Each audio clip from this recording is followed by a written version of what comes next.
When one cannot comprehend reality, denial follows. I failed to properly acknowledge that reality. The black flame I cherished. Why couldn't it harm those heroes? Why did a hero's sword pierce my scales and drive deep into my heart? I cannot understand it. The Demon King now clutched his wound, doubting himself. I am superior to anyone. I entered the Demon King's Officer Academy as valedictorian and graduated top of my class. The standard doctrine of the Demon King was the theory laid down by the first Demon King for building the demon realm. I studied that doctrine deeper than anyone and followed it thoroughly. As written in the Demon King's rules, I erected a tower and kidnapped princesses, then cultivated the heroes who came to rescue them. To a Demon King, their rage and grief are a superb feast. Killing them too early would be wrong. The rule teaches that the more you nurture and torment them, the more delicious the meal. A stronger hero becomes an even tastier prey. I adhered to the Demon King's rules more devotedly than anyone. Conquering this world completely was only a matter of time. By continually absorbing the sorrow and anger of countless beings, foremost the heroes, I became a Demon King stronger than anyone. But why is it that I am the one who fell? How on earth? By what means? That hero began lecturing him. You Demon Kings sure like to ask that a lot. You bring this fate upon yourselves, yet you always put on that I can't believe it face.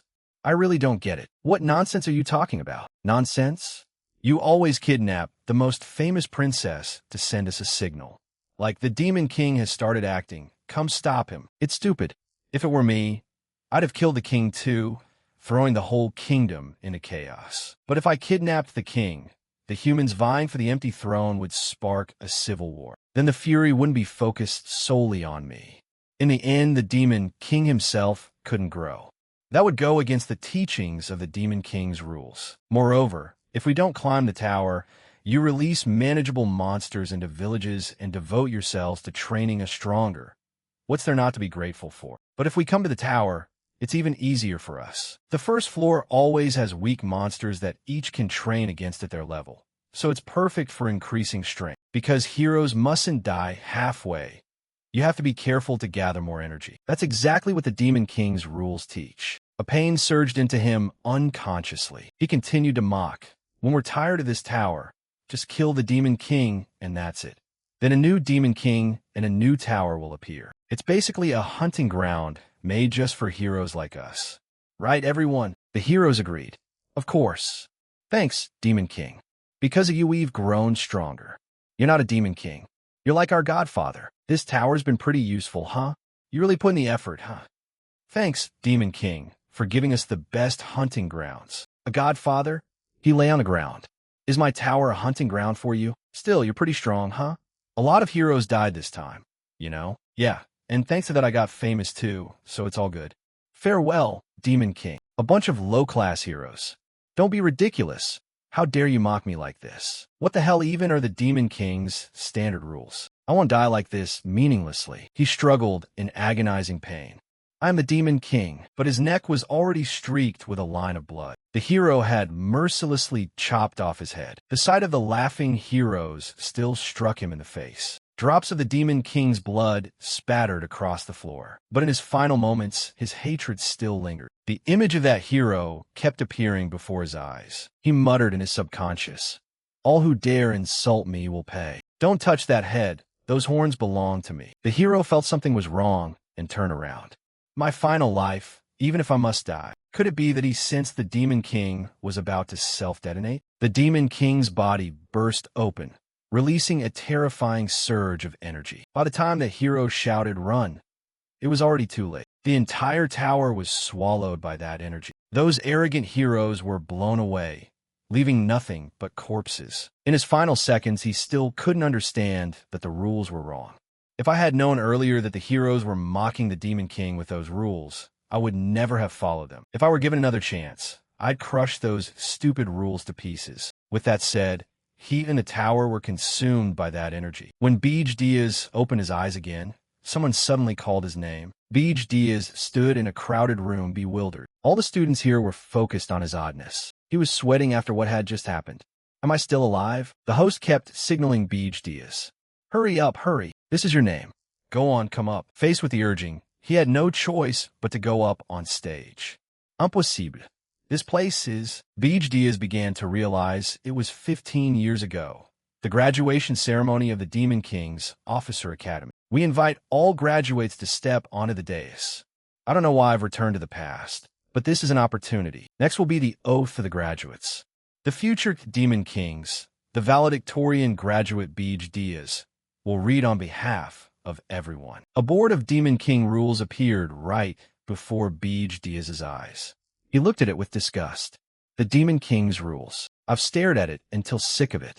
I memorized every word flawlessly and spent my life strictly following those principles. Yet they were what drove me to death, a pile of trash that turned me into a plaything for the heroes. And now I have to read that aloud, and once again swear before everyone that I'll obey it for life. The heads of the academies were eagerly waiting for him to recite the rules aloud. Just thinking about it made him even more disgusted. Beej Diaz, please read aloud the great rules of the Demon King. Hearing that, Beej Diaz grew angrier. He clenched his teeth and said clearly and loudly, I refuse. Those words left the other students stunned. Beej Diaz skoted vildi. I will not read such a foolish oath. Obeying those rules is a stupid act, like brainless nonsense. Then he declared his conviction. The Demon King's rules are nothing but garbage. Those words echoed throughout the hall.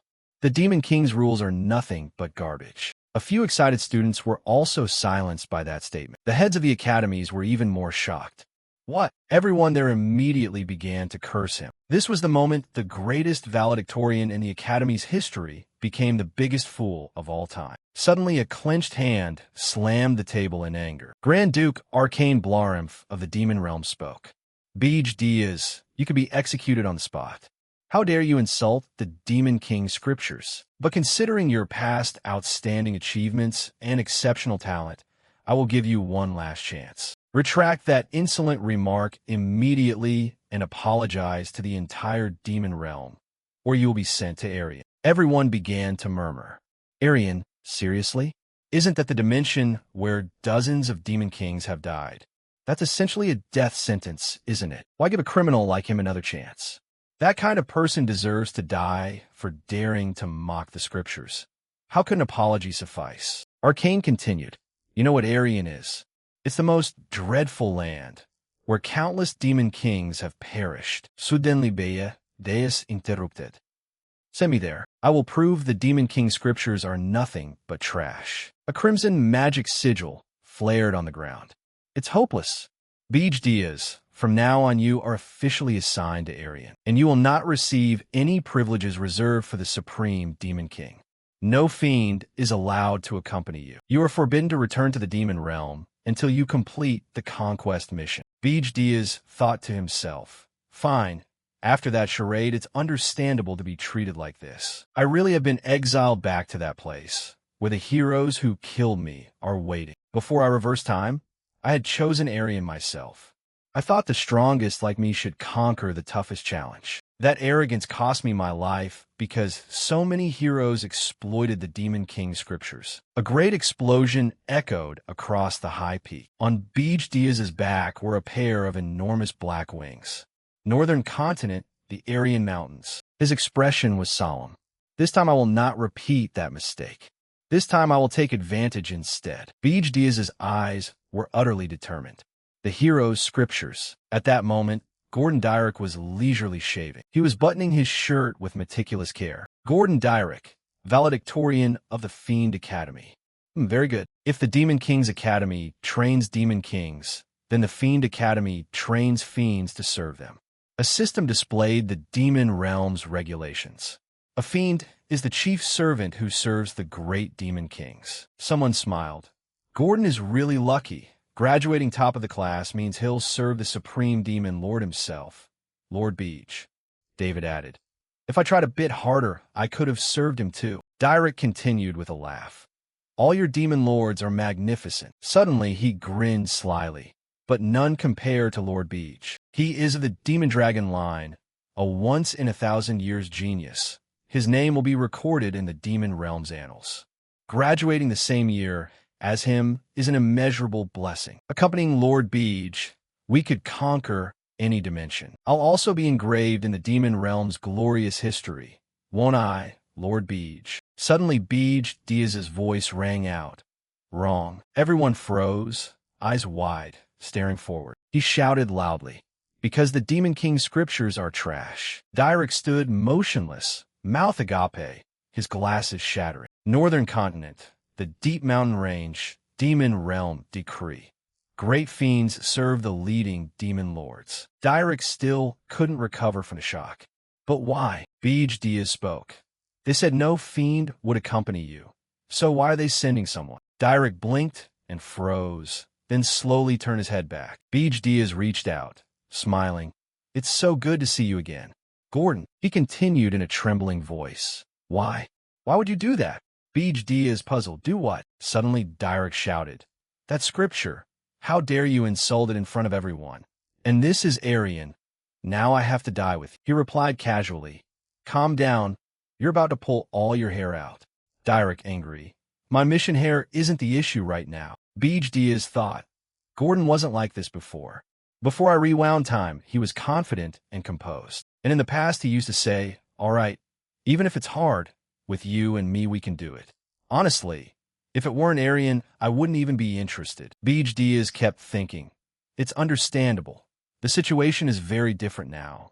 But if I tell him I rewound time, he'll think I'm crazy. Direk was furious. 2 pieces of luggage lay beside him. He gritted his teeth. Forgive me for what I said earlier. It's done. I'll complete the mission with you. Beadeus nodded. Okay. The system announced the Demon King's scriptures. Rule 1. A Demon King must build a tower but must not hide it or place it in an excessively harsh environment. Only then can heroes find it. Direk said, this place is too dangerous, surrounded by treacherous mountains. Humans would struggle to find or reach it. Powerful monsters roam everywhere, so you can't build a tower here. We must find another place. Suddenly Beej Diaz sank to his knees. No, I'll build a tower right here. The tower seed is planted into the ground and watered with the Demon King's blood, and the tower will grow. Direk shouted, Scriptures. You're openly defying the scriptures. Beej Diaz nonchalantly. I never swore to obey them. Direk, furious. You'd even throw away the Demon King's pride? His face grew grave.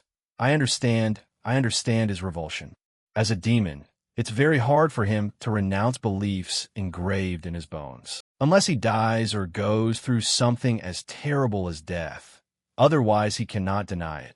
For I was once like that too. Suddenly, Beej Diaz's hand clenched, blood spurting out. He continued, Listen carefully, Gordon.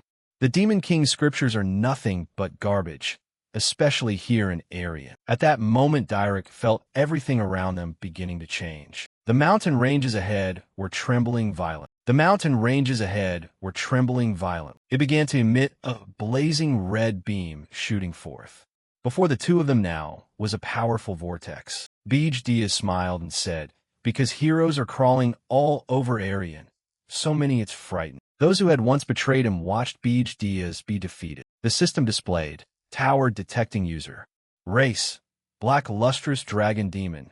Name Diaz. The tower is gradually rising from the ground. Identification complete. Summoning tower. Beej Diaz continued. That is why demon kings keep dying here. After countless destructions of towers, humans realize Demon King towers have specific mechanisms and have always used the Demon King scriptures against us. In this land, the Demon King scriptures no longer work. It's more accurate to call them the hero scriptures. Direk, surprised. Hero scriptures? What the hell are you talking about? An enormous tower stood right before their eyes. Direk looked up, eyes wide. In the end, he accepted the tower being summoned here. Beej Diaz quickly moved inside. Let's go in. Before them was a grand hall on the first floor of Beej's tower. Direk thought. A normal tower should have a complex structure or be full of monsters. But there's nothing here. A tower without privileges suits a demon king with no special benefits. They advanced to the 5th floor, the Demon King's manor. Every floor was completely empty. He had already built the tower. It could not be undone, but at least he had to follow Rule 2 of the scriptures. The system announced the Demon King's scriptures. Rule 2. The Demon King must kidnap a prince or princess, prioritizing the heir apparent. This is crucial Because they carry greater demonic power. Direk spoke. Your Majesty, may I offer counsel? Beej Diaz replied. Yes, speak. He continued. The kingdom near the Urgist range, especially Corzin. Please kidnap the princess highest in the line of succession and drain the kingdom's rage and suffering to mature swiftly. His voice was slow. I know you will refuse, but he was cut off. Fine, I'll do it. Direk astonished. What? Beej Diaz continued. There is a princess I've had my eye on for some time. Direk hurriedly added. I will help you as well. His tone cold. You must guard the tower. The Demon King's manor must not be left empty. He thought wide-eyed. Lucky, truly the Demon King leading the academy. He must be tense from graduation pressure. It's still salvageable. This is only the beginning. Beej Diaz was preparing to leave. So who do you intend to kidnap? Suddenly his expression darkened, and he said slowly, someone from the country farthest from the tower, the southernmost kingdom of the continent, the kingdom of Hilderin. Outside the open window, the night sky was full of stars. Beej Diaz hovered in midair, looking inward. She stared wide-eyed. Among them, the least noticed one, the 13th princess. Direk was furious. That completely contradicts the scriptures. Hernan and Beej Diaz exchanged gazes. Hernan's bright, puzzled eyes asked him, Who are you? Beej Diaz's expression was cold. I am the Demon King come to kidnap you. Hernan only smiled gently. She said, Are you sure you can handle me? He thought wide-eyed. Weird question. Do you think you can joke with the Demon King? Of course I'm the Demon King, aren't I? Hernan quickly held out both hands.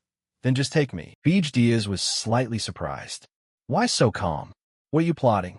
Hernan replied. I've always expected this to happen. I've been a princess since birth. He added, If you plan to catch me off guard, abandon that idea. I'm desperate too. Don't think you can trick me. She widened her eyes. I'm not plotting. How could I set a trap when I had no idea a Demon King like you would come? Beej Diaz lowered his face in thought. That makes sense, but why do I feel so uneasy? Hernan stood up to face him, holding out her hand. Come on, let's go. Meanwhile, at the huge tower on the mountain, Direk watched Beej Diaz carrying her and said, You have returned safely, my lord. Beej Diaz shrugged and set her down in a corner of the 4th floor. Direk was astonished. Not the dungeon? He continued. She obeyed willingly, so show a bit of favor. He nodded clearly. Suddenly Direk grew serious. Hey, the Demon King, I have something to report. By now Hernan had moved to the 4th floor of the tower. She sat down on the floor, thinking. The floor is cold and hard. So I'm really captured. There was nothing here. No pillow, no blanket, no maid, no beautiful garden. Nothing like the palace. Suddenly Hernan's cheeks flushed. She smiled softly. But it's not so bad. Beej Diaz asked coldly. An invitation from the monster tower? Direk nodded. It's the welcoming party for the Demon King. Beej Diaz sighed. A welcome party? Sounds like bullying the newcomer to show off, doesn't it? Demon Kings are proud and never cooperate. But Aryan is an unexpected factor forcing them to make temporary truces. I used to look down on them as weak, but this time I'll try a light diplomacy. One clear morning at the monster tower, the Beast Demon King Draxen appeared. I am Draxen, Beast Demon King. I've ruled this place for 70 years. You're the new Demon King? Rumor says you disdain tradition, yet you look lame. Beej Diaz replied coldly. You really shouldn't have come. You looking for trouble? Get to the point. He replied with a laugh. You know nothing. Duke Arcane told me to watch for you. He answered nonchalantly. Ah, that garrulous vampire? Throw him into Aryan, and it's still not enough. Draxen, enraged. How dare you insult the Duke? You're reckless. The piece of meat in its mouth finally fell. Draxen lunged forward angrily. Hey, lick it up, and I'll forgive your rudeness. Beej Diaz remained unmoved. Beast Demon King, do you truly not know why I came? Draxen replied. Of course I do, you idiot, because you mocked the Demon King's scriptures. His face darkened, and according to that law, Demon Kings must not kill each other. Having finished his sentence, Beej Diaz stomped down hard on the piece of meat. The ground beneath them suddenly trembled violently. Beej Diaz's face went dark. He said coldly, You think I'll obey? Draxen's pupils burned red. What's with this aura? Duke Arcane ordered a check. Did you capture the princess? If you don't report within a month, you'll lose your authority. Beej Diaz turned and walked away. So that's the issue you meant to raise. I've already taken the princess. His tone was casual, and she suits my taste very well. At that moment, they had returned to Beej Tower. Direk spoke. You displayed the Demon King's dignity excellent. Beej Diaz continued. Small matter. Temporarily, he won't be able to do anything. But we must be cautious. Gordon, assess the princess's condition. I should learn how to make use of her. He nodded. Yes, my Demon King. Outside the window, the snow fell without stop. Beej Diaz's face was sullen, troublesome. If the other Demon Kings all have that attitude, things will get messy. The consequences of despising tradition are greater than I thought. But even if I turn back, I'll still choose this. I'd rather die than bow to that trash. I will not repeat mistakes. This time I want to rebuild from scratch. Because I only kidnapped a low-ranking princess, I probably only get a few hundred demonic points, right? A number appeared on the system panel. 13,000 points. Beej Diaz blinked in astonishment. Why so many? System notification. You have received a recorded video from the Monster Tower. Draxon appeared on the screen. New Demon King. I'm sending this to congratulate you. Although our first meeting wasn't smooth, as a senior I should at least give you a gift. Honestly, what you've done in Arian is no small feat. I'm truly impressed. Is your mockery a tradition, just a cover? Suddenly Beej Diaz's face darkened. Something's wrong. Direk rushed over. Demon King, there's an urgent matter. On the 4th floor, butterflies were fluttering about amid a beautiful scene. Thick clusters of flowers grew below. Beej Diaz stared at the sight. What the hell is this? System notification. Beej Tower, 4th floor, is assimilating with nature. Hernan smiled calmly and asked, Oh, you've arrived? He thought privately. She created an entire ecosystem inside a magic tower? This is a feat only someone who masters the 4 primal elements could achieve. I clearly came to the 13th princess's castle, and only one spirit mage on the continent can do this. You're not the 13th princess. Hernan laughed. So you really mistook me for Elena. Suddenly he widened his eyes in shock. Wait, don't tell me you're... She beamed and replied, Exactly, I'm Hernan Hilderin.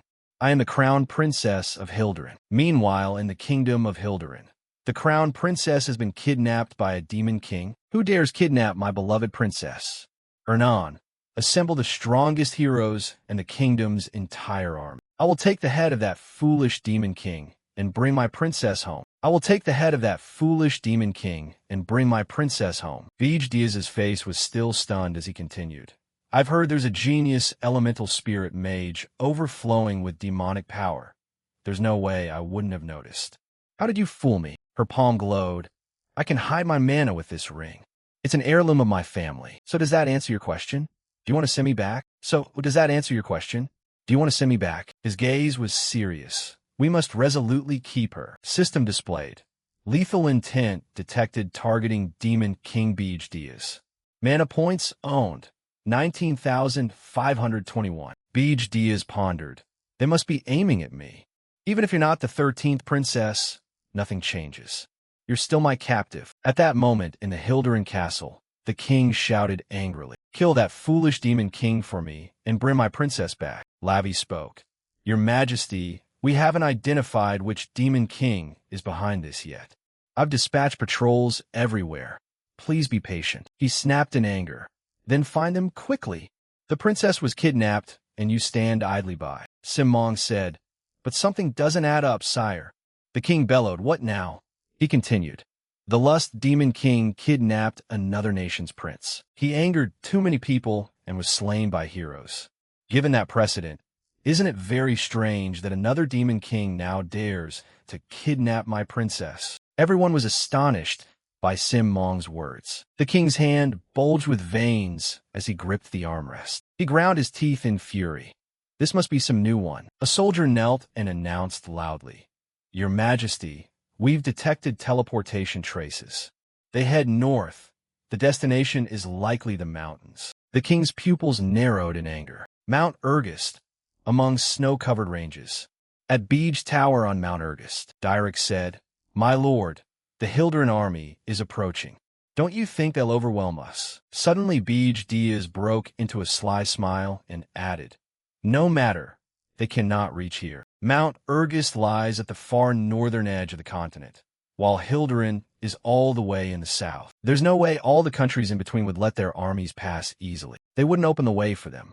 They'd be forced to hire the Heroes Guild instead. The king began to stand. There's no choice. Contact the Heroes Guild. At the great tower of the Heroes Guild, people began to gossip. The Hilderin princess was kidnapped? What mad demon king would do that? What's the destination? Huh? I heard it's full of horrific monsters. I'm a hero, not going on a suicide mission. King Hilderin is in trouble this time. Beej Diaz smiled confidently, but the Heroes Guild won't budge. They only care about money. No one wants to go to such a dangerous place. That's also why I chose this place as my base. Direk thought in surprise. He even calculated that, although he doesn't follow rules much, he seems very knowledgeable about area. Beej Diaz's attitude was so confident it was as if he'd lived here before. The king shouted in anger. No hero will take the mission? Then what right do they have to call themselves heroes? The king was at a loss.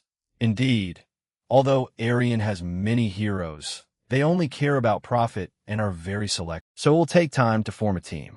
They also need time to get here. Even so, this amount of mana is still insufficient to deal with an entire hero's army. I know this anxiety all too well. Gordon, contact Draxon. I'll sell the mana. Direk bowed and replied, yes. Suddenly he gaped in surprise. What? Mana? The precious mana, a dream currency that lets us surpass racial limits, unlock tower features, and summon monsters. And you want to trade it for human coin? Beej Diaz replied coldly. Yes, I'm sure Draxon will pay handsomely. I cannot fight the heroes with the little mana I have. But with human currency, right now, in Holton Work, the fortress city near Mount Ergist, I have a plan. A foot stepped closer to the two soldiers before them. A soldier called out, who's there? Halt! The cloaked man answered, a mercenary. The soldier asked, what kind of crazy mercenary comes to the mountain alone?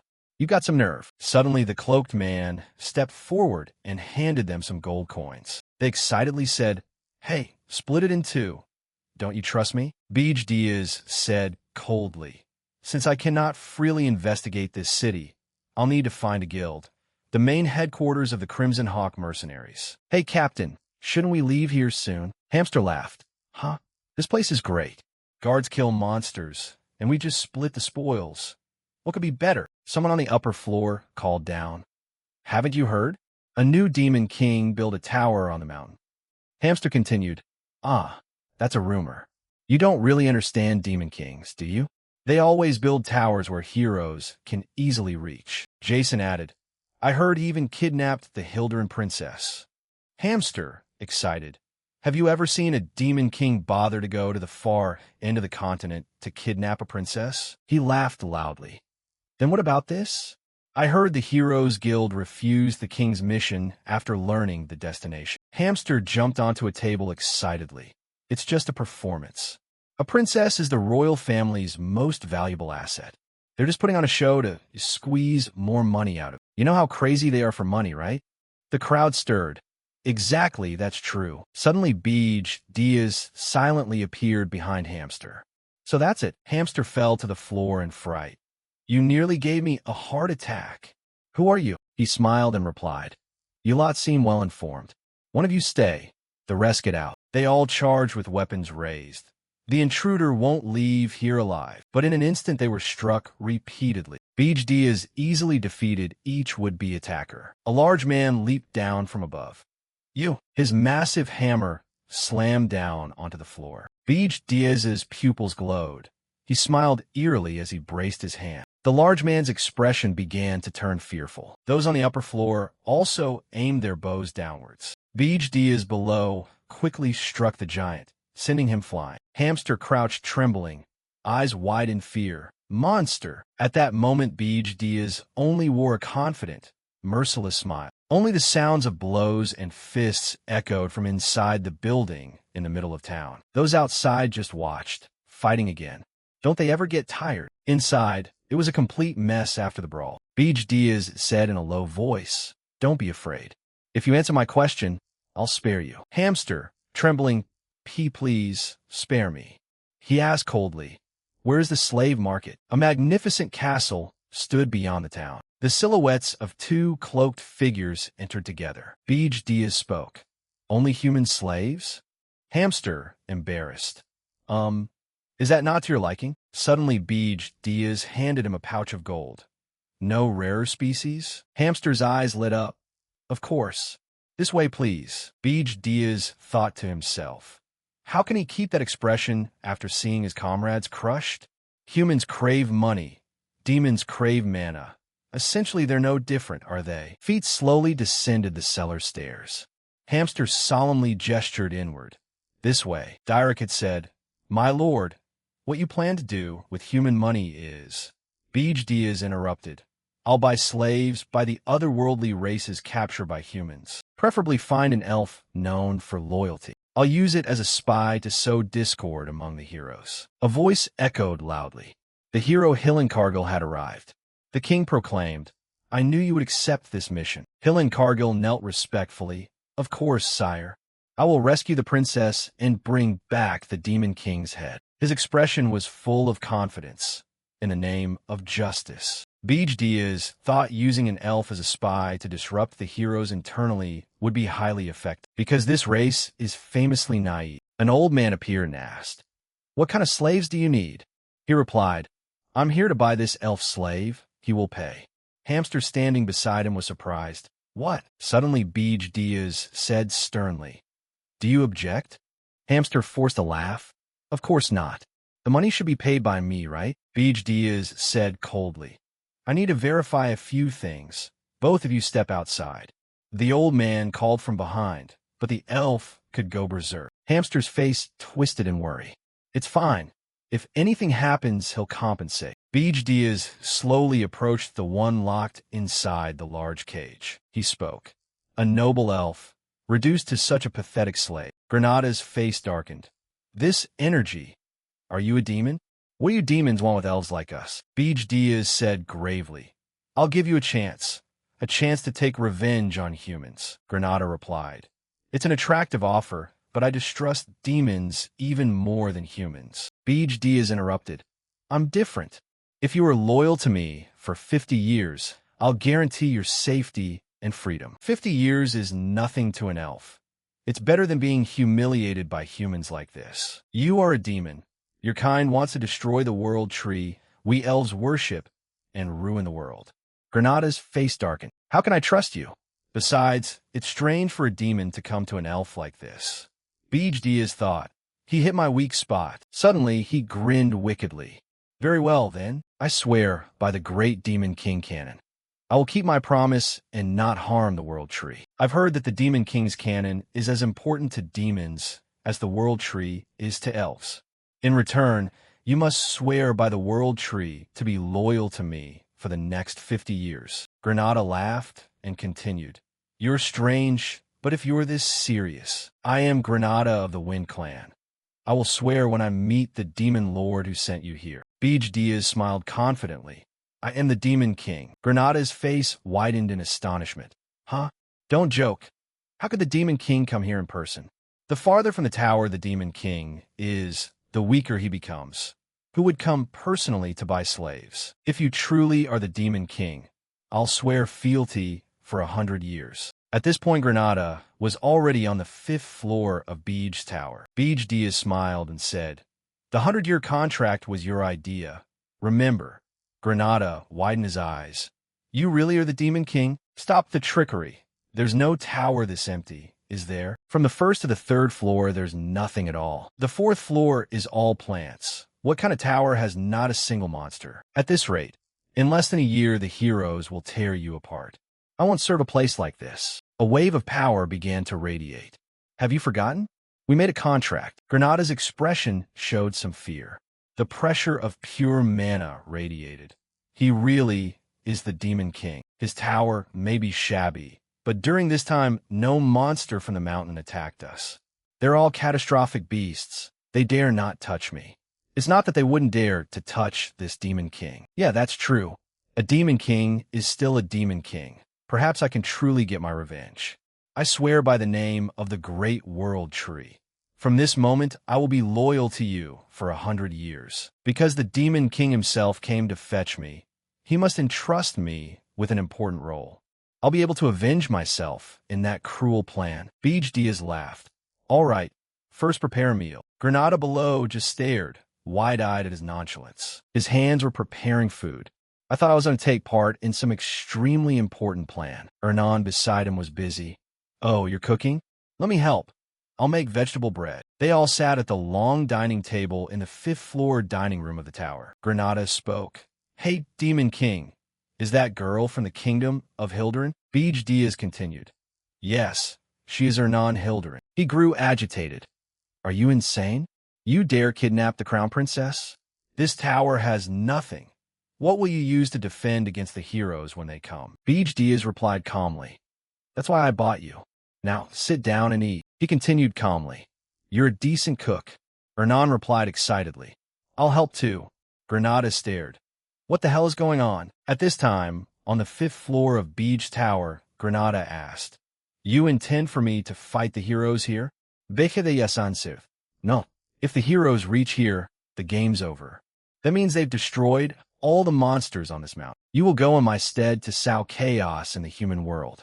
Granada stared. You mean you want me to be a spy? Beej Diaz said nonchalantly. Yes, but first I need to test your abilities. Attack. Granada widened his eyes. How can I possibly defeat the Demon King inside his own tower? He continued. All right then. I'll fight with one hand and without using mana. Also, if you win, I'll reduce 50 years from the contract term. Granada took a stance. Oh, make sure you keep your word. I'll split your head open. No, I'll put all my strength into defeating you. Suddenly the ground shook violently. Granada gritted his teeth and charged at Beej Diaz. He remained calmly standing still. Even after years, as a slave your moves are precise. Did you absorb mana on the fourth floor or boost your physique? That style suits an elf, Granada shouted. What ordinary elf could be as strong as me? Blame yourself for choosing the wrong opponent and being in the wrong place. Beej Diaz's feet began to be bound by cords. Granada started swinging his fist. You're exposed. I'll take back those 50 years from you. Beej Diaz lowered his head and smiled. That's fine, but I hope you haven't forgotten whom you're fighting. Don't worry, I don't intend to use mana. I'll control my strength enough not to kill you. Suddenly a light flashed before Granada's eyes.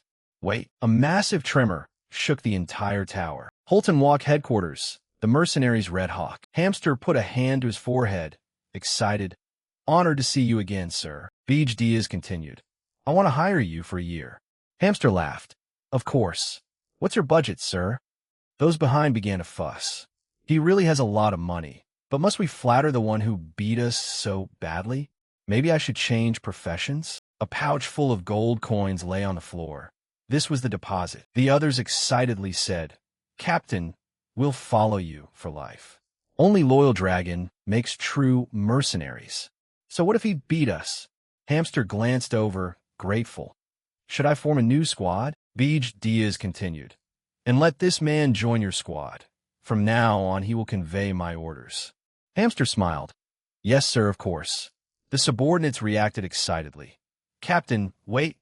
Letting a stranger join the squad is a bit. Granada's face was covered in wounds. Hello, I'm Granada. Everyone stared at him in surprise. Suddenly, they began to weep together. They all hugged and comforted one another. Beej Diaz thought to himself, they look ordinary, but they're mercenaries active in Urgist.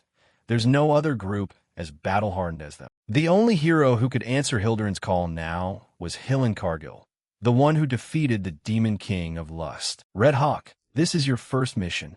Investigate Hillencargill. That hero was hired by Hilderin. They all replied in unison, Yes, sir. At that moment in Beej Tower, a voice rang out. I've assigned the heroes to Granada. Beej Diaz looked up at the system. It's my turn to become stronger. Magical energy points can be used to upgrade the tower or to increase one's own strength. For Beej Diaz, I've already sold all my points. The only way to grow stronger is to use soul flowers. They are mana crystals that sprout after absorbing natural energy and, when used, grant tremendous power. In the Urgist mountain range, with its harsh mana storms and monsters, nature is almost untouched by humans. Therefore, soul flowers have absorbed natural mana over the years. Their energy has become pure, Truly, these are the treasure of the soul flowers. For demons, they are not as effective as demonic energy, but I will still seek out soul flowers. Direk spoke. Demon King, going out without preparation is very dangerous, like searching for a needle at the bottom of the sea. Monsters are no different from wild beasts. They'll attack you if they see an opportunity. He pondered. I can handle the monsters easily, but finding soul flowers is the real problem. Direk continued. Unless there's an excellent mana detector. Suddenly, there was a knock echoing from outside the door. Ernan slowly poked her head out. Is anyone busy? The two of them stared at her in surprise. Beej Diaz and Ernan moved out of the tower. She beamed and said, Oh, how exciting. Have you been a bit? It's so dull lately.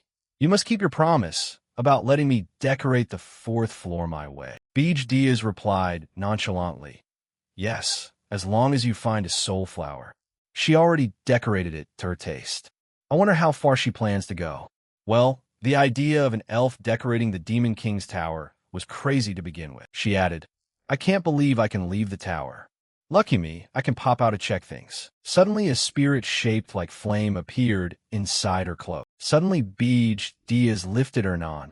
Hold on tight. She flustered. Wait, I'm not ready yet. As soon as she finished speaking, his wings shot up into the sky. Ernan squeezed her eyes shut in fear, then slowly opened them. Her eyes sparkled. It was dark when she was kidnapped, so I hadn't noticed. They hovered in the sky, but this demon realm is incredibly vast. Before, my days were just a repetition, practicing magic, learning to rule, training, studying, and repeating. I thought I'd have to live like that until I died. Demon King, do you know? The only human who may have flown over these mountains is probably me now. He was surprised. I don't care. Princess, what you need to do is... Ernan suddenly interrupted. Ernan. Call me Ernan. We'll meet often, so it's better call me that, right? He thought. Maybe I've given her too much freedom. She seems to forget her place. Yuha, do you want to be sent to the dungeon? Ernan frightened. Sorry. Beej Diaz coldly. Use your spirit form to locate the soul. Ernan nodded. Yes. The clouds began to race. Return safely, he thought, his face stern. They probably won't find it quickly, but certainly faster than Gordon or I. The clouds quickly returned. Found it. A soul flower made of ice was glowing before their eyes. Monsters appeared at the same time. It seems we have some guests who arrived before us. The monsters were descendants of demons who left the demon realm. If you still have any honor as demons, obey your demon king. Do not touch the soul flower and leave immediately. They grew agitated. No, to the demon king. We will not obey. We hate you, you must die. Beej Diaz curled his mouth and said loudly. Gordon was right. Expecting wild beasts to be reasonable is utterly foolish. I will burn them all. They lunged forward. Kill him, protect our stuff, kill, and eat him. A powerful purple electrical current appeared in his palm. The stream of power shot toward them like a mad thing. They were gradually being scorched by the purple surge of power. The rest rushed toward Ernan. Deal with the weaker one first. Beej Diaz stood calmly, summoning power. Numerous purple vortices appeared everywhere. Ernan widened her eyes. The Punorks are famed for being able to take down even Aryan if they unite. Yet they couldn't even get close to us. Beej Diaz's eyes were ferocious now. So everything had been thrown into chaos by that purple power. Is this the Demon King's strength? The snow surface was littered with the corpses of monsters that had been destroyed. 2 soul flowers of the ice water attribute. Their mana is so pure. Beej Diaz cut in coldly. Don't be greedy. She drooped. Yes. He continued. If you find more, you may take one. Ernan surprised. Really? I'll do my best. Beej Diaz thought. Are humans only excited when dangled with a carrot? They did not find a second soul flower. Although Ernan pushed herself to exhaustion, they returned to Beej's tower at night. Beej Diaz pondered. Princess of Hilderin, Ernan Hilderin. At first I thought bringing her back was a mistake, but perhaps she's more useful than I expected. Direk spoke. Demon King, we've just received a report from Granada. He looked up. Really? That's fast, Direk explained. Along with hero Hillencargill, 32 other heroes have left Hilderin's capital. They are not heading north. They will follow the classic heroic path, form a party, and grow stronger by completing villagers' quests. along the journey, they will become more powerful. I have prepared several plans for the hero's journey here. Please read them carefully. Beej Diaz's finger moved over the screen. All were rejected. This time I will not destroy any monsters or create obstacles on the hero's path. Direk astonished. What? He continued with a smile. Half-hearted obstacles only make heroes stronger. Tell Granada this. Join the hero's journey as mercenaries. Help them and build their trust. Direk sighed. You no longer follow the Demon King's canon.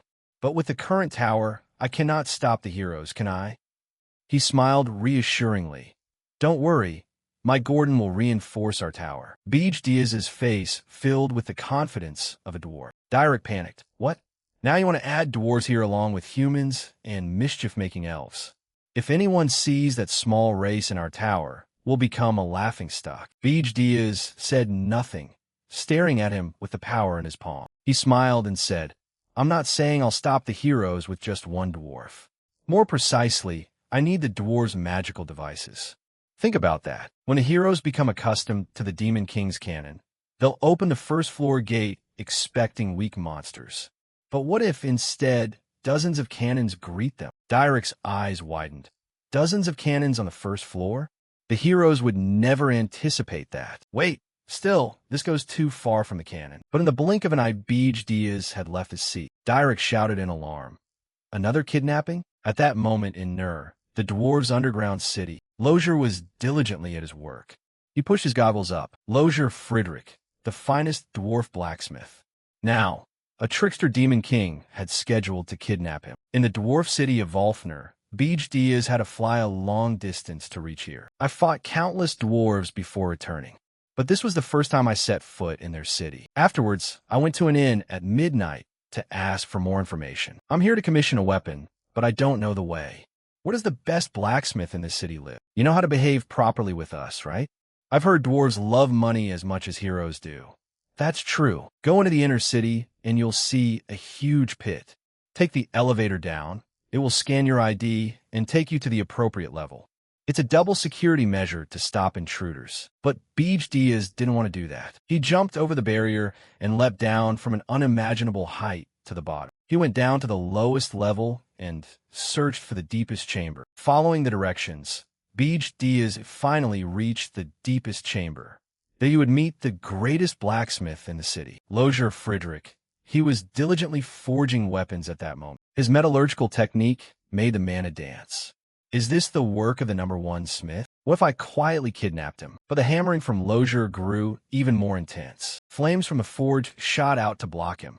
He had detected the faint mana of my presence. Could he be? Beej Diaz also discerned his identity. He swung his hammer, but you easily blocked it. So you're a hero too? Indeed. I am the hero Lozier Friedrich, a smith who imbues weapons with heroic power. A demon who brazenly trespasses into the dwarves' city won't live to see another day. You talk a lot, yet you're quite weak. And I'm not an ordinary demon. I am the Demon King. You grabbed Lozier by the throat. His hammer slipped from his hand, prompting several guards to rush in to investigate. Lozier, sorry for barging in. What was that noise just now? But when they entered, Lozier had vanished from the room. Master Lozier is gone. Intruder. Someone has kidnapped Master Lozier. Search everywhere. He hasn't gone far. If you cause trouble, I'll kill you immediately. Why is the Demon King here? Are you after the princess? The princess? I'm not interested. Don't lie. I'm telling the truth. I heard dwarf smiths often dig private escape tunnels. Now lead the way. That Demon King. He certainly has his sights set on the princess. Damn it. I've lived in hiding for so long to avoid clashes with the Demon King.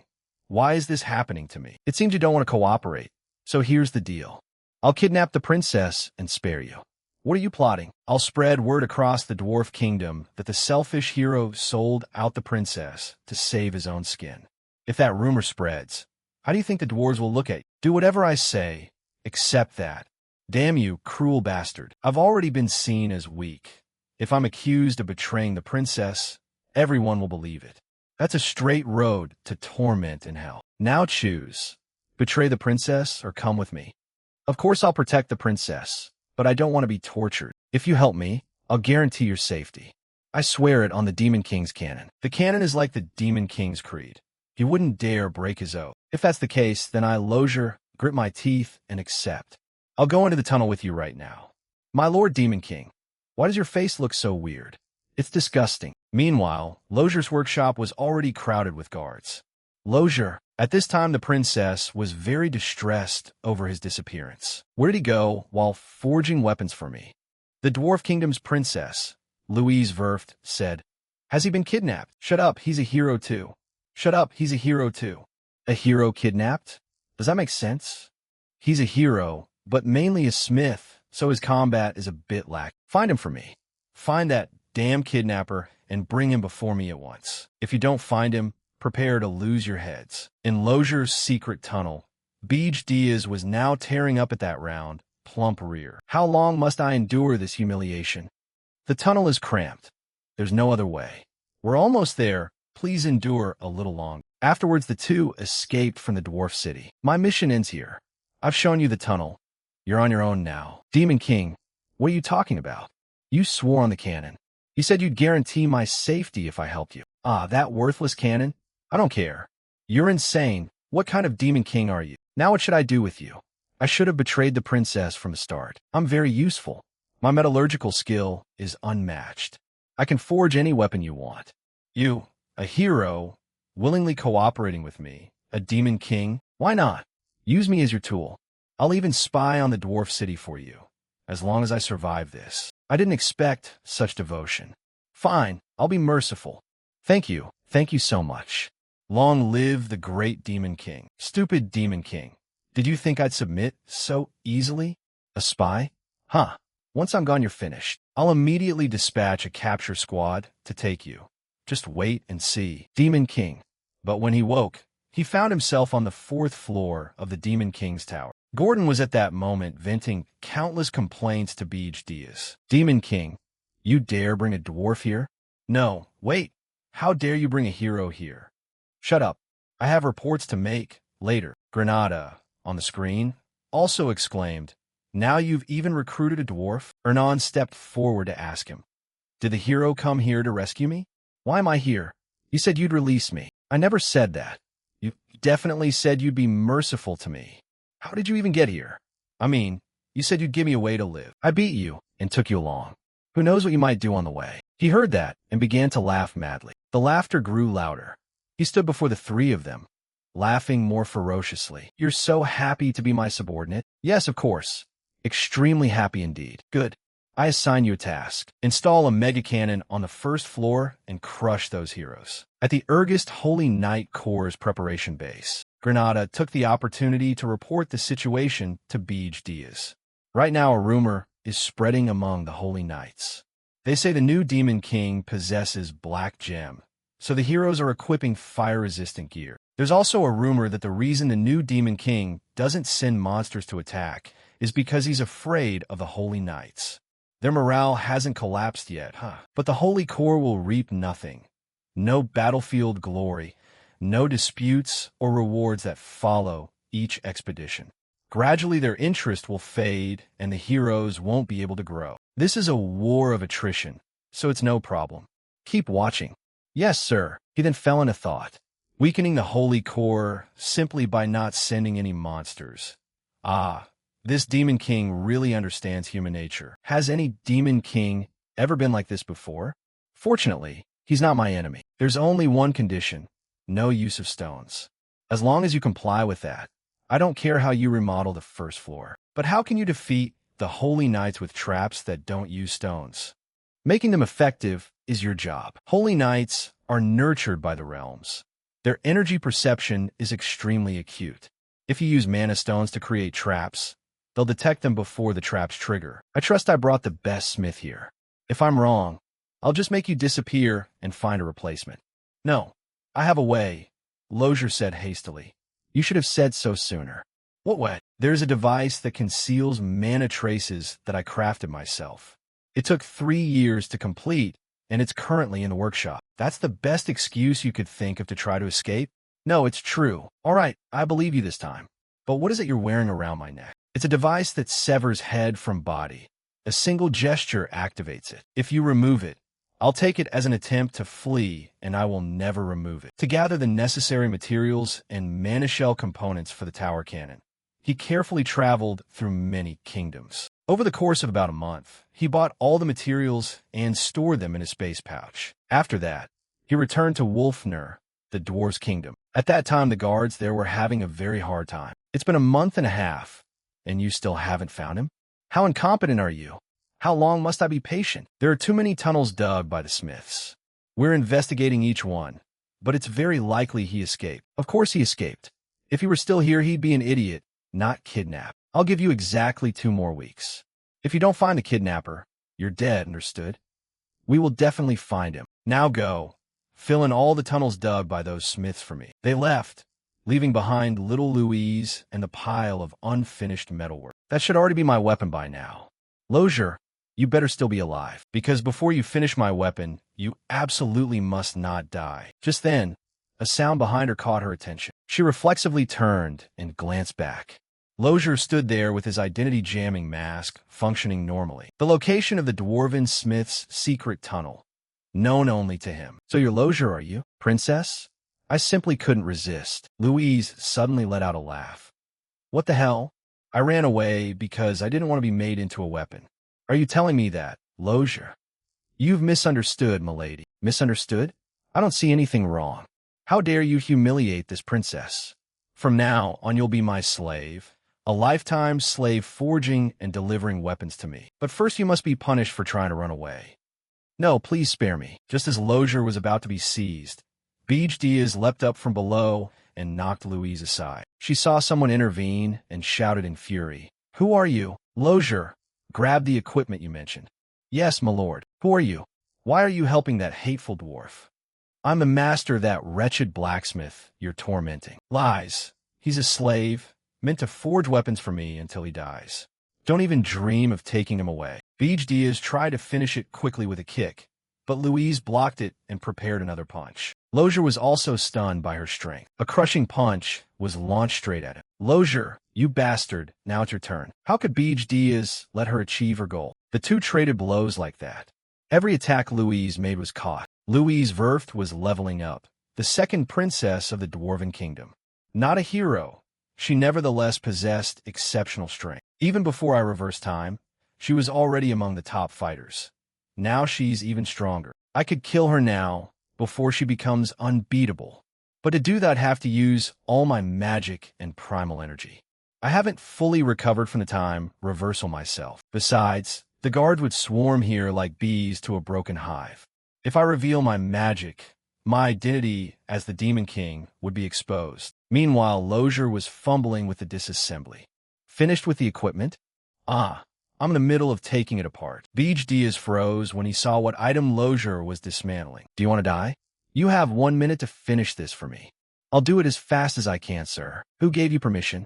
Louise now lunged madly forward. If things get dangerous, I'll leave you behind. Almost done. How long can I hold out without using magic? I'm not even sure myself, but I must hold on. Faced with the princess's overwhelming force, he could only grit his teeth and brace himself. Wherever you crawled from, you won't be leaving here. Lozier, I'll break both your legs so you never run again. You talk like a demon king. Give it up. Second princess of the dwarves, I'll take both the blacksmith and the equipment now. By then the machine was almost fully disassembled. Lozier reported immediately. Disassembly complete. Lozier, you bastard, did you come back just to steal this? Do you think I'm that easy to fool? In that brief opening, he took the chance to deliver a full power kick, sending Louise flying a considerable distance. Lozier, run. Beej Diaz signaled quickly. Your blows are useless at this range. But when Louise stood up, neither of them nor the machine could be seen anywhere. Princess, what's happening? And you slowpokes, only showing your heads when I'm about to die? Lozier escaped. Chase him through the tunnel. Hurry. But at that moment, a massive explosion erupted. The tunnel, he blocked it? You hate forging weapons for me that much. Interesting, very interesting. Lozier? Fine. I'll find you myself. I'll search this entire continent if I have to, and I will find you. After escaping the Dwarven Kingdom, Beej Diaz and Lozier returned with a gigantic machine. Demon King, what the hell is that? I'm halfway through cleaning, and it's huge. It's a demonic device needed to stop the heroes. The installation of the illusion mana is complete. Good, activate it. Yes, Demon King. After the hardships we went through to bring it back, it had better be worth it. Of course, activate it. The wheel began to turn. A circle of magical power was activated. It was blinding, an emanating light that robbed everyone of their sight. The tower accepted the illusion mana. Synchronizing with the tower will cost 10,000 points. Do you want to synchronize? Synchronize with the tower? The tower has that function. I'll personally confirm the points have been consumed. 11,182 points. Remaining 1,182 points. The illusion mana recognized Demon King Beej Diaz as its master. The mana's energy completely converted from mana to demonic power. Losure, I did nothing at all, heavens. I never thought it could merge with the tower, and the energy would shift from mana to demonic power. This is a century-making discovery. Demon King, did even the creator not know? Princess, try casting any spell. Any? Yes, any spell you want. Fine, any spell I want. I just finished cleaning the tower. Don't stop it. Normally, using a spell of that level inside the tower could be detected even from outside. But when Beej Diaz turned back now, I saw nothing. In fact, I couldn't sense any presence. Is this the power of the tower merged with the illusion mana? If I can control the tower in this state. Beej Diaz's tower was astonished by what was happening. The tower before his eyes had vanished without a trace. Beej Diaz then cast the spell again. The enormous tower reappeared, so I can hide the tower at will, but it consumes far too much demonic power. Using it now is difficult, but it will certainly be useful in the future. Just a little, Demon King, just a tiny bit. I can dismantle both the device and the tower. I mean, may I study them? I've never heard of anything like this in history, past or present. Please allow me to study this historical discovery. He is like a demon hungry for combat. Fine. If your trap wipes out the heroes on floor 1, I'll let you do whatever you want. I will certainly sweep away those cunning heroes. With that, Losure began upgrading the machine. Princess, I also have a task for you. Face the heroes who climbed to the 4th floor. You want me to fight heroes? But I'm a princess. You are also a genius spirit mage, and you don't want to return to the royal palace, do you? Perhaps it's a bit much to give her such a role. She's an innocent princess who doesn't understand the ways of the world, so betraying her own kind might. What should I use to fight them? Oh, well, forget it, never mind. Beej Diaz ignored the previous remarks. You only need to unsettle the heroes. Reveal to them that you are the enemy.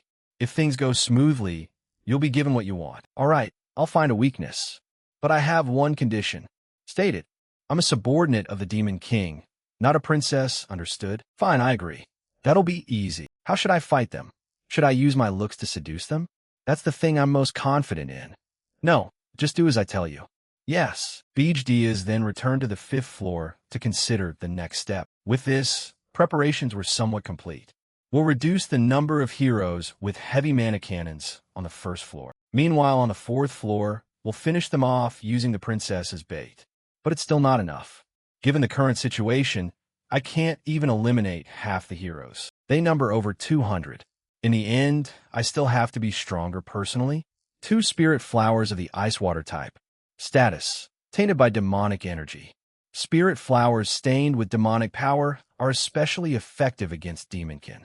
I must collect more. Princess, we're going out. There's nothing here. This is the 3rd trial.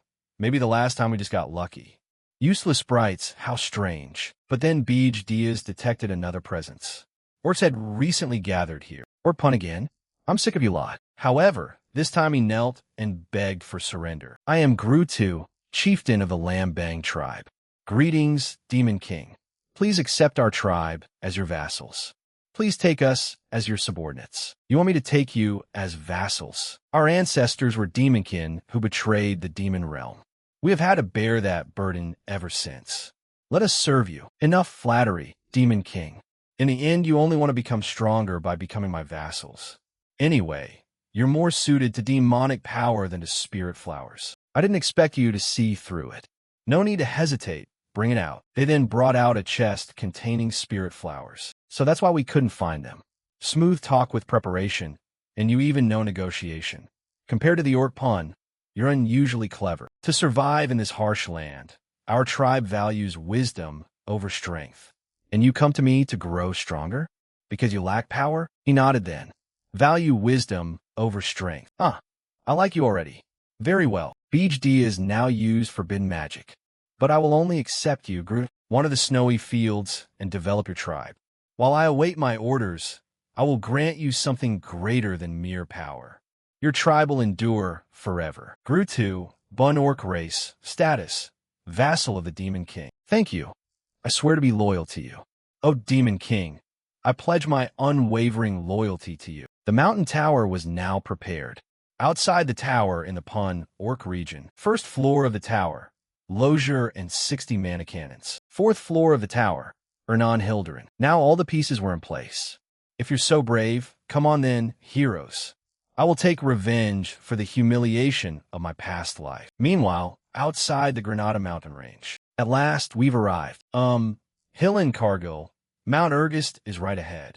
The hero had brought his army here. Holton Fortress, the staging base for the campaign. Before setting out, the hero's army paused to eat. My lord, this truly is a splendid feast. You flatter me, hero. On the contrary, I am honored to record your name in history. Thank you for saying that. Lord Hillen, would you like to say a few words? Me? Everyone's waiting. It will also boost the soldiers' morale. Very well, everyone. Lord Hillen will say a few words. Everyone at the banquet turned to face him. Hillen cleared his throat and began to speak. My fellow comrades, heroes, nobles, knights, mages, mercenaries, and merchants. Our long journey is finally nearing its end. Before the might of our righteous army, the Demon King has been so terrified he hasn't dared send a single fiend. But we must not be complacent. All preparations are complete. Tomorrow will be the decisive moment. Let us together behead the Demon King who dared abduct the princess, the heir to the Hilderin throne. Show them who we are, who truly rules this world. Teach them a lesson they will never forget. For the sake of justice, everyone cheered loudly. But Granada thought otherwise. Eat to your heart's content. As the Demon King predicted, the army's size did not increase. It did not decrease either. Lord Hillen's reputation kept the soldiers' morale steady, earning support from the trade convoys and consoling mercenaries who considered desertion to keep them in line. The last time I saw the tower completely empty, wouldn't that have made it easy to assault? Now to return and ambush the army is not. No, what am I thinking? If the campaign succeeds, I'll be freed from the curse. What's wrong with that? Get a hold of yourself. Granada stepped outside to get some air. When night fell, Granada reported the situation to Beej Diaz. We have arrived at Holton. After a short rest, we'll climb the mountain tomorrow. Understood.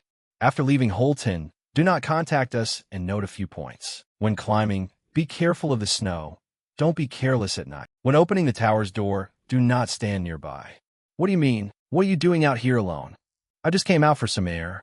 Is something wrong? Want some drink? This is the fruit wine the elves love. Thank you, my lord. You seem worried. Can we really defeat the Demon King? Granada, are you tense too? Honestly, I don't know either. People trust and follow me. But taking the Demon King's tower has never been easy. It's never gone smoothly. But you once defeated the Demon King of Lust.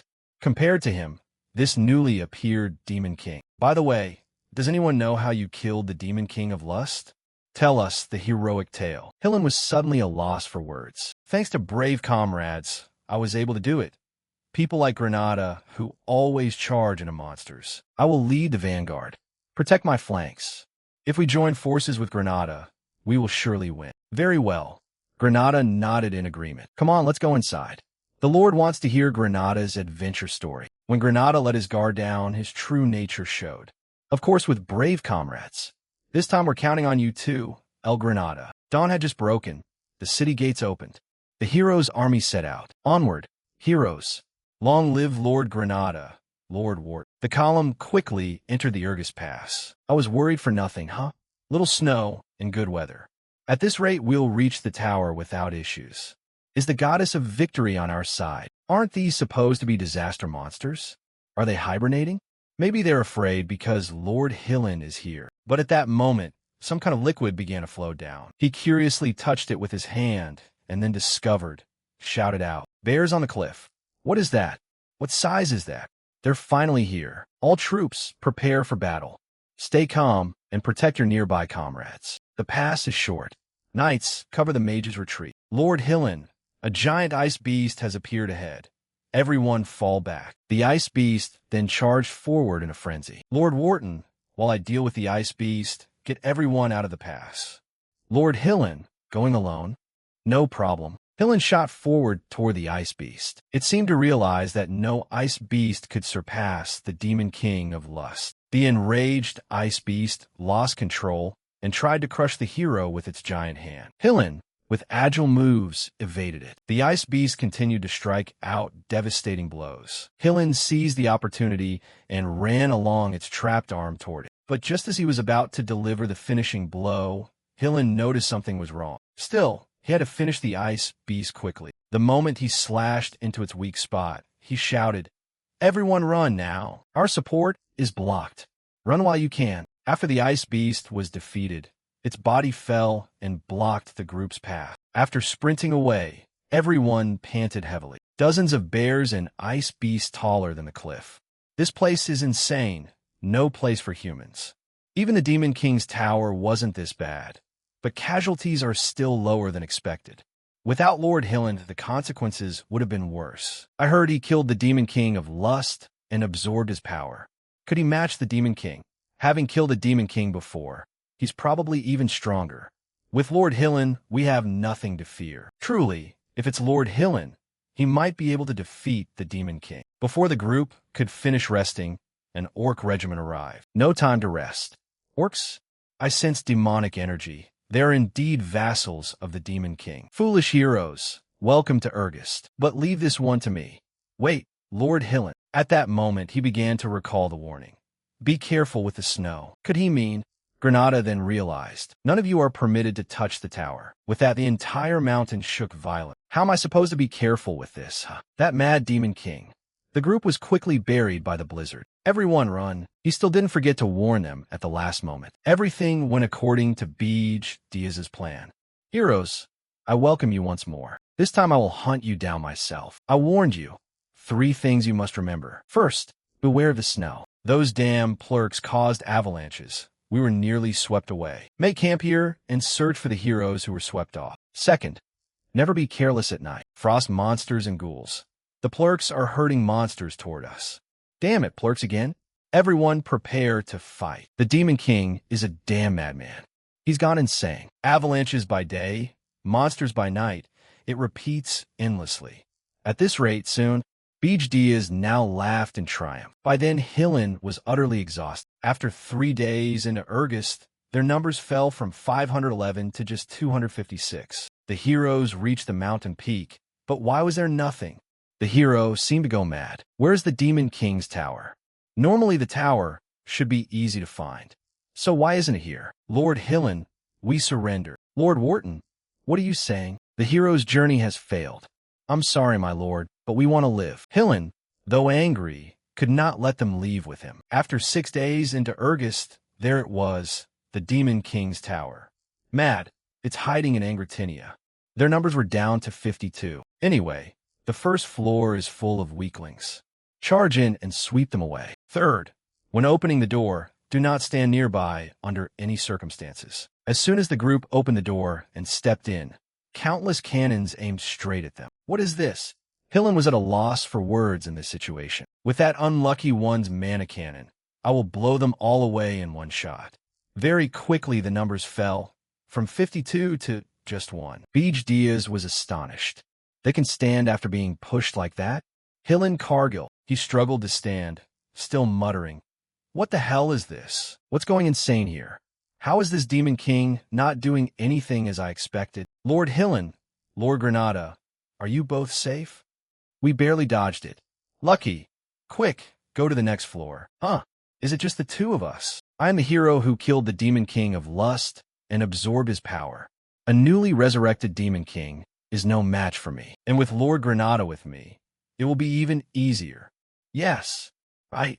Let's go. Lord Hillen found the Demon King's 2nd floor empty. When the 2 ascended to the 3rd floor, the surroundings still showed nothing. Instead of being full of monsters, there was nothing here. This tower is strange. If floors 2 and 3 are empty, then even if something appears now, I wouldn't be surprised. Beach Tower on the 4th floor, the princess's residence. Hillen froze at the scene before him. What is this again? Floors 2 and 3 were empty, yet the 4th floor contained a forest. So, are we really inside the Demon King's tower? Yes. Well done, you have reached it. The voice made him look back. I am one of the Demon Kings, the destroyer of the Lord of Demons, the controller of shadow souls, and I will be your opponent. Good God. Even Granada was at a loss for words at this princess. Princess Ernan? I should fall back and stay quiet for now. Why is the princess in that state? No, not the princess. I am the controller of shadow souls. Taste the horror of darkness. Ernan then formed an elemental sphere brimming with terrifying energy. It was the ultimate spell only Princess Ernan could use.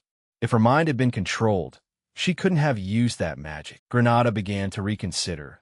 The plurks and the avalanches, the nighttime assault, the magic tower and Ungras, the mana cannons on floor 1, floors 2 and 3 empty. And now the princess had gone mad.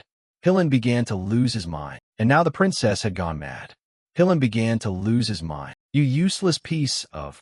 The moment he was distracted, Beej Diaz slipped behind him. A devastating blow was unleashed, sending Hillen flying. At last we meet. Hillen Cargill, Demon King. You finally revealed yourself. How dare you sneak attack me? I need more power. Lord Granada, are you there?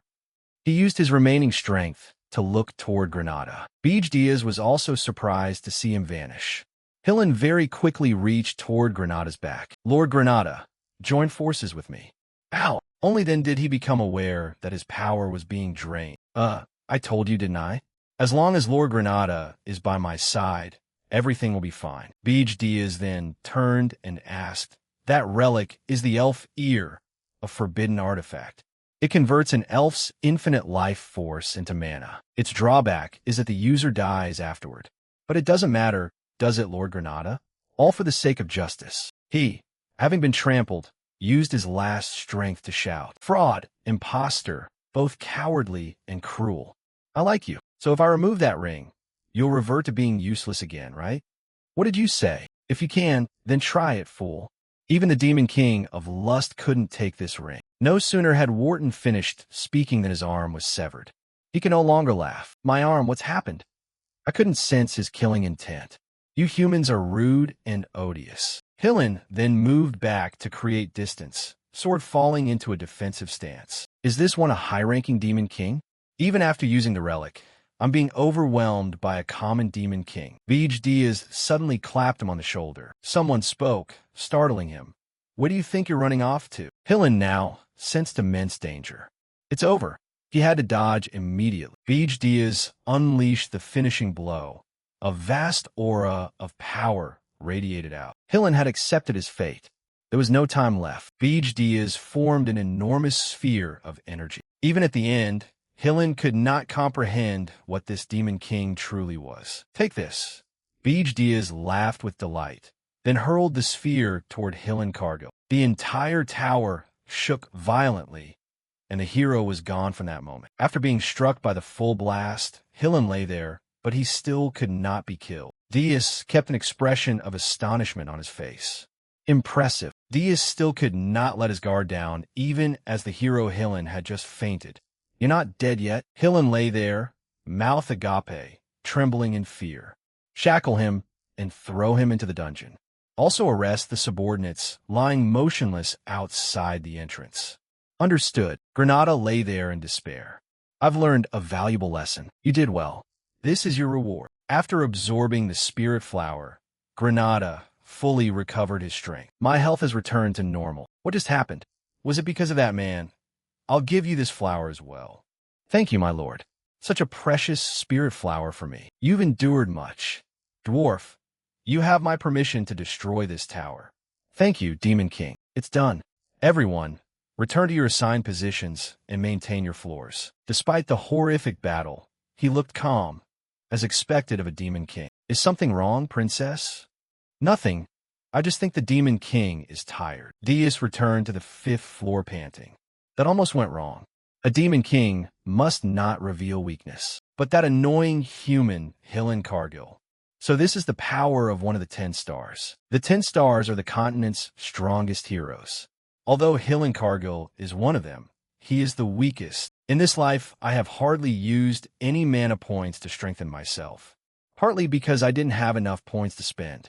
If Cargill were at his peak, I could not have one. My plan had exhausted his stamina, enraged him to the extreme, and pushed him into a loss of control. Because of what happened, he was no longer clear-headed and exposed a flaw.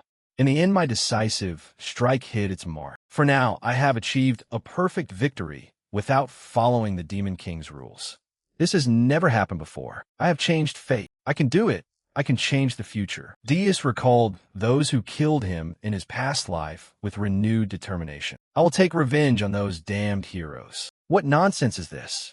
You said the heroes gave up because they couldn't find the tower. Holton Square, a press conference. The investors demanded to know who would be held responsible for this failure. We haven't lost yet. There's still a chance. Lord Cargill and the great heroes haven't given up. They're still searching for the Demon King's tower. So if you grant us a little more time. News of the new Demon King spread across the continent. That bastard Cargill, he's all talk. What now? If he can't save my princess, he will die. Your Majesty, I don't care about this hero's expedition. Find Lozier and bring him here at once. The story was distorted and exaggerated. They said Lord Cargill had vanished. Some even claimed he was dead. The world sank into grief and longing. Deus's mana points surged to 200,000. The Heroes Guild headquarters. Hero Wharton, do you dare swear that what you said is the truth? Yes, I swear on my honor. I'm telling the truth. Then this is serious. However, since we don't yet know the identity of the new Demon King, we must be cautious. Cargill is one of the 10 stars. He cannot be defeated so easily. We'll wait another 10 days for news of him. If after 10 days there's still no word, all heroes on the continent, 4,728 in total, will launch a full-scale assault to eliminate the new Demon King. Cut to the dungeon beneath the tower. Awake? You're recovering quickly. Demon King, if you spare my life, you must want something. Don't beat around the bush. Speak plainly. I'm glad to see you cooperative. Become my household retainer. What? I didn't expect this. Did I miss here? A hero's expedition is expensive, isn't it? Food for hundreds, guards' fees, lodging, membership dues, armor, weapons, and other costly items. Most of these expenses are funded by merchant caravans and the nobility. When the Demon King is slain, the hero's fame will soar. But if they lose, they'll be drowned in debt. That's the fate of those who masquerade as heroes financed by investors. This time, all resources were focused on a single individual. The captain of the hero squad, Cargill, basically that man. Indeed, even if he survives, he'll be branded a failure and forced to flee debt collectors for life. How did you know this? I told him. Granada suddenly appeared from nowhere. Granada, you dare betray us? Do you still have a nerve to say that after what you did to me? You fraud. Besides, I belonged to this side from the start. The reason you lost is because no Demon King like me has appeared before. But just as I've broken the Demon King's norms, you'll adapt and find ways to defeat our towers. But if one of the strongest heroes quietly sabotages that plan, can humanity truly win? Deus then produced the Dark Jewel. This is the treasure to control my subordinates. Once it enters the body, it latches onto the brain. I'll know immediately if you intend to betray me and can crush your brain with a wave of my hand. If this gem is incompatible with your body, I'll treat it as refusal and kill you immediately. There are other heroes to use anyway. Wait, I'm a hero immune to mind control magic. That gem will dissolve the moment it enters my body. It's not my fault. Heroes can remove their own mental barriers at will. You've heard him say so. You mad elf, have you no shame? You're the disgrace. Do you intend to waste this precious treasure? I will never surrender to the Demon King. Shut up and swallow it. Deus shoved the control jewel straight into Helen's mouth. After he swallowed it, his mind began to falter, yet he still refused to submit. He's stubborn. What will you do if he'd rather die than obey? Don't worry, a greedy man who treats comrades as disposable. For money like him, The nightmare ward Hillencargill has been equipped with will never willingly sacrifice his life. Damn, the Demon King's household retainer status. After finishing, Dias returned to the 5th floor. My lord, even though you've made Hillencargill a household retainer, with a debt of 100,000 gold, he'll be severely constrained. The gold you exchange for mana points amounts to only about 2,000 gold. That's a year's budget for a minor kingdom.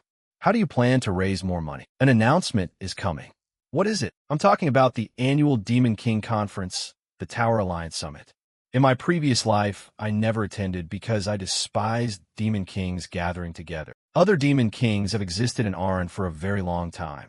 They must have hoarded vast wealth. Demon King, are you planning to exchange mana points for money again? That's what I used to say, but now that I've faced a hero, I've realized something. If we keep following the Demon King's norms, we can't defeat the heroes. Invitations to the Tower Alliance Summit have arrived, and I must admit this truth now. Dias suddenly showed a triumphant smile. Let's go. We'll borrow money from the senior Demon Kings. I can trust him. At your command, Demon King. After that, Dias and Gordon went to attend the Demon King's meeting at the Puppet Tower. On the 13th floor, the Demon King's conference room was now fully assembled. Dias strolled in nonchalantly. Am I late for the appointment? Why is everyone gathered so early? Could it be you all are discussing matters behind my back? Dias, Demon King of the Blaze Dragon Clan. Why are you only arriving now? Draxon, Demon King of the Wolfkin. You there are Reyna Soldian, Demon King of the Black Flame. Ice Clan. The rogue who dares insult the Demon King's doctrine has shown up. Yugger Belvec, Demon King of the Diamond Titan. Welcome, Dias. Jason Cockmund, Demon King of the Puppet Clan. Idiots are talking about doctrine again? Isn't that humiliating for the title of Demon King? Of course I know this method suits Arran. But you, foolish rookie, dare to brazenly lecture about Arran? With just a few words I can easily guess what people think. This side is radiating overt killing intent, isn't it? Fool! Don't you know I'm the only leader here? If you want to die, I'll indulge you. Try it if you dare. Jason, not letting these two ruin his tower, clapped his hands once. Immediately, the two sources of killing intent on them vanished. Lord Yugger, Lord Dias, this is a meeting for unity. Please don't spoil the atmosphere. In an instant, the killing intent of the two Demon Kings dissipated. It was not magic. So what method did he use after all? That man's power. Could it be the power of that tower? All right then. Dias also let it go and moved to his seat. Thanks for cooperating. If it's the tower's power, it might just be similar to a mana soul. Best not to speculate baselessly. For now, I won't lower my guard. Then let's begin the Unity Conference. From now on, everyone may freely discuss. It's nothing grand. First, I want to ask you, Dias. He looked at him with killing intent. Where is Hillencargill currently? Faced with that interrogation, Dias remained calm. After a moment's thought, Dias answered, Hillencargill? What on earth happened to Hillencargill? Is he dead? Deputy commanders of the Beast Demon King and the Puppet Demon King. I don't know. He hasn't even reached the tower yet. He's probably wandering somewhere on Mount Urgist. Don't ask me about that. The reception room on the 13th floor of the Puppet Tower is absurd. A Demon King's tower should be in a visible place. Ours isn't like that. Could the rumors be true? You're Demon King. As the Demon King said, if the other lieutenants ask about Hillencargill, just say you don't know. I'll use him as a spy. So keeping absolute secrecy must be the top priority. If the other lieutenants ask about Hillencargill, just say you don't know. I'll use him as a spy. So keeping absolute secrecy must be the top priority. He's rebellious and stubborn. Won't even obey. Leave him alone for a moment, and he starts doing all sorts of weird things. If that's the case, why doesn't he just do everything himself? Why do I feel so at ease? I really don't understand. I get it. I get it. I can sympathize with you. Really, why are all Demon Kings like this? My Demon King, Gordon, was moved to tears at this point. So it turns out I just needed some consolation, and now you expect me to believe that. Hillencargill still hasn't arrived, and you haven't even erected a tower on a mountain peak? Who are you kidding? What do you want me to build a tower? Mind your own business. So the knight's interest in our towers hasn't changed, right? But Lord Belvec abandoned his tower to come here. The miserable fate of a Demon King who loses his tower. You must have learned that at the Demon King Academy, right? Lord Diaz, the Academy's top graduate in history. Don't worry. My tower will protect itself. I've felt irritated every time I've seen him. That puppet Demon King. If you said so, then I understand. I won't say more. Do you think Grand Duke Anka and will let this slide? What if that old man says something? Are you kidding me, Draxon? Are you hiding something? Enough. Even if you beat me to death, you have no way to verify the truth. Though we can't erase their suspicions, it's still better than being exposed. Don't forget the purpose of coming here today. The top priority is to gather 100,000 gold. After that, the conversation among the Demon Kings continued. But Diaz didn't actively participate. Although he was a Demon King too, the hierarchy was clear. The puppet Demon King was clearly one of the top here. I have to find the Demon King I'm looking for. To achieve my goal, I'll gather information by observing them. All right. Reina was now also looking in his direction. Diaz also noticed that look from her. Later, on the 13th floor balcony of the puppet tower. What's the matter? It's not a secret. It's just that since hearing the rumors, I wanted to talk to you privately. To me, yes, I partially agree with your point of view. Are you serious? Did Reina Soldian say that in her previous life? Don't get me wrong. It's not that I disdain the Demon King doctrine like you. On the contrary, I quite revere it. But it must be applied flexibly depending on the situation, especially here in Arian. That's why I wanted to meet you once.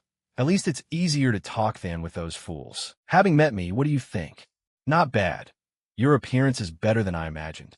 Thanks for the compliment. But this is my personal line of communication. If you need advice, you can contact me anytime. Just don't insult the Demon King doctrine in front of me. I'll tentatively accept you. Hope you don't disappear too quickly. If you want to talk, there's always the puppet Demon King. He's hard to read, but anyway, he's better than those two idiots. Diaz watched Reina's retreating figure with deep thought. Although she still can't fully trust me, Reina Soldian was an unexpected gain. Meanwhile, Diaz's tower. Lord Rocker, please try the cookies. Ah, Princess? Cookies? Why are there snacks in a Demon King's tower? The ingredients were bought by the Demon King, and I had the sprites help bake them. A genius sprite mage is indeed different. Please enjoy. Thank you. The princess has never done any work herself, and now she bakes? If the cookies aren't good, I suppose I must praise them anyway. Impossible. This flavor is a surge of mana, an unimaginable taste. I've never eaten cookies this good. It's truly a taste of heaven. What is it like? I can't get enough. How on earth did the princess do it? I just mixed a bit of spirit herb into the dough. It's just right for your palate. Truly cookies made by the princess herself. Why would you give such a precious delicacy to me? No wonder my mana keeps surging. This is a goodwill gift. We'll be seeing each other for a long time. That is true, but I wonder if Lord Granada will like them. He'll probably go crazier over them than I did. Really? So, Demon King, do you like them? Urgus smiled like never before. Has everyone left? Diaz returned after a long time. Only Jason remained there. Yes, the Unity Conference has ended. If you feel regretful, would you like another cup of tea with me? Regretful me? The puppet Demon King then spoke seriously. You need a great deal of human money. Diaz was stunned by his words. What are you saying? Where did that information leak from? Pretending innocence is useless. Draxon already told me everything. Don't waste time on pointless games. Let's negotiate. Exchange the demon world's mana points for human cash. Diaz looked at him warily. What are you plotting? Plotting? What plot would I have? I just want us to cooperate pleasantly. After that, countless sacks of gold were transferred to the first floor of the Demon King's tower. I obtained an unbelievable 100,000 gold coins. Remember to hide the source of the money. If Jason knows where the money came from, he'll understand my entire plan.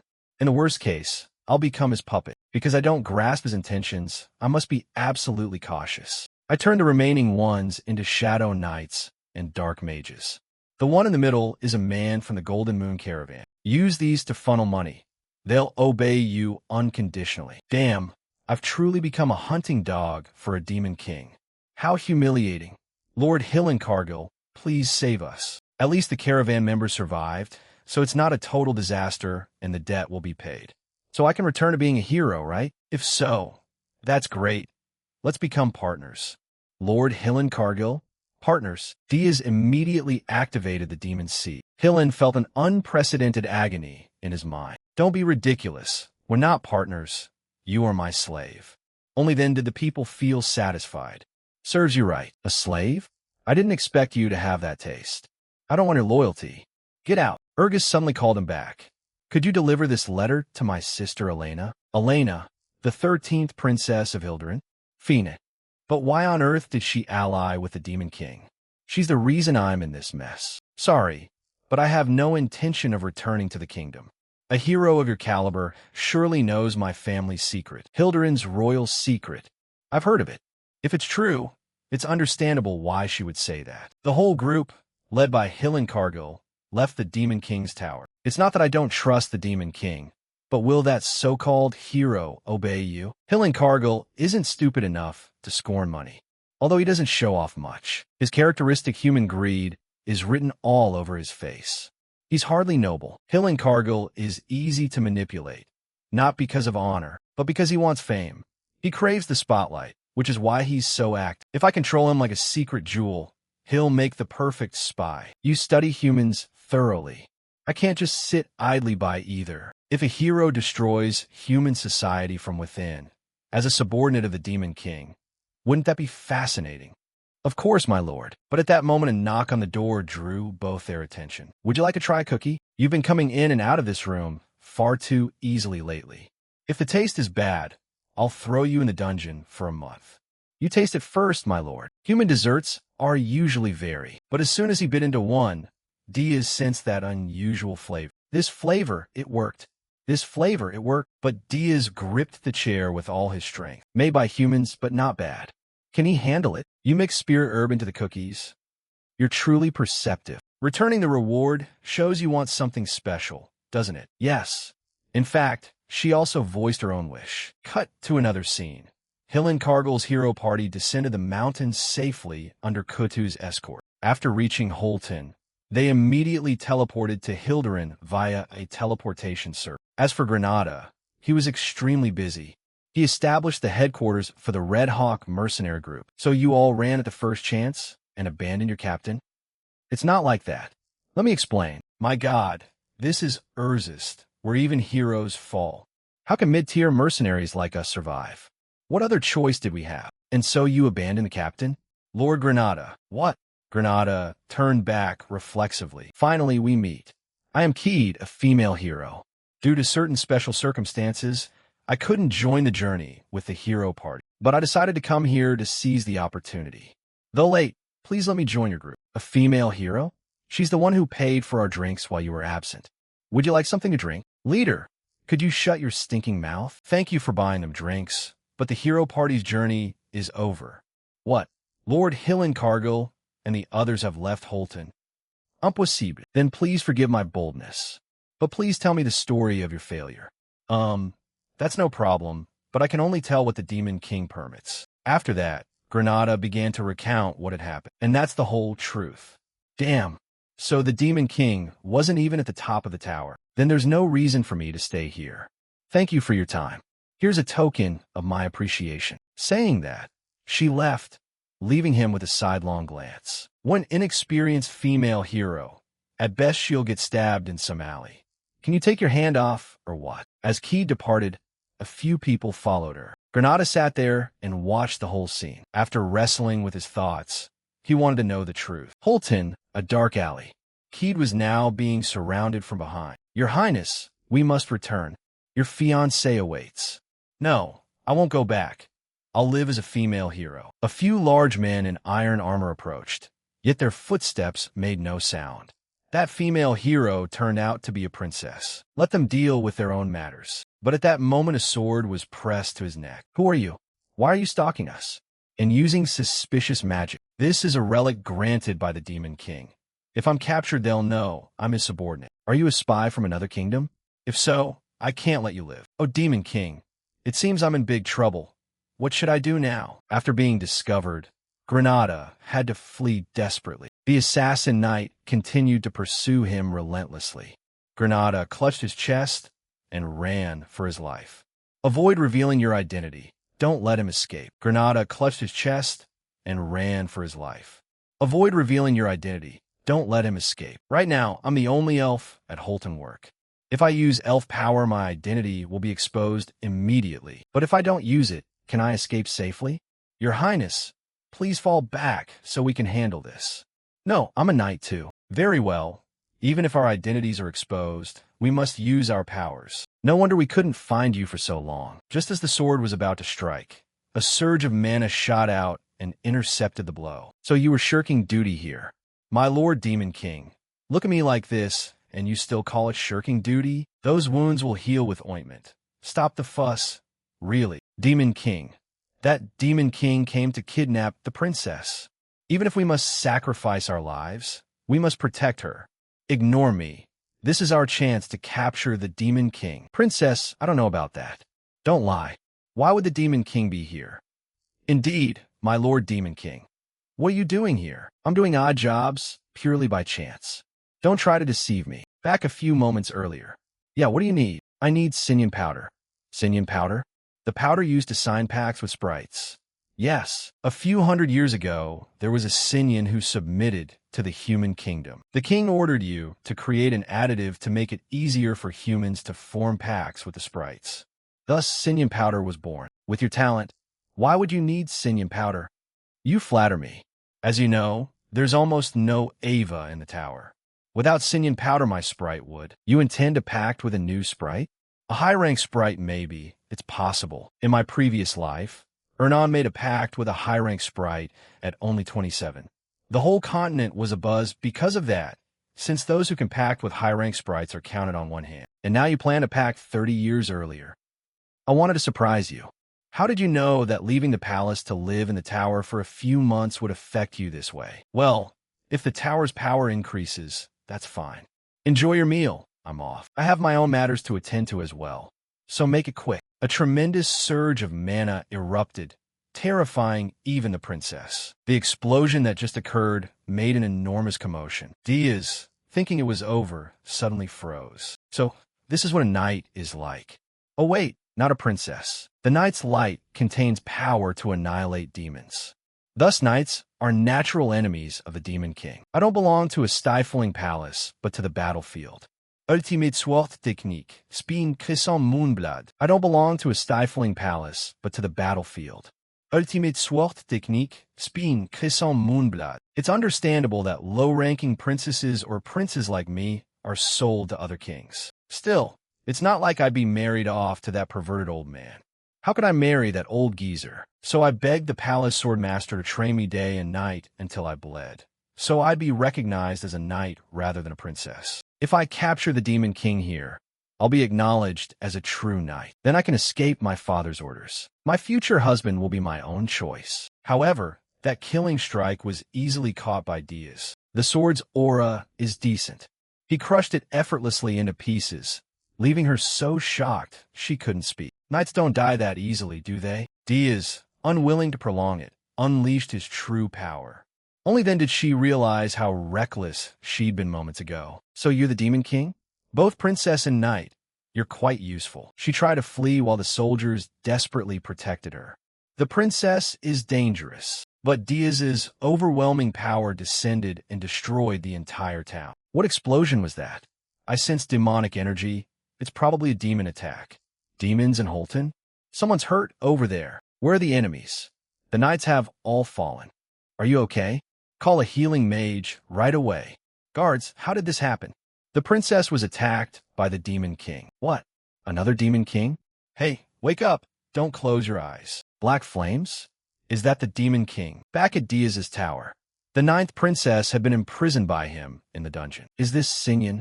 She's a princess. Princess Caspin, the 9th. For now on, she'll live with you on the 4th floor. She's a bit hurt, so heal her. Keep her well. She'll be useful. Yes, but why did you suddenly kidnap another princess?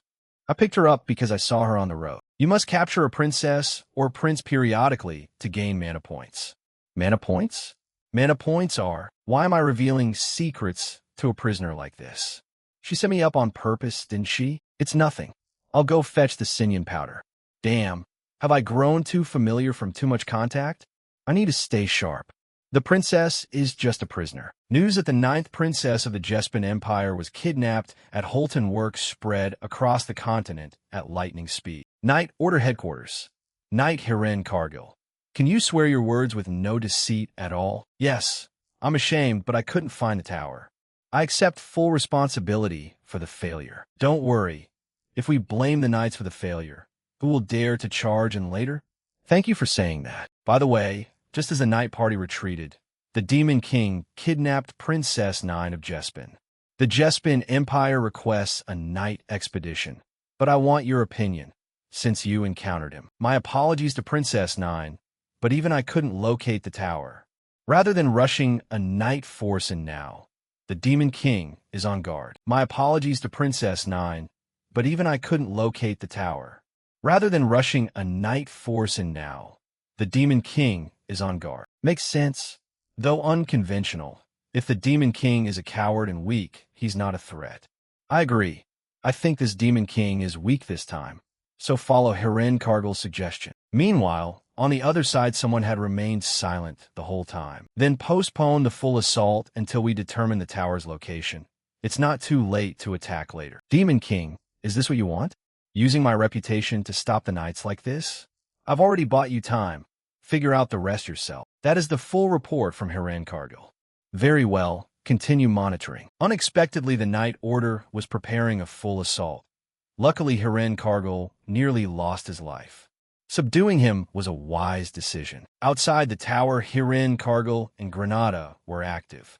I can use those two to delay the knights. I've kidnapped another princess, so I'll accumulate mana points little by little. If I use Mani's gem, I can use it as a source of power. WF is renovating the tower, making the first floor even more solid, and Krutu is expanding its influence. When Princess Ernan packs with a high-rank sprite, I'll complete a mighty tower that the knights won't dare to dream of. Only then can I turn outward and begin the real revenge against the wretched knights who killed me. But first I must obtain Sinian powder. In the city full of powerful mages and knights, the arcane technology city of Amor. Is there a way to get it without being detected? Cut to the magical kingdom of Amor. At a small shop in the corner of the trade market, Jetson's shop. He sat behind the counter reading a paper and muttered, I really don't understand a hero guild. What on earth are they doing? At that moment, the door suddenly swung open, causing the bell to jingle. The moment he stepped in, the shopkeeper cheerfully called out, Welcome. Are you looking for anything special? He replied coldly, Sinian powder. The owner answered, Oh, of course we have it. He cast a glance around, thinking to himself, Such a shabby shop. He replied coldly, Sinian powder. The owner answered, Oh, of course we have it. He cast a glance around, thinking to himself, such a shabby shop. In other words, famous shops are always frequented by heroes or mages. Even if you hide a demon's presence, the risk of detection is high. So Diaz deliberately came to a remote, quiet shop. The owner was thrilled and began to hawk his wares. You're in luck. Genuine stock. Once you're here, you won't need to go anywhere else. Wonderful. I'll give you a special price. Only 1 gold per item. Cheaper than vegetables. Contrary to his enthusiasm, the man remained calm. Don't shout. And that's still too expensive. Then from outside, the door suddenly opened. The owner glanced toward the newcomer and said, Please come in. The newcomer said, Do I really have to start from this dump? He curiously looked at the newcomer, his eyes suddenly widening as he muttered to himself, That guy. Looking at the two who entered, he guessed who they were. The dwarf behind spoke. If that losier had any sense, he wouldn't show up in such conspicuous places. Louise ground her teeth in anger. That bastard. Thinking I have to crawl into a lousy hole like this. Because of him. Then the dwarf stepped forward and asked the owner, Excuse me. I'm looking for someone. He glanced downward, assessing the fierce temper and rough voice. Above all, those twin braids. She must be Louise Verft. She probably didn't recognize him because he used a magic item during their prior skirmish. The owner cheerfully replied, Ah, so you're looking for someone. But I have a condition. If I don't sell anything, my memory gets much worse. This made the dwarf exclaim in surprise. What? The little princess behind shouted angrily. What? You piece of trash. She stepped forward, pointing the tip of a knife at the owner threateningly. I guess you don't understand the situation. How dare you extort me? The owner, though frightened, tried to explain. Murder is forbidden in the capital, you know. The dwarf behind intervened. You mustn't do that, the owner continued. If you're going to threaten me, At least buy something first. How about that? The princess snapped in anger. What? Are you crazy? The old man still tried to explain. If you buy one item, I'll gladly accept punishment. This remark surprised her a bit, and she blurted out, What? She burst out laughing with delight. Ha ha, the owner is amusing. All right, show me what you've got. The owner began his sales pitch. This is an item called the Archa set. It's extremely useful for dwarf masters. And it's only 3 gold, my friend. Looking at the jar he held out, he thought angrily to himself, That damned scoundrel. Without hesitation, Louise tossed 3 gold coins. Perfect. 3 gold, right? Seeing the money, his expression changed. Thank you. Blessings upon you. She moved to the main point. Now tell me, has any dwarf been here recently? His name is Lozier, the owner replied. This is the first time I've heard that name. But there's a shop called Deer Leaf beside the central square. It's quite famous and blacksmiths visiting him more often stop there. People there might know something. After receiving the information, she nodded. Not bad. Let's go. She then turned and left, sneering.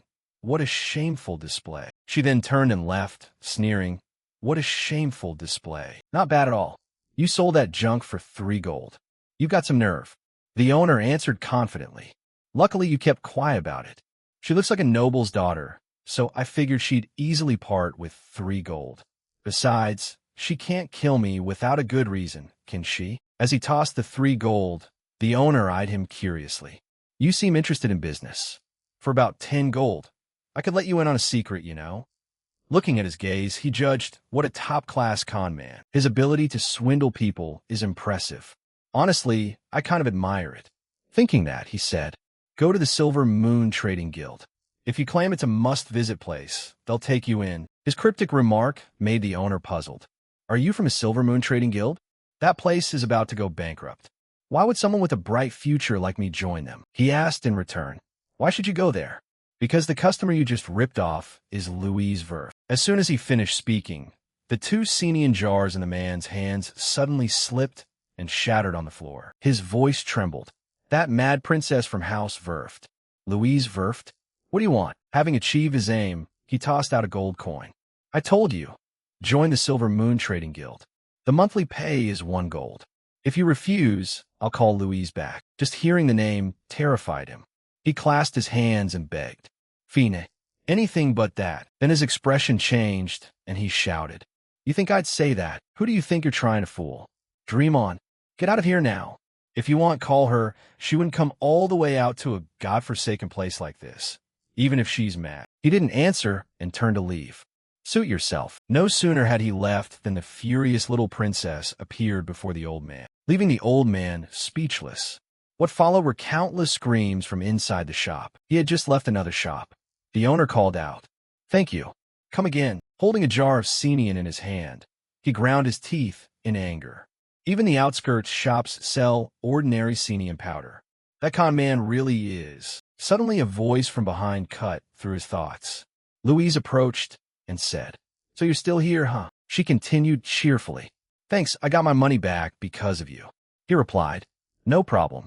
What did you do to that damn shopkeeper? She recounted angrily. Unfortunately, I was outside, so I could only teach him a little lesson. I should have ripped his heart out. Beside them, the dwarf wailed in fear, thinking, who knew the little princess would get this furious? He was a bit surprised, too. She really is temperamental. But wait, did she just mention ripping out a heart? Thinking it over, he said, You said earlier you were looking for someone named Lozier, right? Is he a blacksmith? She blurted out in surprise. You know him?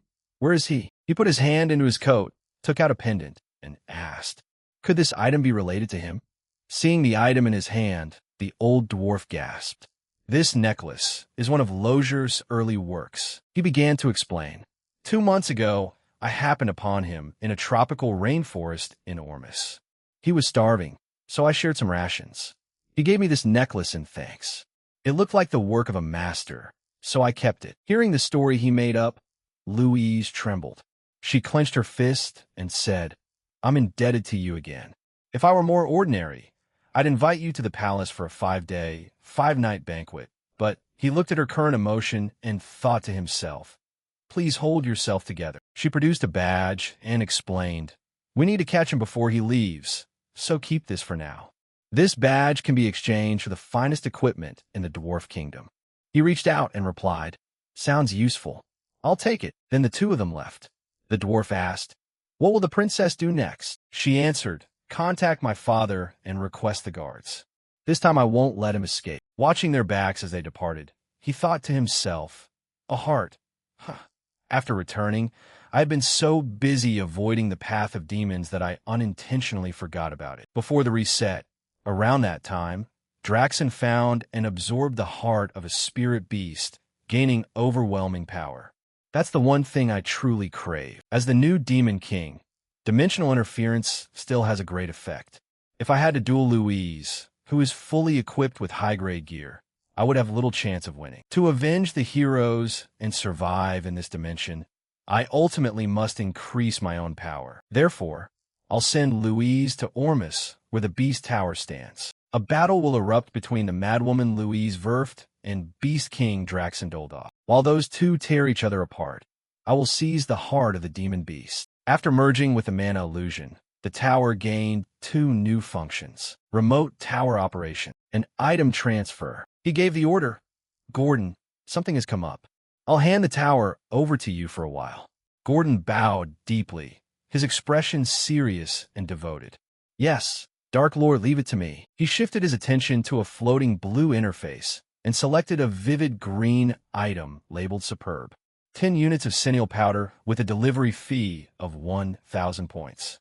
Send this Senile Powder to Princess Ernan. The scene cut to Princess Ernan holding the shimmering Senile vial, eyes wide and sparkling with delight. "Wow, a superb item? Did you have to go all the way to the Achen Kingdom for this?" Gordon stood beside her, looking cold and detached in dark clothes, and answered, "Of course it's superb. It was taken by the Dark Lord himself, so be careful using it. These are the materials needed to form a contract with a high-ranking spirit." Meanwhile, on the 4th floor, the atmosphere was bleak and cold inside a stone cell. Gordon kept a solemn expression, teaching her swordsmanship so she could use her full power. "I will test her when I return." Amid a swirl of green leaves, training with Gordon, her face twisted with determination as she shouted, "I'll make you regret training me." Gordon retorted with a smirk, "Beat me once first, then say that." A Hellforge with a delivery fee of 10,000 points. He ordered the Hellforge installed on the 1st floor and told Lozier to try renovating the 1st floor more. Deep within the tower, the dwarf Lozier stood before the huge crimson machine of the new forge, his eyes truly trembling with joy. Steam hissed from the pipes as he shouted in ecstatic delight, "My goodness, what is this? A furnace I've never seen before. How does it work? And what's this? The cooler looks like a living creature. We must be grateful for the Dark Lord's generosity." "Yes, of course. I'll make everything well made for the Dark Lord." After that, the protagonist shifted his attention to his military forces. "How are the orcs doing?" Gordon's voice rang out, accompanied by images of green-skinned orcs standing triumphant atop piles of monster corpses on snow-covered peaks. "We've unified a total of 3 tribes and doubled our numbers. They've grown strong enough to hunt most of the monsters in the Urgist range." Beej Diaz nodded in satisfaction. "Good. Manage the tower properly until I return." Gordon's image replied, "Yes, Dark Lord, I will not disappoint you." Whoosh! The scene shifted to the sky over a human city.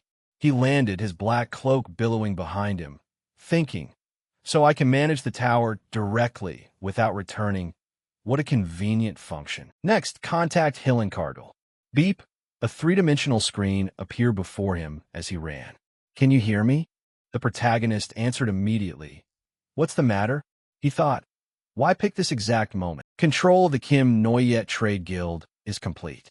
From now on, the Kim Noyet Guild will be managed by Almon, the Dark Knight, and the Dark Mages. Hillen stood and straightened his coat, reporting his own status. "I won the 10 stars, and providing support, so the guildmaster stepped down in favor of my son. I also confirm that a single failure doesn't easily erase the reputation of the 10 stars." He replied briefly, "Well done." Next, Pass a message to Granada. Tell him that we will provide capital through the Kim Noya Trade Guild, so he should buy up all spirit slaves on the continent. Hillen stared at the screen, bewildered. By spirit slaves? Beej Diaz's eyes narrowed, glowing a sinister red as he added another instruction. And I'll send someone to the guild. A swindler named Jettison. He'll be useful, so put him to work. Hillen blinked in confusion. What? A swindler. In a dark corner, a man in a beanie with a bruised face cowered in fear. This is Jettison. Diaz's voice was malicious as he explained. Yes, he's the bastard who dared swindle Louise' work. I've already tracked down all his personal information, so if he doesn't show up within a month, I'm planning to send an assassin to wipe him out. Jettison clasped his hands together, quietly weeping in fear. The scene shifted to the sun-drenched training ground of Holton Walk. Dozens of humans were practicing swordsmanship. Granada watched them and spoke into his communication device. Really? You want to buy all my people? Understood. I'll gather them as quickly as possible. However, Granada felt conflicted inside. Sweat ran down his face at the thought that rescuing his people was good news. But thinking about dragging them into the Dark Lord's hands. Surely the Lord intends to use them as spies like me.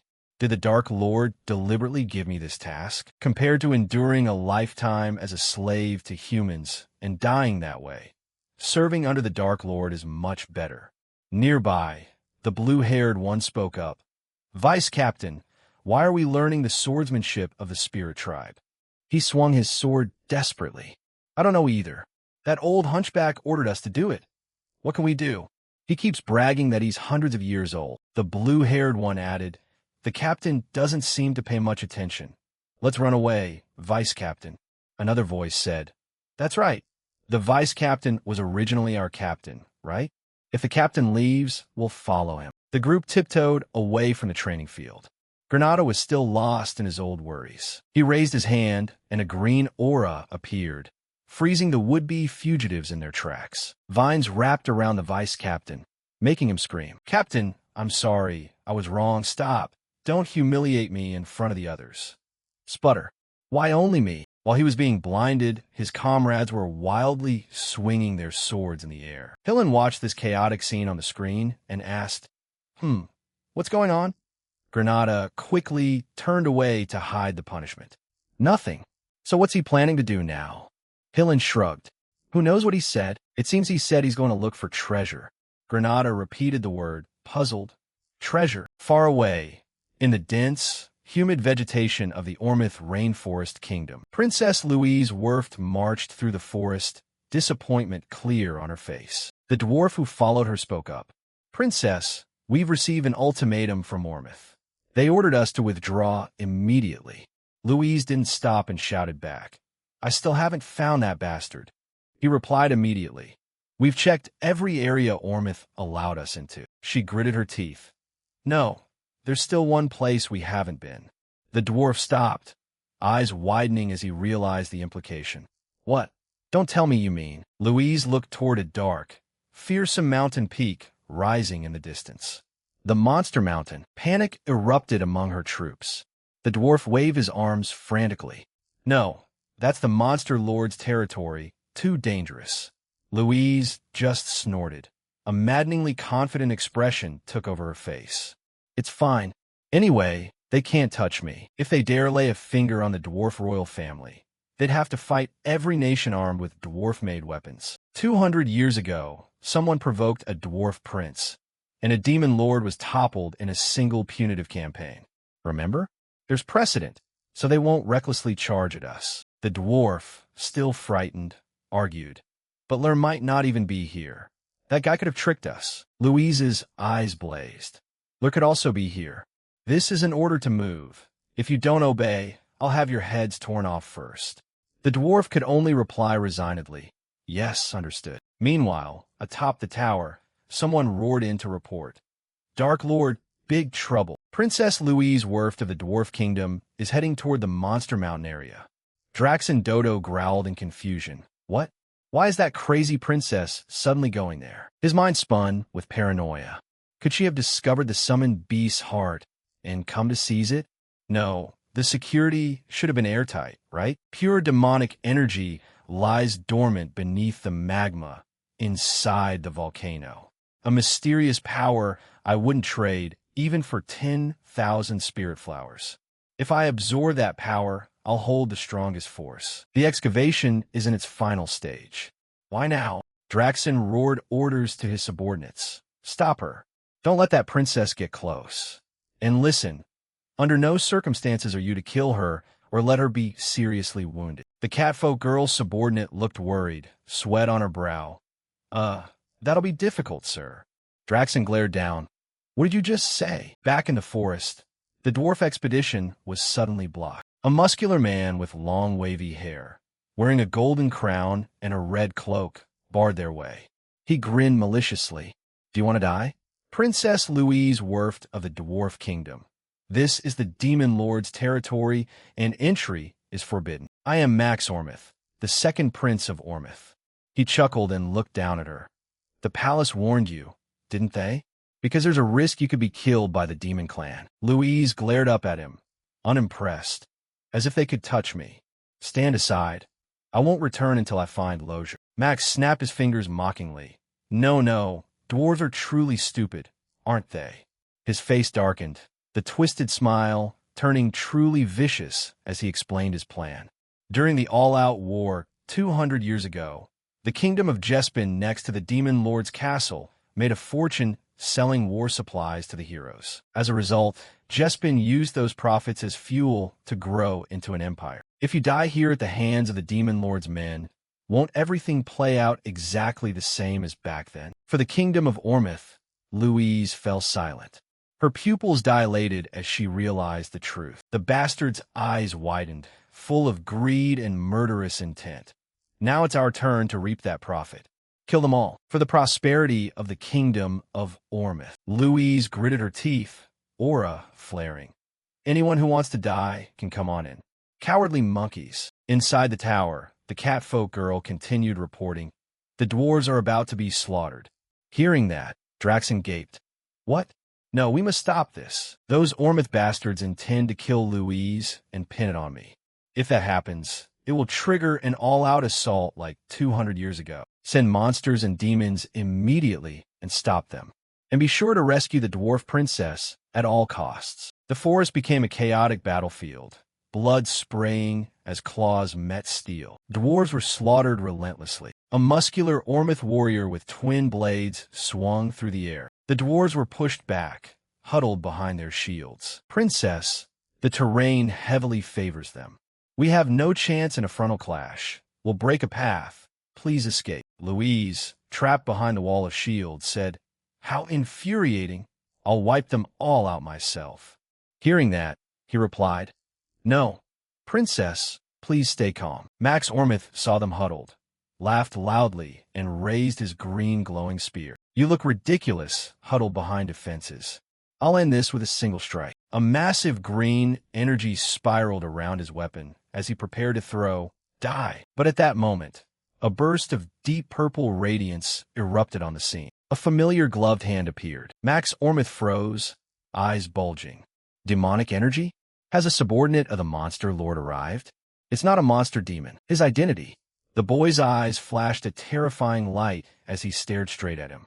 You will die here. The air in the jungle thickened with tension and the suffocating pressure of dark magic. Purple flames coiled and flared across the battlefield, casting eerie shadows over the warriors' faces. Max, the second prince, stood ready with his spear raised, eyes wide with a mix of terror and reckless determination as he stared at the cloaked figure hovering there. You're currently disguised as an invader. Max gritted his teeth, his face contorted in a fierce war cry. He's a high-ranking demon. Kill the princess quickly.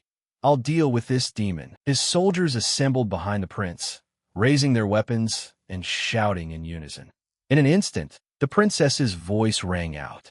Prince, amid the chaos, Louise swung her enormous axe shrouded in a golden aura, terrifyingly brushing aside the Ormith soldiers' strikes with ease. Max was still struggling on the ground, looked up and saw her. His eyes bulged in disbelief.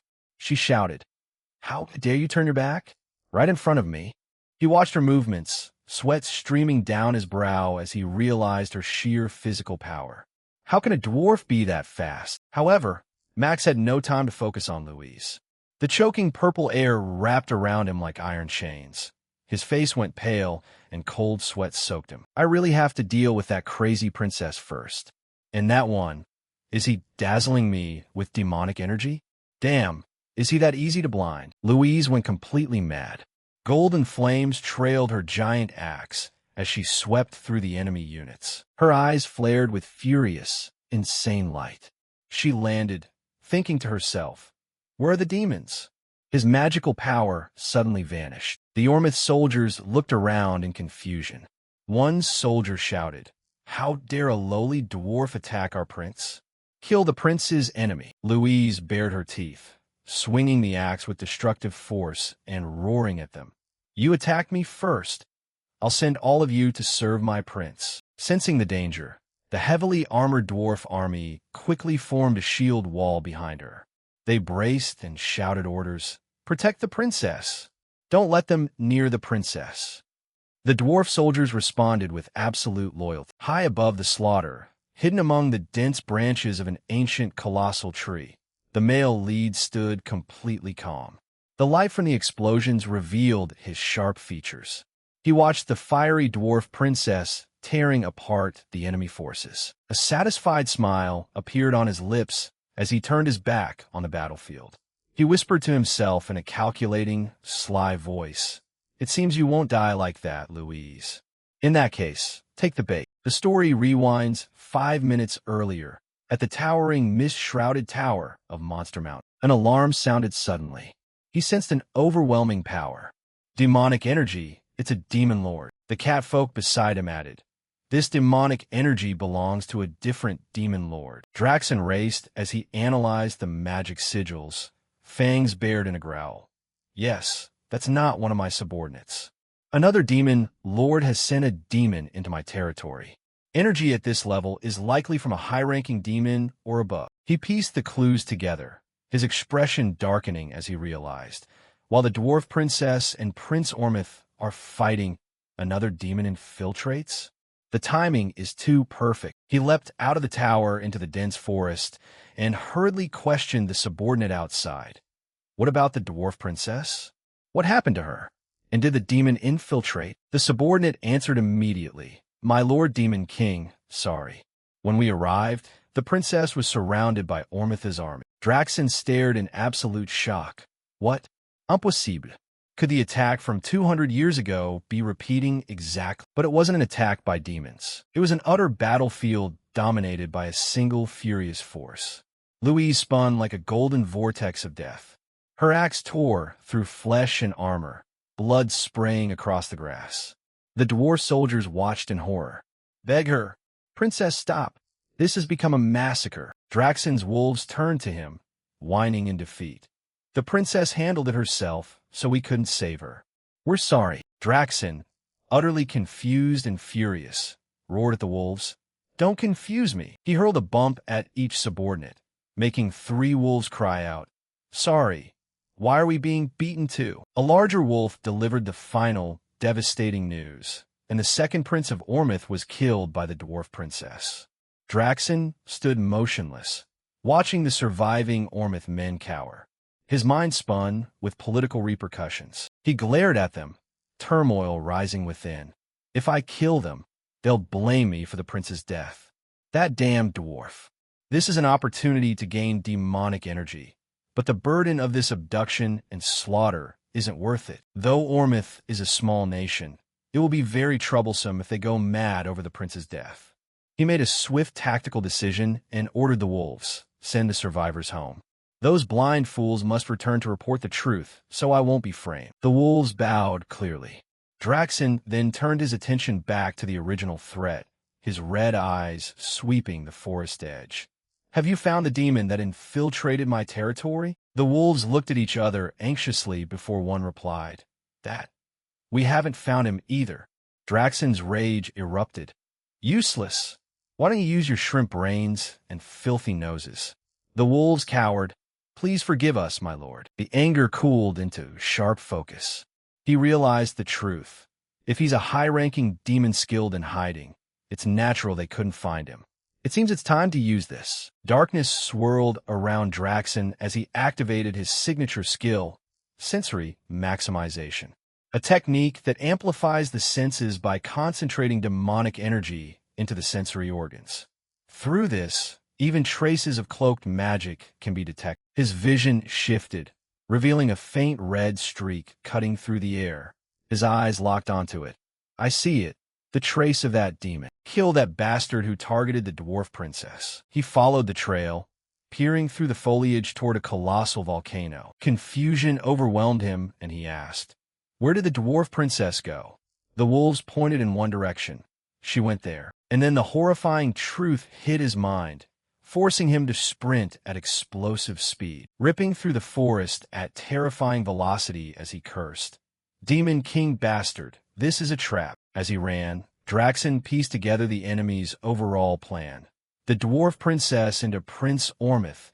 Even the demonic energy earlier was a scheme to lure me away from that volcano. A high-ranking demon. No, the Demon King's objective in sending that high-ranking demon was the heart of the divine beast. Deep inside the giant mouth of the volcano, the heat was suffocatingly intense. His wings spread wide. The male lead's inner voice echoed in his head. This is not ordinary lava. The energy from the divine beast's heart reaches all the way here. No matter how strong Draxen is, jumping down here is impossible. That's why they were secretly constructing a way to drain the lava. I don't care because the black fire dragon's scales can move even in lava. Suddenly, a giant many-eyed demon tiger leapt out and threw a punch at him. Diaz didn't even flinch. He teleported to the side, watching the beast with calm amusement. "Oh, a demon can detect me from this distance." The tiger's eyes widened in sudden horror as it recognized the power before it. Demon King. He easily caught the giant tiger, smiling wickedly. "Let's go." The tiger thrashed in panic. "Let me go." With a light flick of his wrist, he hurled the giant beast straight onto the molten rock. The tiger screamed, "No." At the same time, Diaz jumped down, a dark, victorious smile spreading across his face. That bastard Draxen. After absorbing a divine beast's heart in the past, his regenerative ability became insane. I wonder which divine beast's heart he absorbed. As he spoke, the lava began to blaze with a blinding holy light. A colossal form made of pure fire rose up from the river. His eyes widened slightly in astonishment. So, it's a corpse, a phoenix. A memory flashed in his mind, taking him back to the dim library. When I was still a student at the Demon King's Academy, I read records confirming the existence of phoenixes across different dimensions. Phoenixes can traverse dimensions from sacred beings, becoming dominant creatures at the pinnacle of their own dimensions. Although their powers vary, there is a common point. All demon kings who were obsessed with absorbing a phoenix became powerful enough to carve their names into the history of the demon realm. He extended his clawed hand, his smile widening into absolute greed and triumph. "Thank you, Draxen. I can come here because you absorbed a phoenix in our past life. The one power I envied will finally be mine." He absorbed the radiant core, and a colossal pillar of flame erupted above, shaking the foundations of the volcano. Outside the cave entrance, Draxen panted as he desperately tried to identify the mastermind. Who the hell knew about my phoenix? Was it that nameless bastard who came away with no gain except lacking a high-ranking demon? Except his deputy is in the tower. This is not something a novice demon king could know. I wasn't careless in managing security. He charged forward. They looked at him in surprise. "Demon King, why are you here?" Draxen barreled through the bewildered bear guards. He didn't answer, roughly tossing them aside, his mind frantically eliminating suspects. Was it Reyna or Yugra? No, not them. Yugra isn't clever enough to devise such a plan. Renia is of the Bluebone clan. The Fire Phoenix is like poison to her. So only one bastard remains. He roared, interrogating those around him. "Is the divine beast safe?" The guard bowed respectfully. "Yes, your majesty." But then the guard pointed toward the seething lava with a puzzled look. But just now the tiger suddenly fell into the lava. Draxen's world stopped. The red ring in his eyes shrank to a pinprick. "What? No." Get him out immediately. That bastard is trying to steal my phoenix. The guard tried to grab him. Demon King, what happened? Demon King, be careful. A catastrophic explosion of golden fire burst from the pit, flooding the entire cavern. Draxon's eyes widened to the maximum, veins of blood standing out, filled with a hatred beyond words. Far away, under a peaceful sunset, his new member and the dwarf princess looked up at the sky, unaware of the shifting balance of power in the world. In the distance, Granada, hero of the Neen and the foremost princess, seemed to sense something as they gazed up at the orange-red sunset sky. Hey!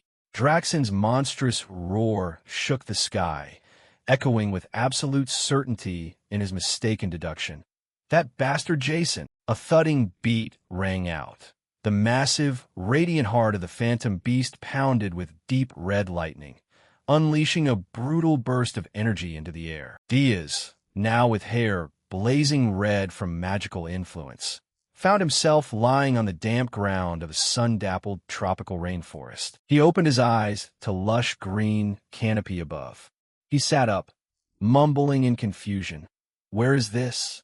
Who am I? I had planned to take the Phoenix corpse into a private space and bring it back to the tower, but the phantom beast mana absorbed into my body without giving me a chance to react. I knew I'd been blown far away by the volcanic explosion. He looked down at himself, red hair falling over his eyes. Squirrels, deer, and rabbits were boldly cuddling against him, attracted by the pure life energy radiating from his core. He grimaced in disbelief. For a demon king like me, why are wild beasts clinging to me like this? Sitting barefoot in the peaceful forest covered by green creatures, he glared at them and ordered coldly, "Go away." But the animals did not move. He felt an unusual warmth in his chest, a sensation entirely foreign to his demonic nature. It feels like I'm no longer myself. What is this strange feeling? He bent over a clear stream, staring at his rippled reflection. His eyes widened in astonishment. What is this? Meanwhile, in the distant kingdom of Ormith, a stone pyramid stood solemnly above the treetops. Inside the sunlit halls, Princess Louise Werft knelt before the solemn throne. She recounted the tragic events with a heavy heart. Prince Max Ormith and the brave warriors of Ormith saved us from the Demon King's beast minions. But the King of Ormith raised his hand with a grave expression. Enough. I raised my son to be a brave warrior. There is no greater honor than falling on the battlefield while protecting the weak. Damn it. Notify the Heroes Guild at once and prepare an expedition to execute the Demon King beast. The heavy armored guards hurried off, shouting in unison, "Yes." Back in the peaceful forest, a magical communication device chimed. In a distant plush office, Hillen Cargill stared at the floating blue screen in utter confusion. He hesitated and asked, "I have something to report." Who are you?" Diaz, still sitting naked with a bird casually perched on his head, answered in a flat tone, "Your master here. I just look a bit different due to some circumstances. Ignore it and report." Hillen straightened, his expression turning serious as he relayed the intelligence. Currently, at King Ormith's request, an expedition of heroes is being planned. He closed his eyes, his mind working quickly to process the political shift. "I see." Hillen continued with details of the looming threat. The leader of the expedition is Rosal Charent. She is also a 10-star hero. She is a top battle mage specializing in fire magic. The commander is 10-star warrior Vap Dislot. He rose to the top through sheer power. Of the 500 fighters, 200 are true warriors. Their sole objective is to subdue the Demon King beast. They plan to assault the beast tower immediately after assembling at Ormith. Diaz rose in the forest with a calculating look. 200 heroes? More than expected. Hillen added details about the force composition. Of the 200 heroes, the only 10-star ones are Rosal Charent and Vap Dislot. A burly figure radiating blue martial energy, representing the formidable Vap, appeared. He squinted, instantly deducing the political currents driving humanity. Out of 200, only 2 are 10-star heroes. Hillen added, "It seems those who don't want the Demon King beast dead are pulling strings behind the scenes." He froze, eyes wide in confusion. Humans don't want the Demon King dead? I understand now. To humans, the Demon King's tower is like a gold mine full of endless treasures. Even the corpses of demons become ingredients for magical items and are traded at high prices. In other words, for those who see the Beast Tower as a source of income, the tower's collapse is undesirable. Even in seemingly simple matters, interests are intertwined. Human society is quite complex. He looked at the screen and issued a bold new order. All right, you join this expedition too. I'll tell you the Demon King Beast's weakness. However, you must be the one to finish the Demon King Beast and absorb his power. If you're a hero who has slain 2 Demon Kings, it will be easier to gain humanity's trust. Hillen forced a laugh, sweat running down his forehead. Haha, I'm very grateful. But are you sure about me becoming stronger like this? He looked through the screen, his gaze haunted and dark. You think you can stand against me just by absorbing 2 Demon Kings? Hillen swallowed and forced a submissive smile. Haha, leave it to me. The call ended, and Diaz began walking through the peaceful forest. He muttered to himself, now I should head back. Another blue screen appeared. He answered nonchalantly, Gordon, go ahead. Gordon's voice came through frantic and panicked. Your Majesty? From the Beast Tower. Who is this? He replied irritably. Yes, I'm the Demon Lord. On the screen, Gordon was completely stunned by his master's new appearance. Your Majesty, why do you look like that? He sighed in annoyance at the repeated question and lack of focus. Still that line? I told you to speak. Gordon quickly steadied himself and reported urgent news. Ah yes, the Beast Tower has requested an emergency assembly of the Demon Lords. Yes, the message just arrived. His eyes widened in genuine shock. Draxon did that? Really? At the ominous entrance of the Beast Tower, thunder cracked as a magic gate tore open the fabric of space. The Frost Demon Lord and Yuga stepped out, towering over the dark land. He complained loudly. What's going on? Draxon, standing beside them, swept his gaze around, thinking to himself, this place always stinks. Draxon growled, his eyes glowing red with fierce suspicion. First, go up and wait for me. I'll go up with the last of you. Yuga only grunted. All right. Draxon bared terrifying fangs, his mind reeling with paranoia as he waited. Beej Diaz and Jason Cockmund both arrived late. Did you need time to rearrange? Beej Diaz, if you arrive late, you'll be added to the suspect list as well. Back in Ormouth, Diaz realized the deadly trap he had fallen into. He shot into the sky with an explosive force, shattering the ground beneath him and creating shockwaves through the jungle. He flew above the canopy as panic began to set in. I slipped up a little. There's no time left. Gordon's voice came over the communication device, offering a sensible solution.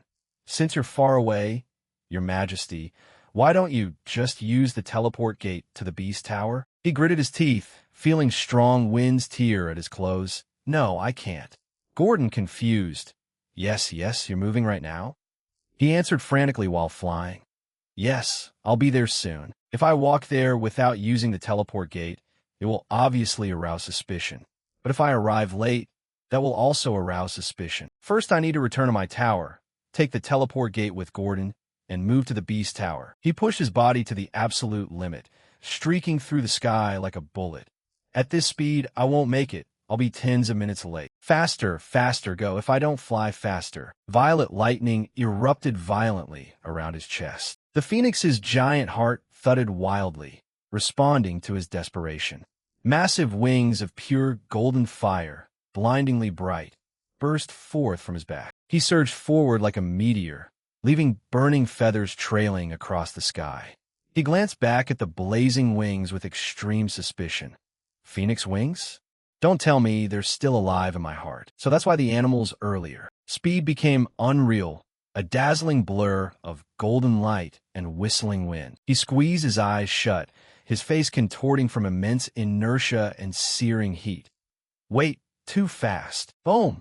A massive explosion of snow and ice marked his brutal landing in the frozen north. He skidded violently across the frozen wasteland surrounding his tower. Smoke rose from his overheated body as he sat up, clutching his head in pain and disorientation.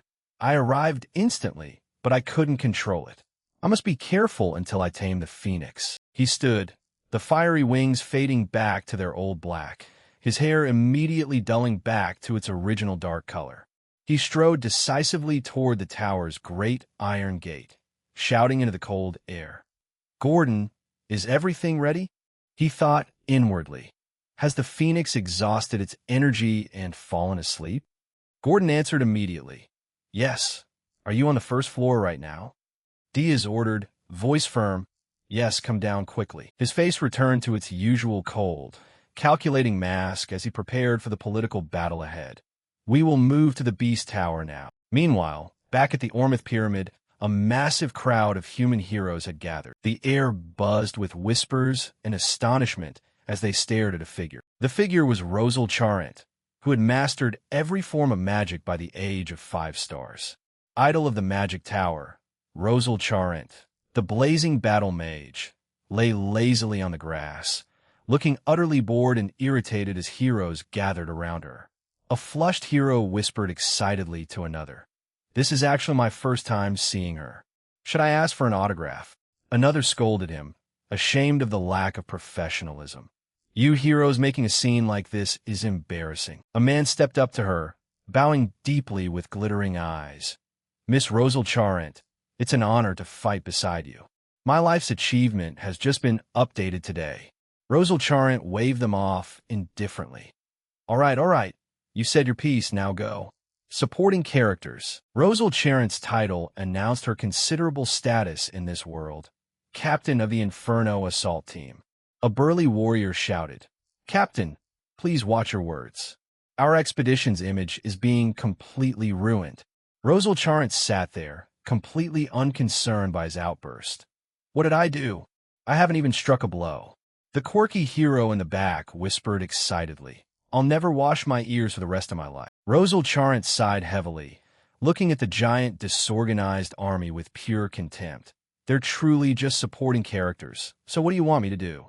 How can we conquer the tower with things like this?" Suddenly, a murmur rippled through the crowd as a shining figure approached from the rear. "Lord Hillencargill is joining this time too? The 10-star hero who defeated the Lust Demon Lord? But they say that expedition failed. Still, 10 stars are 10 stars." Hillencargill stepped forward with a confident smile. He approached to greet her with a practiced courtesy. "Long time no see, Rosal Charent. I'm here to contribute to this expedition as well." Rosal Charent looked at him with pure contempt. "You sure are shameless failure. I suppose you aren't wearing that filthy ring anymore. You took it off because there are no spirit clans here, right?" Hillen's smile cracked slightly, a drop of sweat sliding down his cheek as he tried to keep calm. "We can talk about that later." Inside he was panicking, realizing the great danger she posed to the reputation he'd worked so hard to build. "Ha! Damn it. A hero who knows how I killed the Lust Demon Lord. If this woman opens her mouth, my image will be ruined." Rosal Charent stood up. "If it weren't for the Magic Tower's orders, we wouldn't even have any reason to meet. In any case, I will be the one to finish off the Demon King Beast, so don't interfere with your filthy hands." Hillen maintained his bright, fake smile and bowed slightly. Of course, but inside, his ambition burned just as brightly as hers. A dark thought echoed his true intent and his master's command. "How ridiculous! The Demon King Beast's head will be mine." A swirl of deep purple energy swept through the tranquil, sunlit air of the dense forest. The figure who stepped out of the magic gate with Gordon waiting for them in the empty courtyard was Draxon. He looked down at the newcomers, his eyes glowing red in the darkness as he growled, "Beej Diaz and John Coach Moon. You arrived just in time. I will explain the details inside." Beej kept his face completely calm, but a bead of sweat trickled down his cheek as he thought inwardly, "Thank goodness I'm not late." Inside the upper level of the Beast Tower, the atmosphere was suffocatingly heavy. The stone walls of the cavern were dimly lit. Standing beside Beej was Yuga, who asked, "Draxon, what is so important that you called an emergency meeting?" The Frost Demon Lord tilted his head slightly, a hint of curiosity in his eyes. "I've heard a band of heroes is assembling at Ormith. Is this related to that?" Draxon's face twisted into a mask of rage. He bared his sharp fangs, his voice echoing through the dark cavern. "It seems you all already know something, so I'll speak plainly." He continued, "It seems you all already know something, so I'll speak plainly. One of the demon lords gathered here, sent a high-level demon into my territory, and then stole the phoenix corpse I intended to absorb. Moreover, that bastard killed Ormitha's second prince. He provoked the current hero expedition. He may also have killed the dwarf princess." Yuga looked at him and thought, "Draxen hit a phoenix?" The Frost Demon Lord regarded the political disaster with calculating eyes. Stealing a divine beast is truly disgraceful. But Beej kept smiling, though his thoughts were razor-sharp. Intentionally provoking a hero expedition is tantamount to murder. Draxen went on. He likely intended to spark an all-out war across the continent. "It seems one of you is trying to eliminate me." A surge of Draxen's aura erupted, his red eyes blazing like twin suns in the murky darkness as he roared. "I will not die alone. To kill that treacherous bastard, I will buy a black box key. Inside each tower is a black box that records a demon lord's every move in meticulous detail. It was originally created as a tool to analyze incident records and plan more effective invasions in the future. However, demon lords who follow the orthodox path feel no need to use such a mundane item. Additionally, the item consumes a large amount of demonic energy points and will vanish when the tower collapses, so recently no one has paid it any mind." Beej's pupils dilated in extreme panic as he realized the danger. The black box. "I never even considered this." He gritted his teeth, cold sweat streaming down his face. "If Draxen opens the black box in his tower, I will have no way out." Draxen leaned forward. "To open a black box requires the permission of the demon lord who owns the tower. You will all grant me that permission, won't you? If the culprit is here, he will definitely object." Beej's heart pounded in his chest. He glared and cursed inwardly. That bastard Draxen. The Frost Demon Lord calmly raised his hand, his expression unreadable. "I permit it." Beej nodded cheerfully. "I permit it." Yuga growled and stepped forward. "I permit it." When it was Beej's turn, he swallowed his panic. He forced a completely calm expression. "I permit it." Draxen's lips curved into a chilling smile. "You have all agreed. Good. I will inform you of the results later. For now, let us end the meeting here." When the meeting broke up, the black box key was a single-use item that cost an enormous 999,999 points to purchase, requiring a huge amount of demonic energy. Since Draxen would soon face a group of heroes, he would not risk his life by investing such a large sum just for a key. But if the hero expedition ended in failure and the situation stabilized, he would immediately buy that key and open Beej's and John Coach Moon's boxes. The protagonist stepped out of a purple gate to return to his tower. His eyes burned with ruthless determination. "Before that happens, I must kill Draxen." He turned to his aide, his voice returning to a commanding tone. "I'll do a quick check before we go. Start from the first floor." Gordon nodded dutifully. Understood. Preparations were complete. Inside Beej's tower first floor, the air thrummed with fierce magical energy. Standing triumphant atop a gigantic high-tech cannon, multiple barrels glowing with blue mana, was Lozure. He spread his arms and shouted in extreme excitement. "What do you think, Demon Lord? This is the mana cannon I built in the Hellforge. Hellstone Catapult Model 1. Look at its beautiful, alluring form. It's a masterpiece I've never seen in my life. The Demon Lord is truly magnificent. Long live the Demon Lord." He rambled nonstop about multi-target tracking, defense modes, and mana synthesis. The protagonist looked at him and blurted, "I told him to build whatever he wanted, but is he really sane?" Gordon added, "He may be mad, but the weapon's performance is excellent. If you are still worried, I can decommission the Hellforge." Lozure's eyes bulged in panic. He waved his hands frantically, his gaze sparkling with zeal. "Thank you, Demon Lord. Bigger, stronger. I can build even more." Beej turned to his aide. "No, let him be. Let's see how far he can go." They moved up to the second floor. Keed streaked through the air at a terrifying speed. She swung her massive sword, eyes wide with fierce determination as she shouted, "I told you if you train me, you will regret it." She unleashed her ultimate technique. Jespin sword art, crescent sever. A blinding blue wave of energy in the shape of a gigantic crescent hurtled straight at Beej. But that energy shattered like fragile glass against his black aura. She cried out, "This time I'm serious." Ultimate technique, the shard breaker. Boom! He stood completely unscathed amid the falling shards of light. You've improved a bit, but you still need more practice.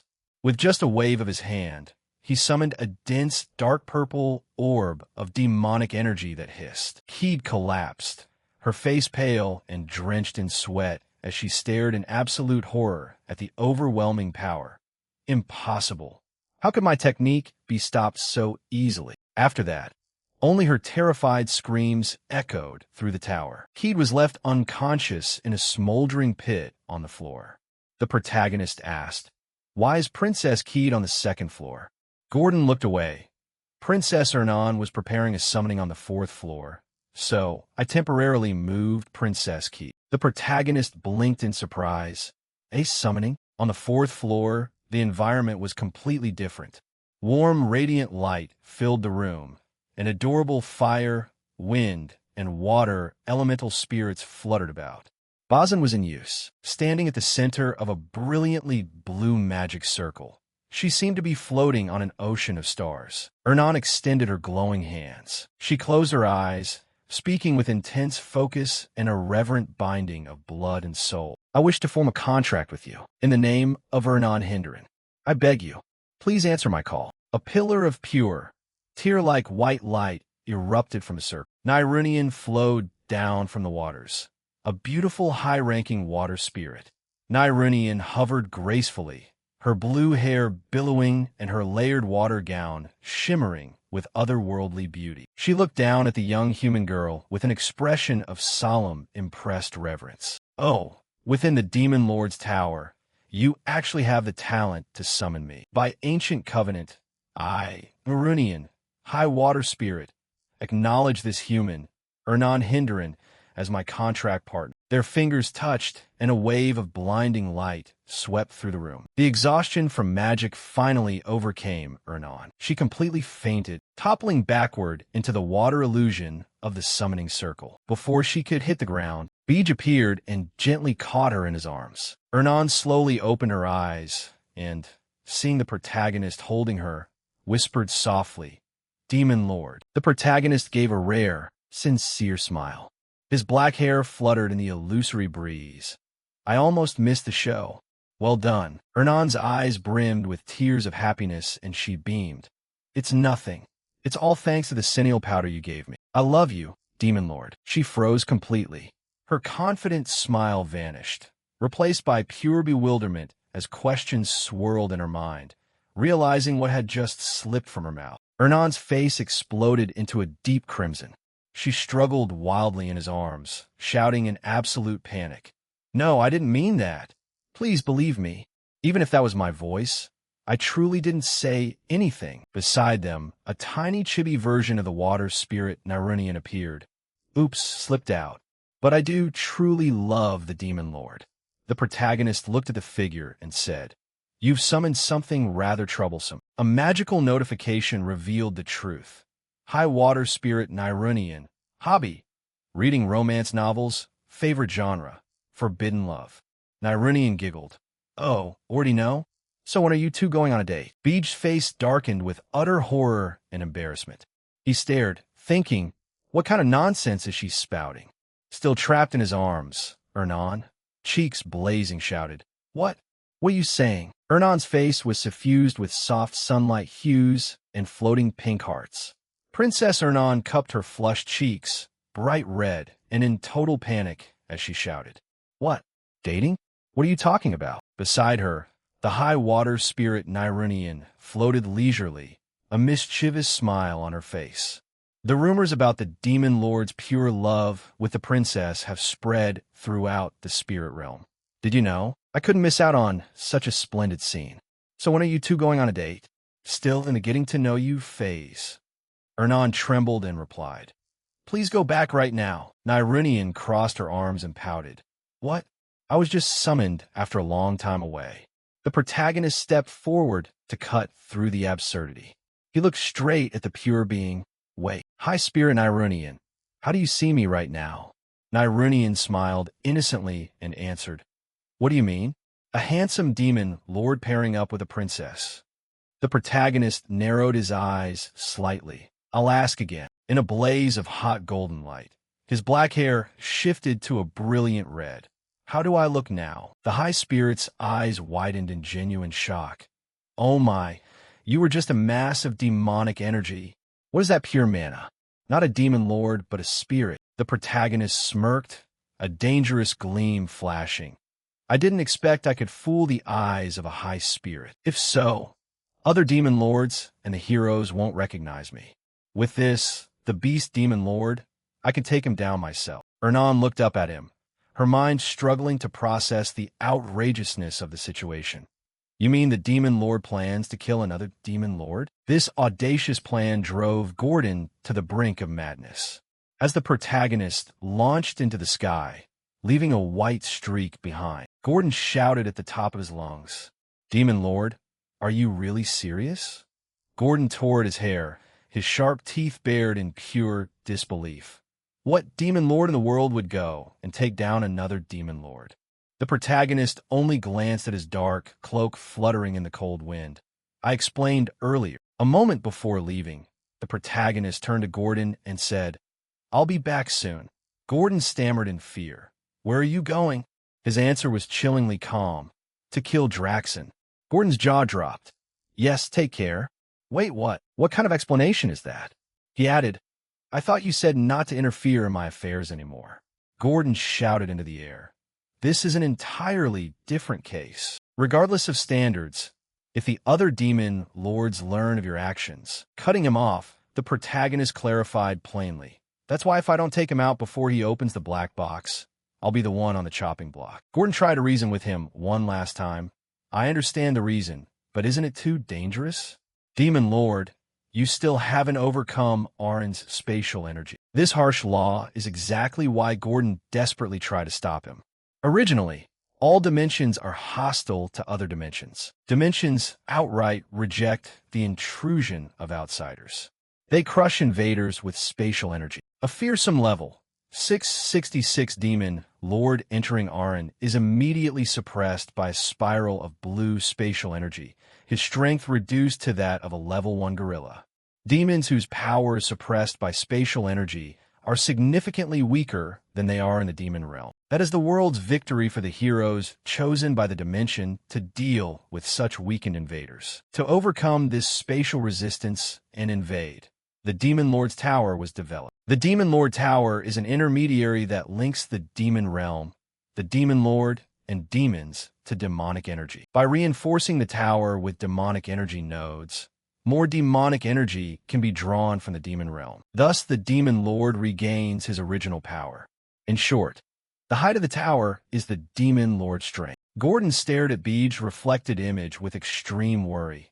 The farther you go from the tower, the less demonic energy you receive. You will become weak, my Demon Lord. Moreover, the Beast Tower has 13 floors. Victory inside the tower cannot be guaranteed. He was surrounded by dark flames, admitting the risk. I know that too. I absorbed the Phoenix's heart, but I still haven't fully adapted to it. His form shifted, his hair turning a vivid red as he smiled with utmost confidence. At this point, any Demon Lord would be too much for me. If I went alone, that is. Gordon gasped. You can't. The male Demon Lord finalized his decisive move. Yes. Under the name Finn, I will personally join this hero's expedition. Now, under the name Finn, he stood in the blazing, dense forests of Orman. Human soldiers in heavy armor were slaying the forest monsters and collapsing exhausted beside the rocks. We've come this far. Only the weak remain. Withdraw and provide cover. The monsters are retreating too. Their morale is broken. Hillen handed a glowing vial to a bleeding comrade. You okay? Here's medicine. The wounded man groaned in pain. At that moment, the protagonist's red hair stepped forward. He feigned concern. What's going on here? Why is everyone exhausted? Hillen looked up in shock. Oh my, the protagonist continued. Call me Finn. Hillen blurted again. What? Then he explained. After mustering enough men, I immediately set out to conquer the Beast Tower. The Beast Demon Lord's weak point is its tail, so I succeeded in weakening it. But then its horrible scream rang out. Rogel at that moment, but his gaze stopped when he saw her struggling, propped up on her staff, her face stained with blood. His eyes contracted as Draxon's voice immediately echoed. Because Rogel was gravely wounded, we were forced to withdraw. In the end, the hero's expedition failed. Hearing that, the protagonist smiled inwardly and thought, I see. In short, I'm completely and utterly doomed. Hillen quickly regained his composure. Although we lost, we dealt a hefty blow. They have to treat a critical wound, and we've killed many demons. The protagonist thought, if that's the case, there's still time. Before Draxon repairs the tower, we just need to continue the expedition. He glanced at Hillen sharply. Wait, Rogel was attacked? What the hell did Vaptislat do? Isn't his strategy to protect the mages? Hillen grit his teeth. That bastard. He fled right before the assault on the Beast Tower began. Rogel stepped up to them, clutching her staff. Vaptislat sponsors are also profiteers who benefit from maintaining the tower.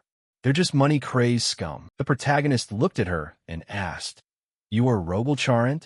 Rogel stopped before him, glaring unbowed. It seems you arrived late to join the expedition, but as you can see, we're in this state. They've taken my eye like this. I absolutely cannot back down. Hillen immediately interjected. But so many are wounded, we've run out of medicine. We are not in a position to challenge them right now. He smiled gently, unconcerned by the surrounding despair. That's an unexpectedly simple problem. Rogel blinked in confusion. With a light wave of her hand, dozens of glowing vials appeared in midair, clinking together. If it's medicine you need, I have plenty. I prepared these for the hero's expedition. They can't regenerate lost body parts, but they'll be able to fight again. Rogel looked at him in utter astonishment, her anger temporarily forgotten. Who are you? Why do you come this far? And what's that faint heat that's been radiating? I've never felt such pure heat before.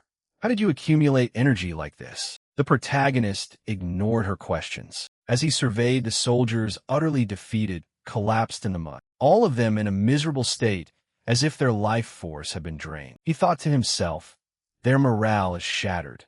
Medicine alone won't be enough to restore them. We have to lead them to kill Draxon. Show them once, it won't hurt. He gently lifted his cloak to reveal the phoenix heart.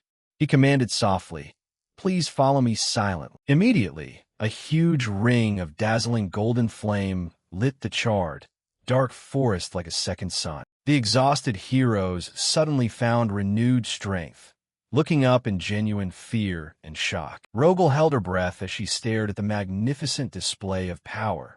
This is... Beej stood at the center of the sea of fire, his hair blazing red, looking awe-inspiring and unbelievably powerful.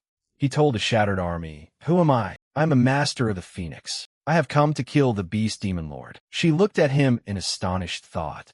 The Phoenix? That legendary spirit beast. Could this be the identity behind that overwhelming energy that filled the sky earlier? With just mana, he rivals 10-star heroes. The defeated soldiers slowly rose, gripping their weapons as their eyes flared again with fierce determination. Rogel clenched her hand with a final faith. With this one, we can catch him. Deep in the darkness of a vast stone-carved throne room, Draxon, the fearsome beast demon lord, sat heavily upon his throne. Surrounded by a pack of gray-furred wolves growling, he ground his sharp fangs and muttered in irritation. To retake the tower, I spent more mana points than I expected. He held a key that emitted alternating blue and red light, mixed with deep black flames. Draxon sneered, his red eyes narrowing. That's why I could only buy one black box key. He brought the key to a high-tech blue cube etched with glowing circuit patterns. It was the black box granted to him by a fellow demon lord. A predatory, evil smile spread across the wolf's face as he declared, I'll open the others later. For now it's your turn, you bastard. As the key turned, a beam of pure white light burst from a cube. Three-dimensional film strips spiraled into the air, illuminating the dark room with successive images. Draxon ordered, his voice echoing with anticipation. Come on, show me everything. all the secrets you're hiding. Suddenly, the victorious smile vanished from his face, replaced by utter, disbelieving shock. His pupils contracted, sweat beading on his fur as he stared at the unbelievable revelation. Wait, is this true? The black box can't be tampered with. If this is real, it turns out he hid something like this. I must inform the other demon lords about this immediately. A deafening roar shattered the silence of the tower. A lynx burst into the throne room and knelt trembling in utter terror. Draxen startled, demanding an explanation. What do you mean? The female subordinate panted, her voice full of despair. My lord demon, the heroes have begun their invasion right now. Draxen's eyes widened in shock. What? Outside the massive stone gates of the beast tower, golden sunlight poured in as the heavy doors were torn open. Standing in the blinding light was a huge man clad in heavy armor, his hair gleaming gold, holding a gigantic golden shield, his expression stern and impervious. It was Ralph Smith, the guild leader, a newly arrived 10-star hero, leading the vanguard of a massive human army. The scene shifts to an hour earlier in the scorched, ash-covered land of Ormith. The protagonist operated under the alias File. His flaming red hair and black cloak were lit by the swirling golden-orange flames of the phoenix around him. The soldier's broken fighting spirit immediately reignited at the sight of this legendary power. One soldier clenched his fist and shouted with renewed life, "Yes, let's try again." Another responded, pointing at the burning flame. "The legendary phoenix stands with us." Confidence surged through the ranks as they cheered. The beast demon lord is nothing compared to us. Whoosh! Swords were drawn from their sheaths, catching the brilliant flame. Everyone, raise your swords. The army roared in unison, ready for war. Slaughter all the demons. The phoenix is with us. The beast demon lord's treasure is ours. The protagonist looked over his shoulder, half his face hidden in shadow, an unreadable look in his dark eyes as he assessed the situation. Their morale has recovered, but I'm not sure I can freely use the Phoenix's mana in battle. He glanced down at Lozier Charin, his strategic mind turning. Because 10-star heroes alone aren't enough. I want to reinforce our forces, if possible. Lozier looked up in surprise as a tall figure approached. She said, "Well, we're lucky. A benevolent hero has just requested to join the battle." The protagonist suddenly cut in and asked, "Who is he?" She replied at once, "That's Ralph Smith, a 10-star and the strongest among the shield masters. He is the vanguard for this revenge mission." Carrying his massive shield, in a blur of motion Ralph charged straight at a pack of growling gray wolves, smashing his shield into them with devastating force. Consecutive collisions with the wolf pack erupted. He slammed two shields together tightly, activating a berserker state. A massive green shockwave burst from his weapon, sweeping away the monsters instantly. The protagonist watched that brutal display of strength, his inner monologue turning dark and calculating. Ralph Smith, the second strongest tank among the 10 stars. His weapon is a powerful shield capable of reflecting received attacks. I know very well how troublesome it is to fight against him. A bitter memory flashed in his mind, an image of his past life lying broken on the ground while Ralph and the other heroes stood and mocked him. He stared hard at the golden-haired shield master, hatred burning fiercely in his heart, because he was one of the wretched heroes who defeated and humiliated me in my last life. I want to carve him to pieces right now. But the top priority right now is Draxen. Lozier walked alongside with a fierce expression, reinforcing her plan. Ralph Smith also just arrived after the hero's expedition ended. Like him, if I wait a bit longer, with both of them here, we could win without any casualties. The protagonist spoke, his tone serious and warning. Confidence in your abilities is good, but do not underestimate the Demon Lord. Lozier stopped, looking at him, completely puzzled. What? He explained with an understanding look. A Demon Lord always has a trump card. Use your ultimate when you are on the brink of death. He thought to himself, if Draxen retakes the tower and has bought that key, his mana won't be enough to stop the hero's expedition. In that case, I might see it this time. Draxen's trump card. Finally, they broke through the giant stone doors of the 13th floor, the Demon Lord's chamber. However, the cavernous space was strangely empty. Only Draxen sat alone on the throne under a faint blue light. A hero murmured, "The guards are gone?" Another anxiously looked around. "This is clearly the top floor. Why is it just the Demon Lord? It was full of monsters before." Draxen slowly rose, looking down at the intruders. His grotesque hand flared with a swirling, blazing red demonic mana. He snarled, his voice venomous. "You wretched heroes, you are like vermin. I didn't expect you to challenge me so soon. I couldn't attend to other matters because I was preparing for this." Lozier's eyes widened in horror as she sensed the terrifying density of magic. A massive mana mass.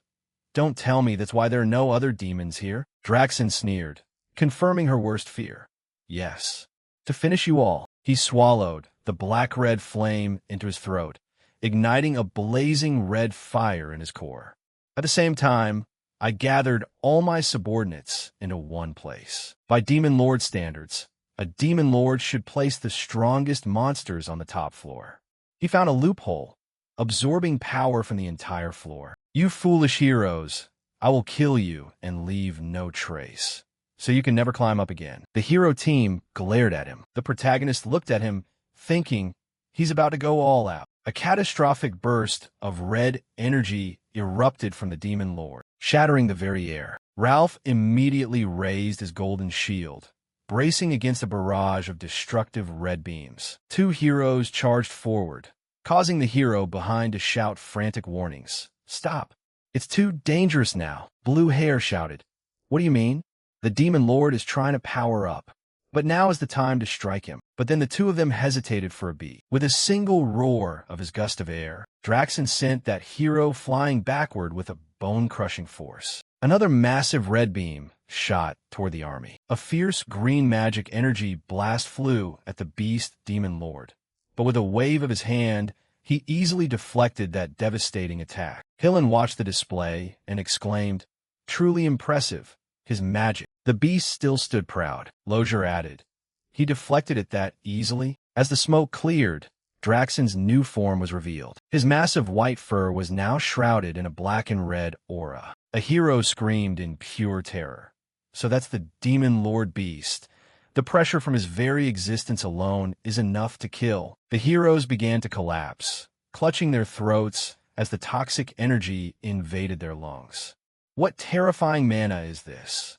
His mana is choking me like poison. I can't breathe.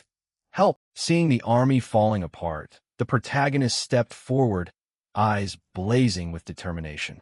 Giant, majestic wings of golden fire burst from his back, lighting the dark cavern. He channeled ancient magic, high-tier defensive magic, protect VR Phoenix. An impenetrable dome of golden fire enveloped the dying heroes, instantly purging the poisonous demonic air.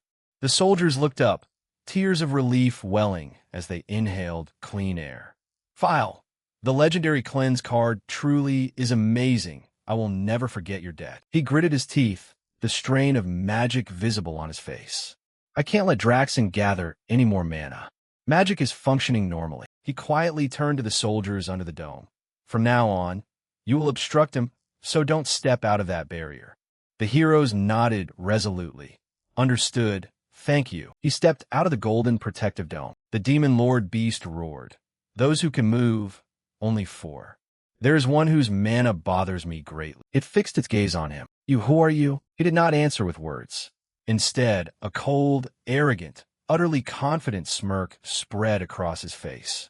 His eyes lit up, a promise of utter destruction. The searing heat of the battlefield radiated through the ruins in the Demon Lord's chamber, illuminated by the blazing gold light from the massive protective barrier. Awareness struck Draxen like a physical blow. His eyes bulged with pure fury as he roared, his voice shaking the cavern walls. "Beej Diaz, stealing a phoenix wasn't enough? How dare you set foot in my tower?" The protagonist remained completely unflinching before the destructive rage aimed at him. He slowly raised a black-gloved finger, eyes flashing with cold calculation. A silent purple magical field spread rapidly from his position. He declared with absolute authority, "Silence." Magic erased sound. A cold smile appeared as he looked up at the towering beast. In this domain, all sound is under my control. Just as it lunged at the group, behind him Lozier raised her hand and cast a spell. Her fierce eyes burned with resolve as brilliant golden magic circles appeared. Well done, File. While blocking the demon lord beast's roar, he also prevents it from hearing our incantations. Dazzling golden magical chains shot from the circle, wrapping tightly around its massive limbs. High-tier binding magic, gentleman's shackles. Draxon's muscles bulged grotesquely, veins standing out beneath his gray fur as he strained against the glowing chains. He clenched his teeth, eyes blazing with fury. You vermin, do you think these petty tricks will work on me? With a sickening crack, he unleashed raw physical power, violently shattering the high-tier magic into harmless shards of light. He crushed the stone beneath his feet, his face a mask of bloodthirsty slaughter. This is not a battle. This is a massacre. I'll tear you apart first. He locked his murderous gaze squarely on the protagonist. He stood motionless amid the falling debris, an expression of boredom on his face and a mocking smile. I can't hear what you're saying.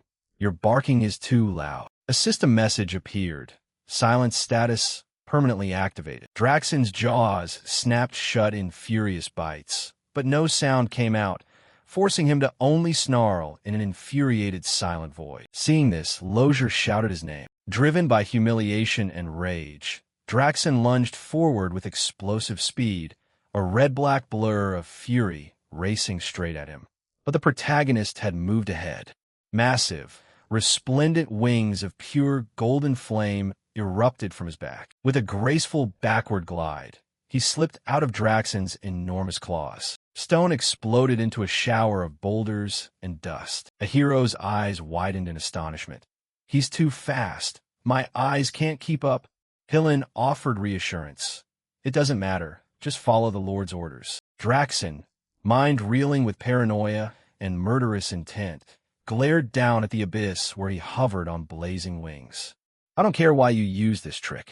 Why bother trying to understand a madman's mind? He hovered in midair. Don't think you can survive. Beat Deus. As Draxon closed the distance, his mind flashed back to the tactical briefing he'd given the heroes just before the clash.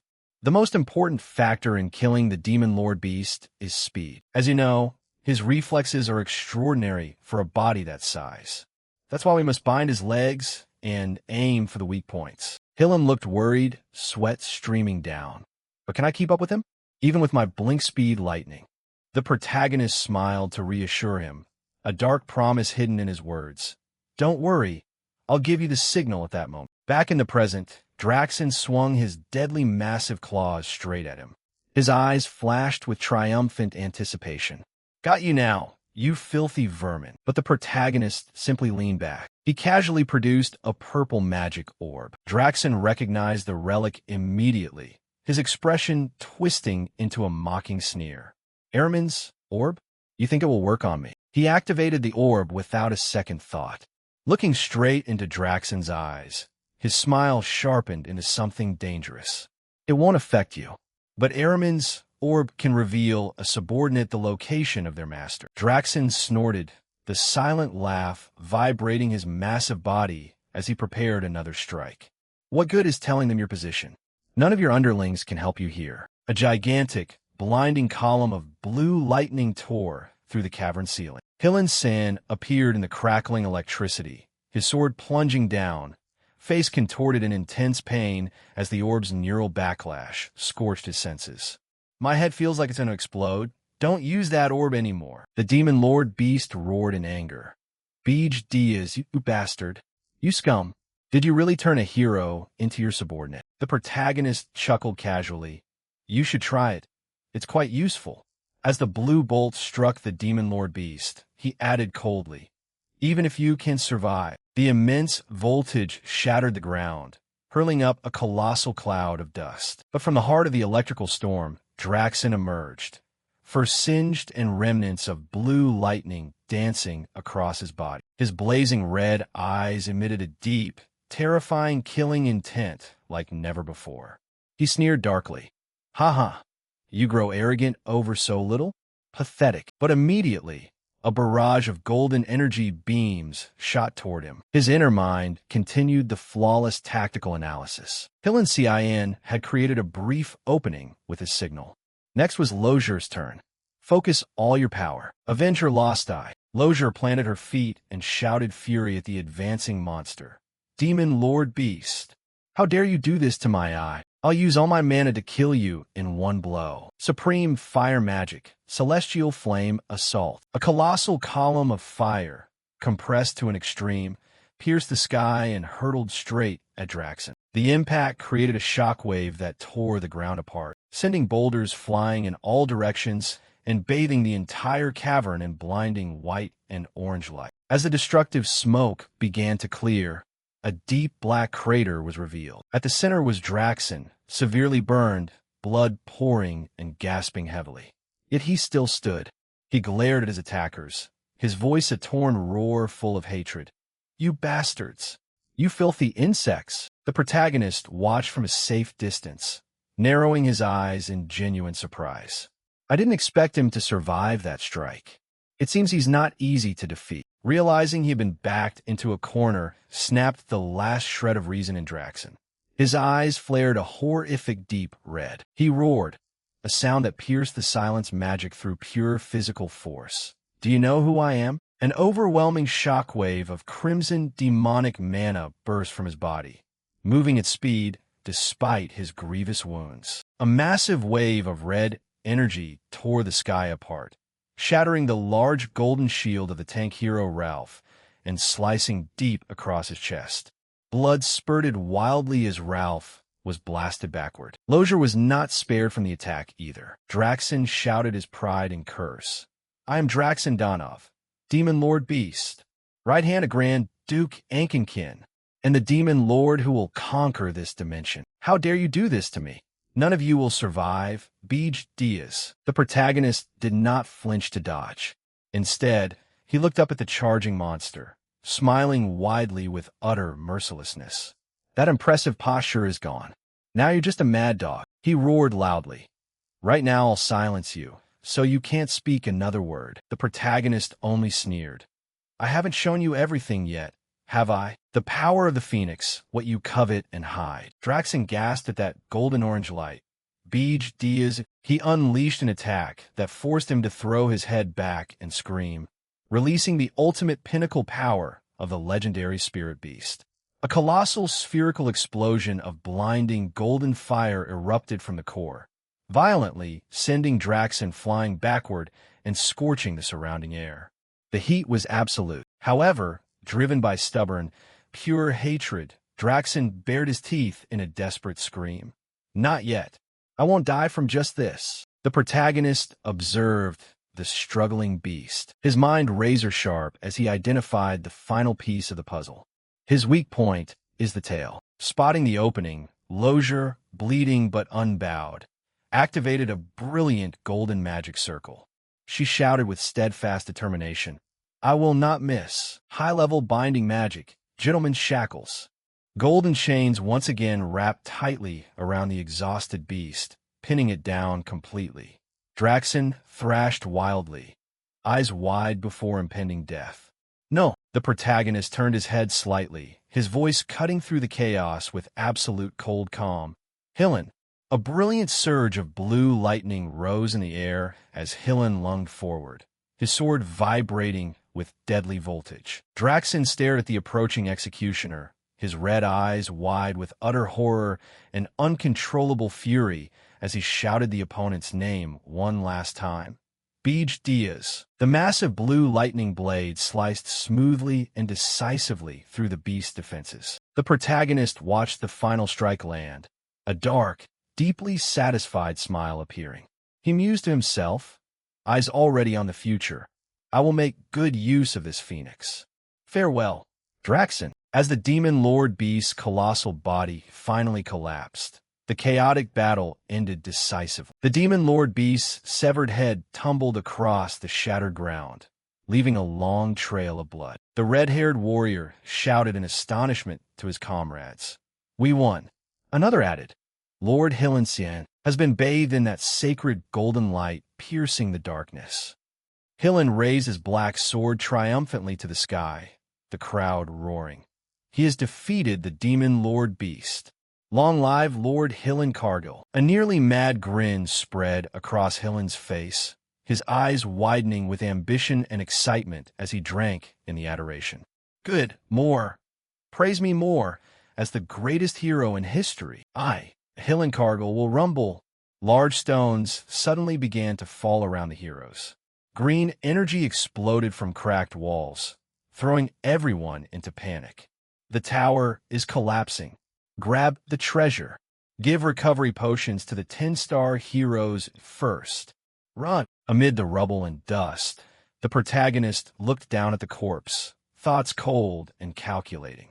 Draxon, could a wretch like you be granted a second chance? He turned his head slightly, the tower's destruction reflected in his emotionless eyes. Even if you are, it's pointless. The protagonist turned his back and strode into the thick dust, leaving the blood-soaked corpse with a silent warning. You cannot escape the standards of a demon lord. The massive stone tower collapsed completely, sending a cataclysmic shockwave sweeping across the forest. At last, the thick dust cleared beneath a pale blue sky. In the quiet after the battle, Rosal Chant, the red-haired girl with heterochromia, sat exhausted on a rock. If you think you were the one who beheaded the demon Lord Beast, Hillen replied immediately, then that's a misunderstanding. Given the current situation, she continued, asking, so? Her eyes narrowed suspiciously as she recalled the Savior's true power, the protagonist. I doubted at the moment he suddenly joined the fight. The Demon Lord's power turned out useless, but I can't complain, we fought for our lives. A gentle moment passed. In the end, I survived because of him, she asked. I took the Demon Lord Beast's corpse, you don't mind, do you? Hillen flustered, sweating profusely, no, of course not. Suddenly, a group of heroes waved and called from the rubble. Hero Lozier, come here quickly. Within the monster tower's ruins, we found the kidnapped princes and princesses. They lay peacefully on the grass, the royalty unconscious. Among them was a pale lilac-haired girl wrapped in a deep blue cloak. Lozier hurriedly knelt, stunned as she realized it was the kingdom's third princess. Princess Ernan Akin, she cried out. It's really her. The princess woke as if from a nap, sleepy-faced and not the least bit afraid. Lozier saw this and shouted, Ernan, why are you here? She rubbed her eyes and murmured, ingredients. Hearing that, Lozier yelled, you came here to gather ingredients to make a chimera? Are you insane? Ernan Akin replied calmly, monsters. Lozier continued, you came all the way to this tower to harvest monster meat? That's dangerous. The heroes standing nearby were stunned, thinking, how can they even understand each other? She continued, genuinely worried. Did the demon Lord Beast do anything to you? You trade monsters for money. Ernan Akin answered promptly, exactly. The protagonist stepped out of the shadows, towering behind them, looking down at the princess who confessed shamelessly. His thoughts turned with cold realization. Draxon, I wondered why he had so much money. Turns out he got it from the princess. Oh, let's go home. This reckless princess, to research Chimera, she dared go alone and make a pact with a demon lord. I thought about this in my previous life, but she really is a crazy princess. The scene shifted to a grand hall, where system screens showed the silhouettes of Hero Council elders in heated discussion. The Monster Tower has always been an important hunting ground, even though we've coordinated with sponsors to monitor the 10-star heroes. Another figure continued.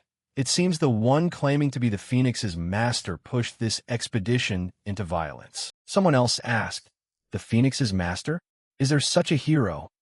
A voice replied, they say he doesn't belong to the Heroes Guild. A heavily armored elder ordered, since the Demon Lord came to Est. This is the first time he has been stopped. It's time to tighten the reins on those heroes again. First, begin by investigating the identity of that Phoenix's master. Meanwhile, at the lavish feast of the kingdom of Ormith, nobles and heroes were congratulating one another. The king said emotionally, heroes, thank you for destroying the demon lord and rescuing the royals. Rosal Chant left the crowd, sat on the balcony, and sipped a blue cocktail. A gloomy celebration, but at least this drink is pretty good. Hillen, in a stylish white suit, approached. That dress suits you. Looks like the princess has returned to the Akin kingdom. She asked back, oh, trying to make a good impression. He replied, haha, that's when you're not here. She added, whatever. But where's that file? I don't see him. There are a few things I want to ask him, especially about that phoenix. In the Great Hall, other heroes were also frantically searching for the savior. Lord File? I want to meet Lord File too. We haven't thanked him yet. Ralph Schmidt stood amid the crowd with a blank expression. Well done, Phoenix's master. The heroes glanced at that and thought, Lord Ralph, say something, will you? Hillen panicked and announced, unfortunately Lord File has already left. Cries of disappointment rang out. What? Far from the warm celebrations, cold winds howled across the snowy Est Mountains, where the protagonist's dark red tower stood tall. Thank you for your efforts, Demon Lord. Berg, his hair returned to jet black, strode confidently into the tower hall, removing his black coat. Gordon held a feathered duster trembling. You can't be. You really killed the Demon Lord beast and came back? The protagonist replied at once, I killed him. Of course. Gordon's face drained of color as he shouted in inner terror, that mad Demon Lord. He actually did it. How do we handle the fallout? Beej Diaz sat on the luxurious black velvet throne, full of authority. Stop staring. With Draxen dead, the other demon lords will soon contact you. If I'm not in my position then, I'll be suspected. His black eyes narrowed. Oh, so that's why you returned immediately. The protagonist paid no mind and sank into thought, but I felt during that battle that I'm still weak. He recalled Draxen's final mad visage.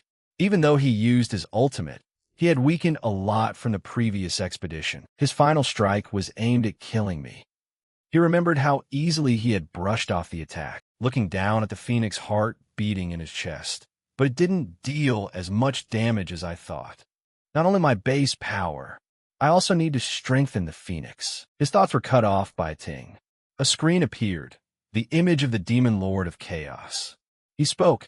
Demon Lord Beej Diaz. He replied coldly, what is it? Of course someone contacted you right away.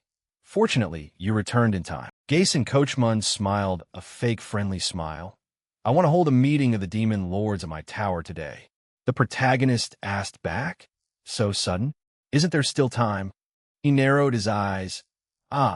It seems you haven't heard anything. His face grew serious. Draxen Donov is dead. Hearing that, a wickedness rose inside the protagonist. Yes, I know, because I'm the one who did it. But he immediately pretended to be alarmed. Oh my, did that really happen? Gason looked straight at the screen. That's right. And there's one more thing. A new demon lord has arrived. He continued, what? Already arrived? Beej Diaz's eyes narrowed in suspicion. A new demon lord appearing in half a day? Too fast. Duke Ankin. Did he anticipate Draxen's death and prepare from the start? Casting aside doubts, he strode confidently. There is no evidence showing I'm the culprit. I will not be arrested. So, just go with confidence. The black boots struck the stone floor as he entered the meeting room. Inside the brightly lit room, a stunning woman with long pink hair, demon horns, and a provocative black dress leaned against the table, gazing at him. So you are Beej Diaz, that famous one? She smiled seductively.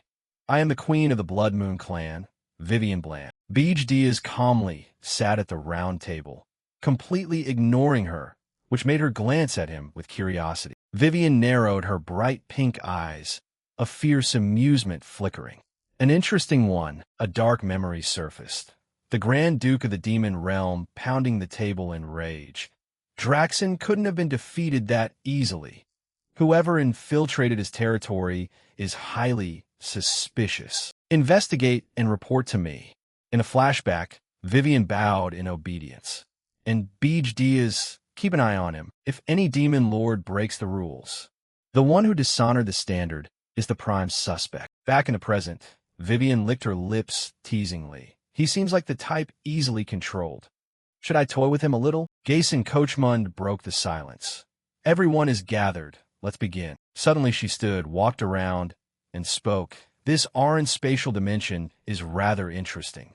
A meeting of demon lords.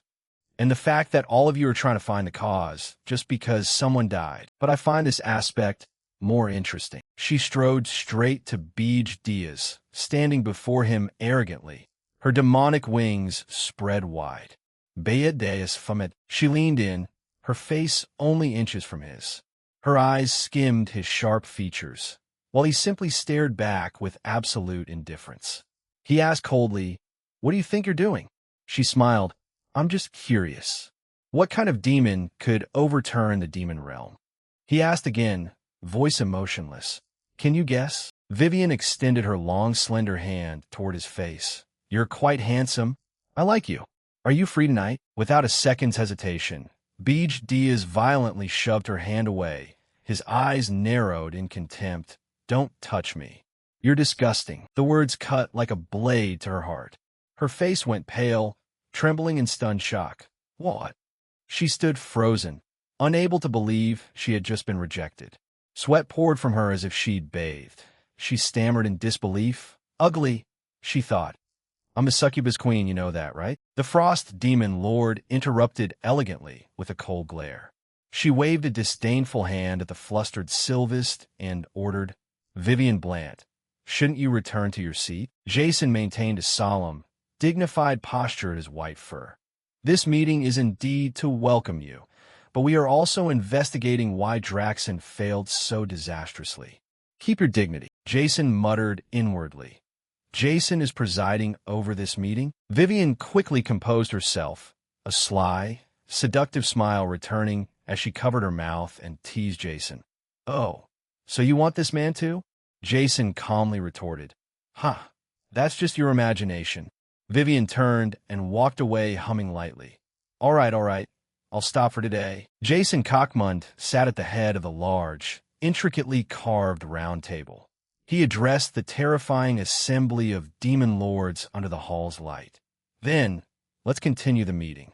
The main force of this hero's expedition was the 10-star. The meeting proceeded monotonously.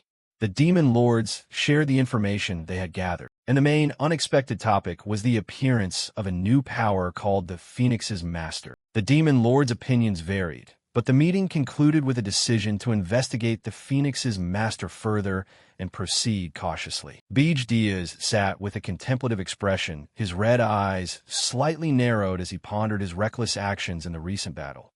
"Because I flew on the hero's expedition, I couldn't watch over the lesser demons. In the future, I must be more careful about revealing myself. And now we have this succubus."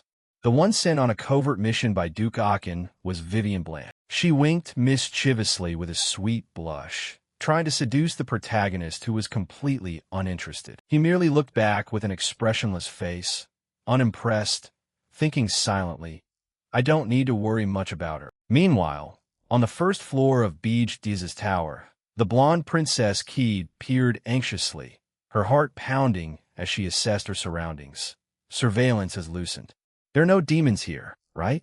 "Princess Hernan has gone somewhere too." Keed quietly and stealthily crept across the dark stone floor, her face showing resolve and desperation as she recognized her chance for freedom. "This is my opportunity to run away. If I can get out through that door." As Keed stepped forward, a sudden voice cut through the silence and made her start in terror. "Where do you think you're going?" For the peace of the tower and her safety, Princess Hernan stood resolute on a glowing blue magic circle. Her blonde hair billowed as she declared firmly, "I must stop your escape." Keed drew her sword, her blue eyes blazing with indomitable fighting will as she confronted the magical threat directly. "Beej Diaz is dangerous. No one knows what will happen if I stay longer. I don't want to fight you, but I have no other choice." Suddenly, Gordon stepped between the two girls holding a feather duster. His expression was completely blank and indifferent. "Leave if you want. Whatever happens is not my concern. This is why humans don't deserve good treatment." Keed's sharp blue eyes narrowed with determined calculation. She tightened her grip on the sword hilt as she focused entirely on escaping. "They kidnapped me and said they'd treat me well? What about those promises? Let me go. Whatever their motive, this is my chance because he's too careless. If I can get out of this tower, Somehow I can surely survive in the mountains.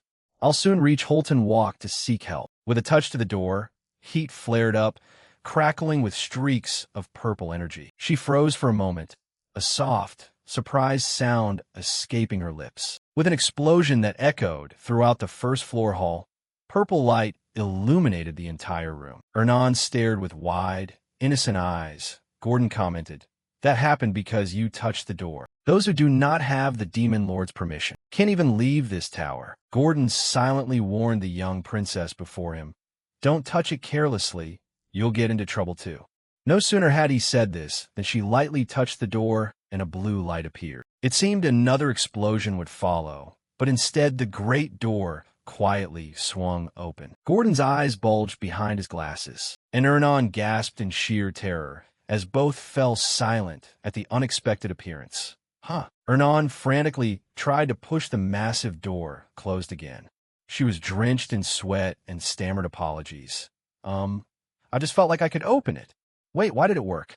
I'll close it right away." At that moment, the protagonist threw the door wide open, his face shrouded in a terrifying shadow as he glared down at the trembling princess. He demanded an answer. "You opened the door yourself. Were you trying to escape?"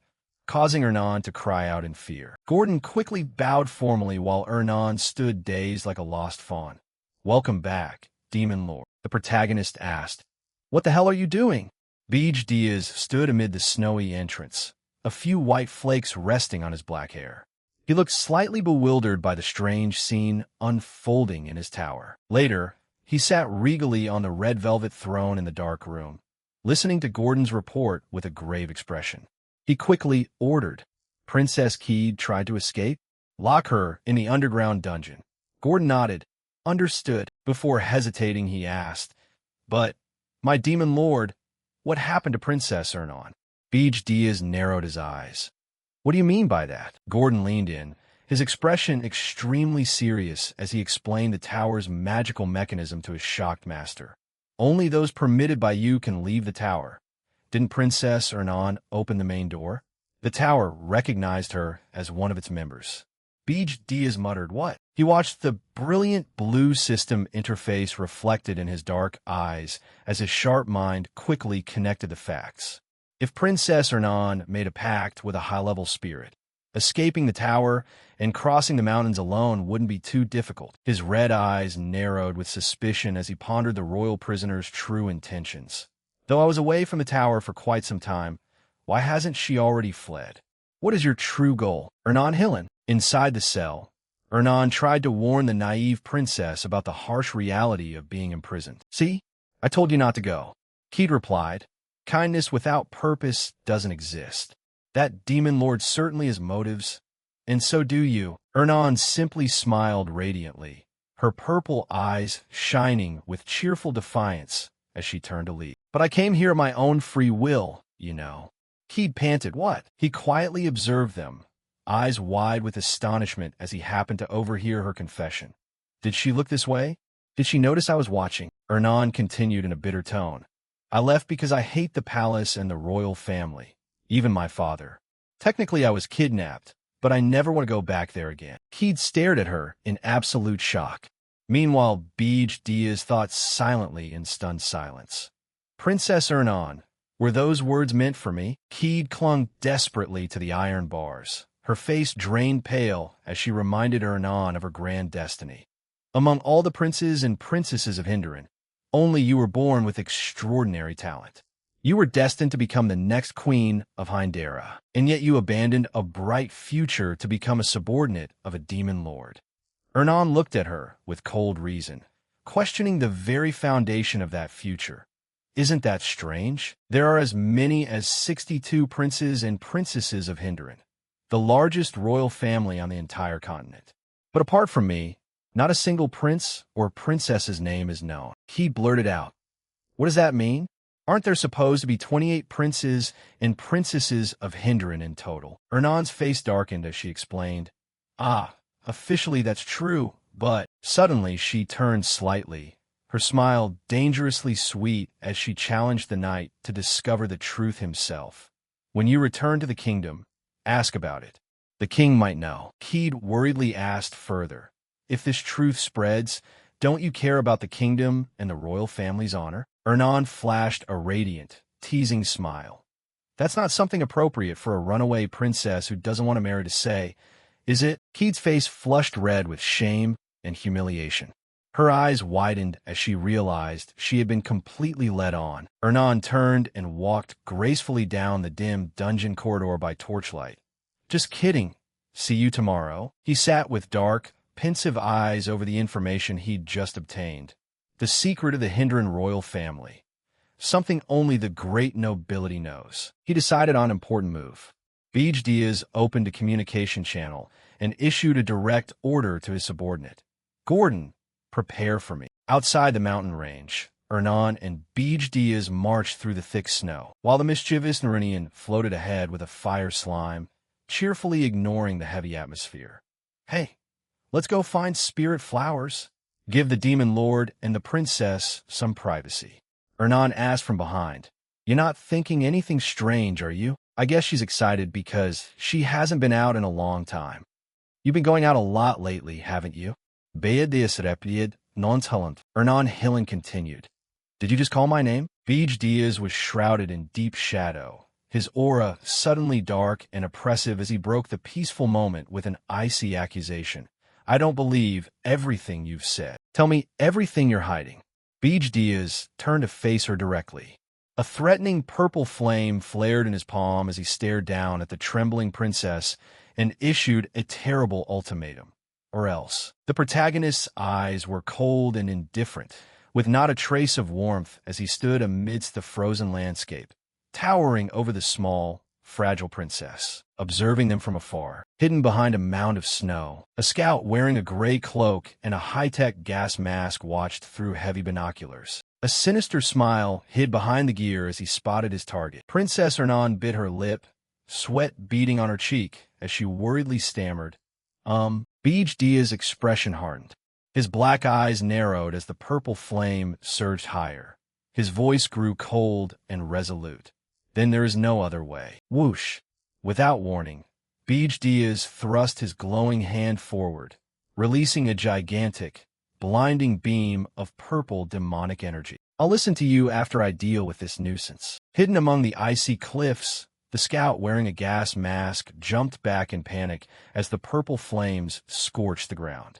His eyes widened in horror. Could he recognize me from that distance? That he was using an invisibility technique in a desperate bid to survive. The scout's body dissolved into a swirl of purple smoke and splintered wood. He used a substitution technique to escape and muttered about his decoy. Crack! This one isn't dead yet, folks.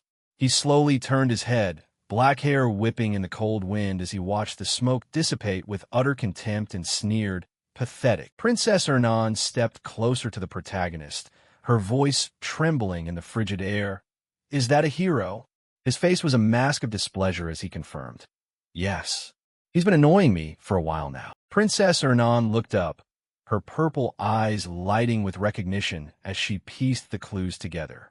A hero trekking into the mountains and using invisibility. He must be the 10-star hero Daphne Philion. He's a mercenary who primarily undertakes intelligence gathering as a scout. I've heard invisibility and clone techniques are his specialties. The protagonist's eyes narrowed into calculating slits. Bitter memories of betrayal from a past life flashed through his mind.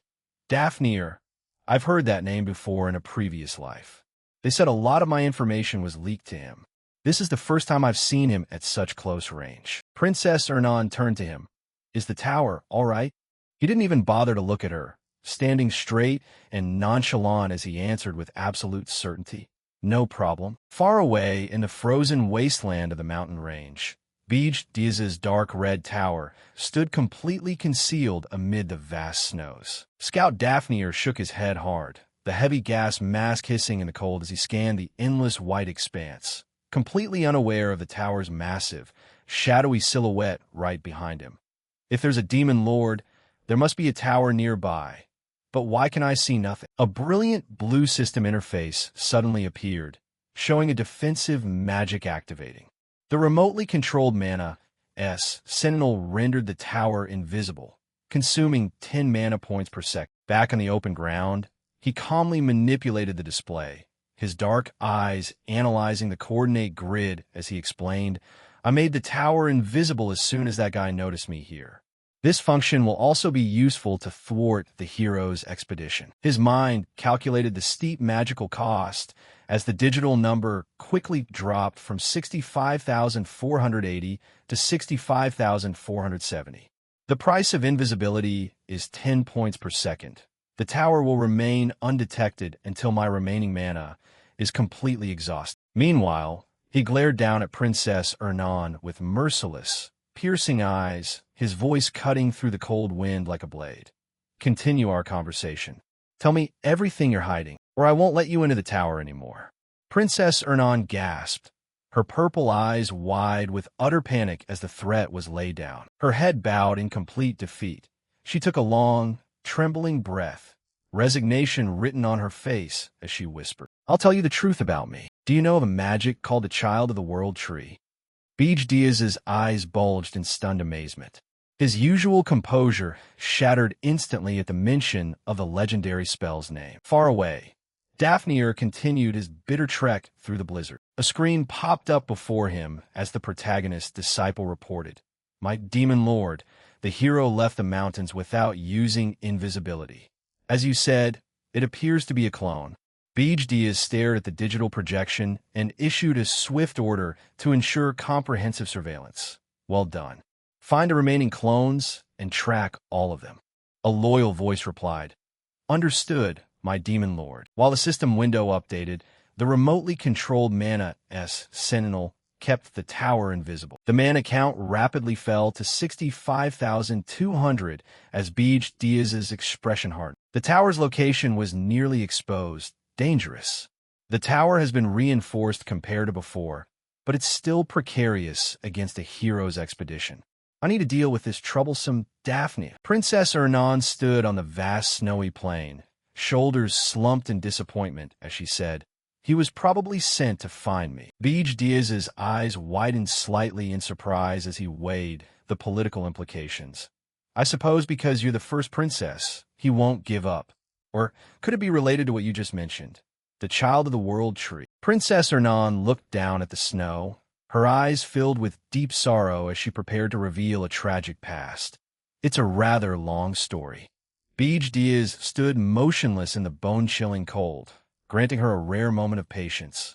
"I have time for that." Princess Ernan fell silent for a long moment before speaking, her voice carrying the weight of ancient history. "Long ago, the kingdom of Hillen was a mighty empire. But through repeated wars, the nation's power weakened, and we ended up reduced to a mere kingdom.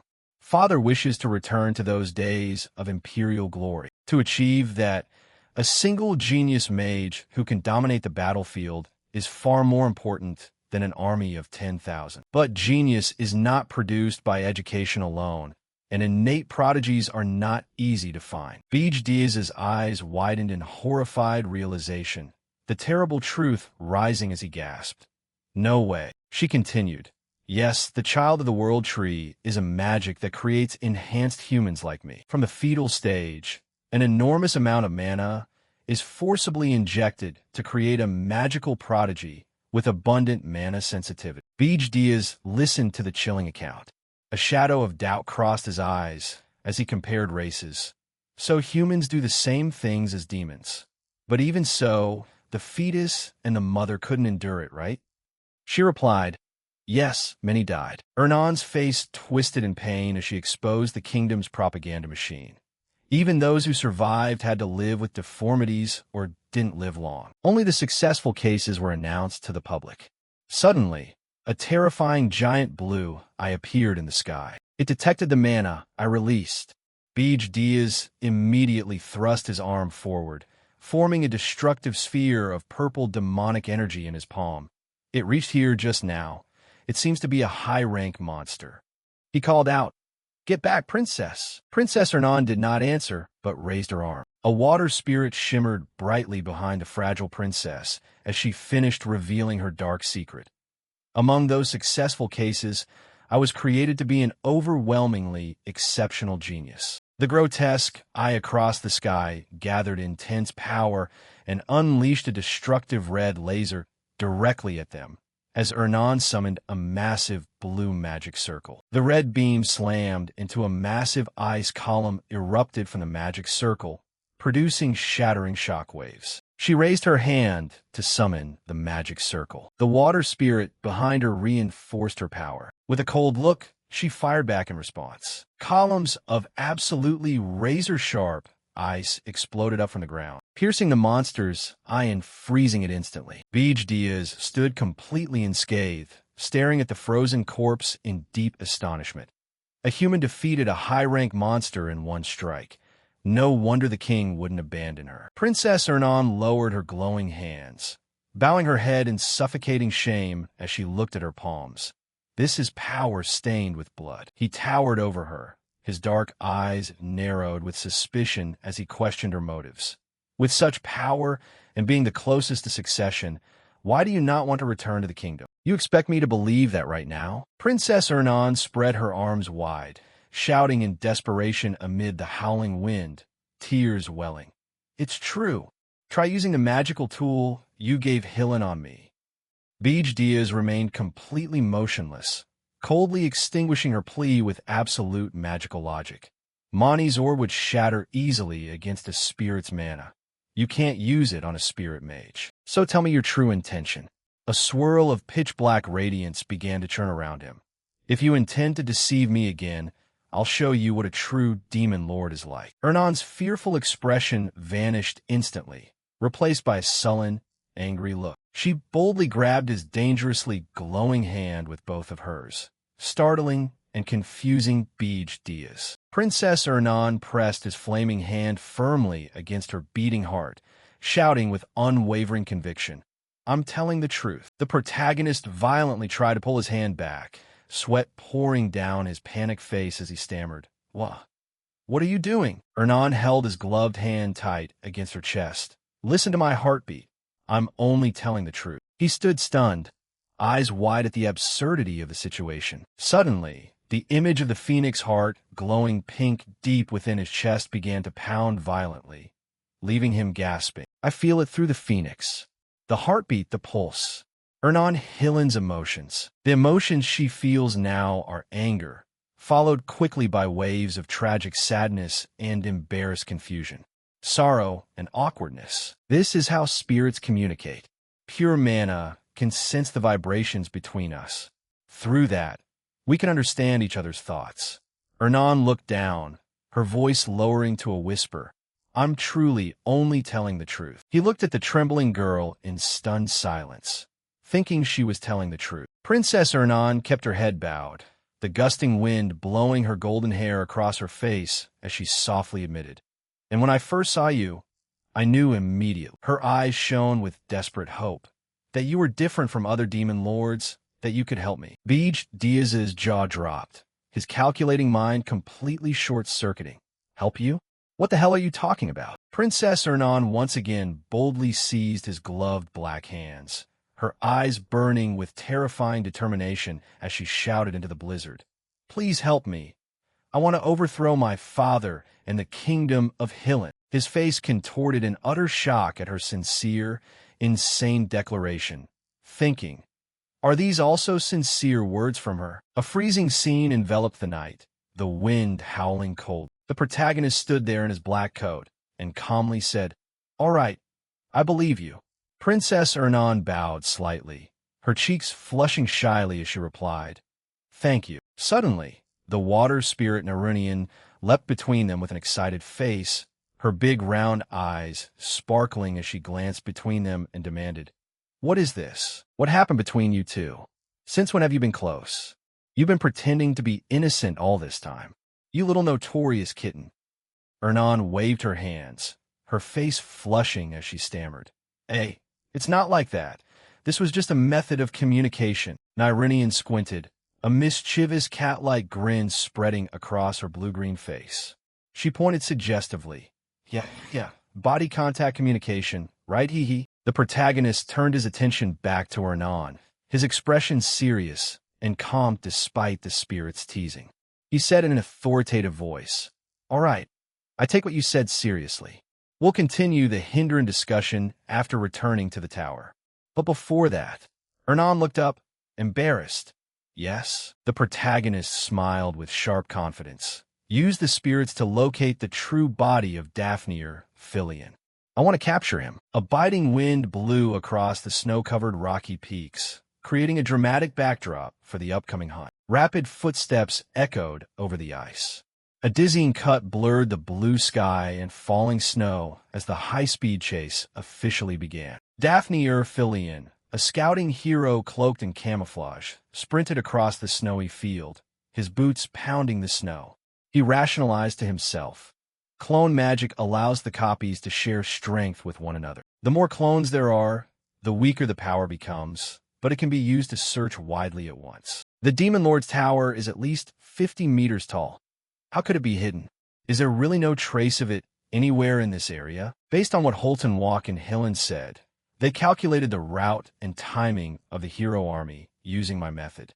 The location of his tower. Daphne spun his head around, crying out in horror.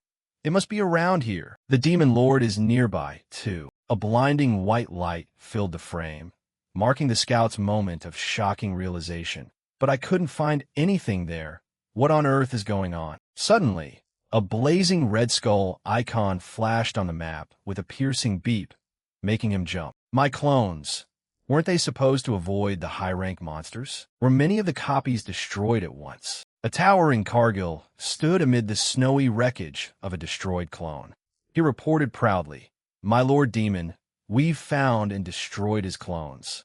For a 10-star hero, he's not that strong." The protagonist smiled in satisfaction, his eyes flashing as he ordered his subordinates. "Good. Kill all the ones you find." They replied in unison, "Yes." He calculated the advantage in his head. I still have enough points. After dealing with the clones and subduing Daphne as a subordinate, I'll be able to control the entire continent exactly as I want. Gordon appeared on the green screen in a panic, shouting, "Demon Lord." The protagonist turned around, slightly puzzled, and asked, "What's wrong?" Gordon replied urgently, "The tower is malfunctioning. The mana soul is showing abnormal readings. The device is overloaded and could explode at any moment." Lozier trembled as he shouted, "What's wrong with you, darling?" The protagonist's eyes widened in shock. System windows with red warnings appeared across his worried face. Alert! The tower is overloaded due to extended use of the invisibility feature. Mana cost to maintain invisibility has increased by 100 demon energy per second. The protagonist stared in horror, his mind spinning. Overloaded? If this continues, there won't be 10 minutes left. If I don't capture Daphne within that time, the tower's location will be exposed and the hero's expedition will begin. Gordon's voice rang out, "My Lord Demon, many clones are lingering outside the tower." The clones of Daphne all exhaled at once. Daphne narrowed his eyes sharply behind his mask, determination clear as he stared at the massive structure, thinking to himself, "My calculations can't be wrong. The Demon Lord's tower is there. Because I use so much mana, no matter what happens, I'll find it." 5 red skull icons exploded into purple flames on the map with countless beeps and a large flare of light signaling the event. The protagonist ordered a subordinate, "Draxon, we don't have time. Search every nook and cranny of this area. Do not let any clone approach the tower." The subordinate saluted, "Yes." The protagonist's face was laser-focused as he turned back to the screen. He urgently ordered his aide, "Gordon, send the full locations of all clones that have been destroyed so far." Gordon obeyed. "Yes." The protagonist spread his huge demon wings and reasoned through the enemy's logic. Clones created by magic can't move too far from the original. They must have finished searching around the main bot. A red heart marker locked onto a specific empty area right in the middle of a dense cluster of dead clone markers on the map. He concluded triumphantly, "So the location is in the center of the dead clones. The Demon Lord has appeared in person. I knew it. The tower must be here." Daphne hid in a dark ice cave, preparing to retreat. He monologued, "Now I just need to return and report." Suddenly, the water spirit Nyrunian appeared gracefully. Their eyes met in a stunned instant. A close-up of Nyrunian's bright, sharp blue eyes like a predator as she locked onto the target and cried out, "Found the main body!"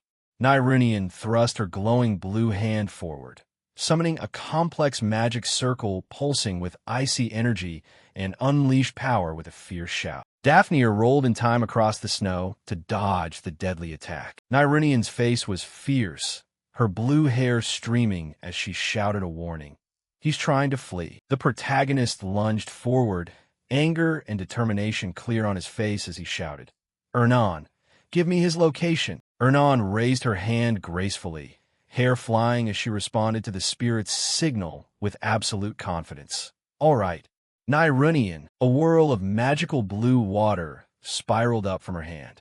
A massive beam of watery magic shot into the snowy night sky, serving as a brilliant beacon for the protagonist. Daphne ran desperately across the snow, his white camouflage cloak billowing as tiny golden feathers drifted down. Daphne's eyes bulged in panic behind his mask as the bright golden feathers began to float around him, warming the falling snow with a terrifying divine heat. The protagonist descended from the sky like a meteor, his giant demon wings bursting into blazing golden flames.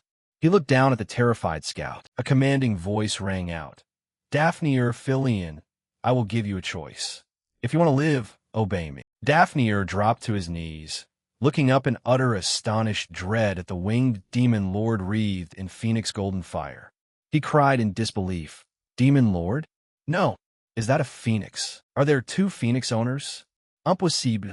I heard the phoenix's master is Max, an associate of Hillen. So that means the demon lord is... No way. He must indeed be a demon lord. And Hillen is his ally? Also, that was clearly a spirit.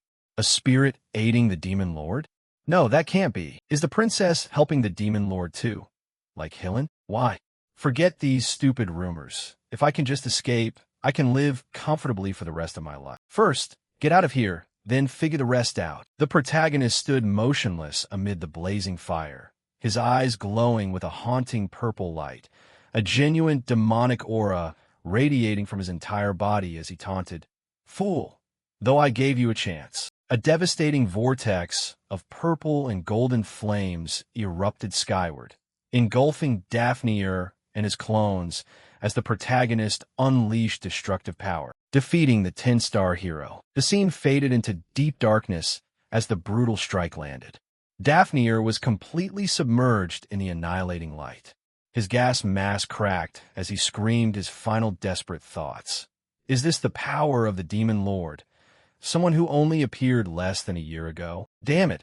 Why did they assign me this mission? Whether there's money or not, I should have left this trap from the start. If I'd known he was this strong, I would never have come here. The blue mana raven shot across the starry night sky and landed at the magnificent, sprawling white stone castle of the Kingdom of Hinderin. Inside the sun-drenched Great Hall, a terrified messenger fell to his knees before the majestic king on the throne. "Your Majesty, a letter has just arrived from Daphne Philian. It has reached the kingdom's information center." The king, with his thick beard, leaned forward expectantly. "Good. Has he found the location of that tower?" The messenger replied anxiously, "Yes, he sent the exact coordinates." The king smiled triumphantly. "I knew Philian was skilled. He has never disappointed me." "But," the messenger stammered. The king pressed, "What is it?" The messenger explained, trembling.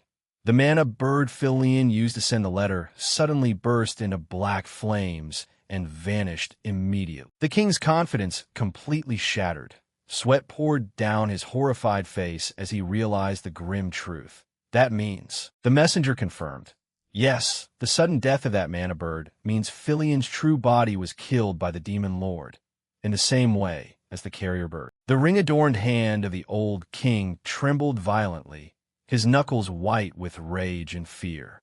He ground his teeth and admitted a fatal mistake. "Though Daphne is loyal and reliable, I greatly underestimated this new demon lord. Contact the Heroes Guild immediately. I demand that all 10-star heroes be summoned. This time I will certainly kill that demon lord and bring the princess home." A massive explosion erupted across the dark, rocky wasteland, hurling thick plumes of smoke and blinding orange flames into the sky. In the midst of it all, Diaz's heavy, panting broke the silence. Diaz knelt on the scorched earth, gasping for air from the strain of replenishing the Phoenix's power. My strength has become limitless, but the exhaustion I feel is also... His head slumped lower, shoulders trembling slightly under the crushing weight of fatigue as he muttered, "It's terrible. I can't even get back up." Diaz collapsed completely to his knees, slamming hard against the stony ground. Princess Ernan rushed to his side with a panicked expression, gently wrapping her arms around him to keep him from falling over entirely, and cried out, "Demon King, are you okay?" Her own knees were bleeding from the haste. Seeing this, Diaz asked kindly, "Your knees are burned. Don't you feel the heat?" Ernan's face hardened with gentle determination. A soft, soothing blue light began to radiate from her body as she reassured him. "Water spirits are very good at healing. Besides, you shouldn't show weakness because the orcs might be watching nearby." Diaz's eyes widened a fraction, a flash of genuine surprise and tenderness flickering across his usual cold exterior at her deep insight. "Really? If that's the case, I'll rest for a bit." Ernan smiled radiantly, her cheeks flushing slightly as she gently supported his weight, offering a comforting promise. "Yeah, don't you worry." The scene shifts elsewhere, where the momentary peace is shattered. A newspaper clearly displays current events. Dozens of demon races have invaded the royal palace. Anxious voices began to rise. They thought a new demon king had appeared. Inside a dim room, the demon king Jason's hand crushed the newspaper. "Vivian, I was too careless. I told you not to take your subordinates out of the tower." The queen of lust, Vivian, swirled a glass of red wine with a smirk of arrogant disdain. "Must I follow your orders? I'm a queen, after all. I'm the one who gives the orders." Jason looked at her from across the massive, luxurious round table, his expression hardening into a stern rebuke for her recklessness. "Because of your actions, human vigilance has increased. I didn't want the situation to turn out like this." Vivian scoffed, waving him off dismissively as she turned away. "Aren't you just overthinking it? They're just a bunch of heroes. Heroes are food for us demon kings. My subordinates running into a hero at the royal palace was just bad luck." After staring at her for a long time, Jason let out a heavy sigh, leaning his head on his hand in utter frustration, realizing the futility of arguing with her. "What? Ha, Grand Duke. Why is she such a brainless nymphomaniac?" Hearing this, she screamed in anger. "Did you just call me a brainless nymphomaniac?" Her face turned beet red with pure rage as she screamed back in his face. "Watch your mouth. I am Vivian, the queen of lust. I'm not just a nymphomaniac.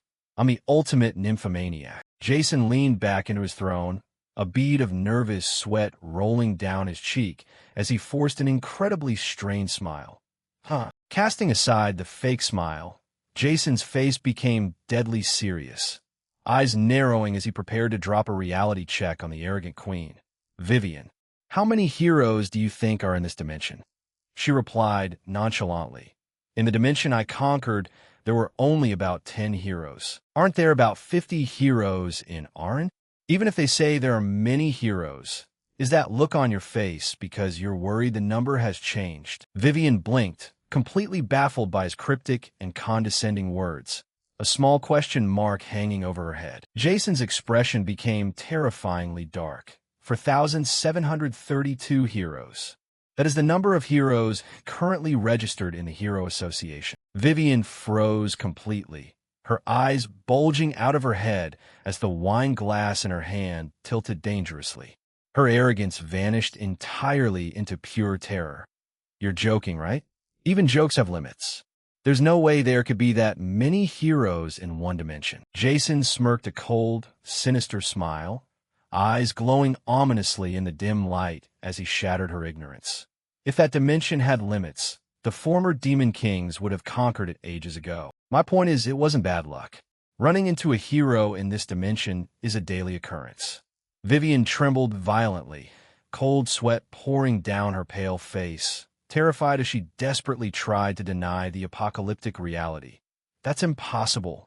The Grand Duke promised. Memories came flooding back to her. The Grand Duke looked at her and said in a deep voice, "Vivian Blant, a demon king who conquered an entire dimension as the queen of a race. If it's you, conquering Aran will be easy.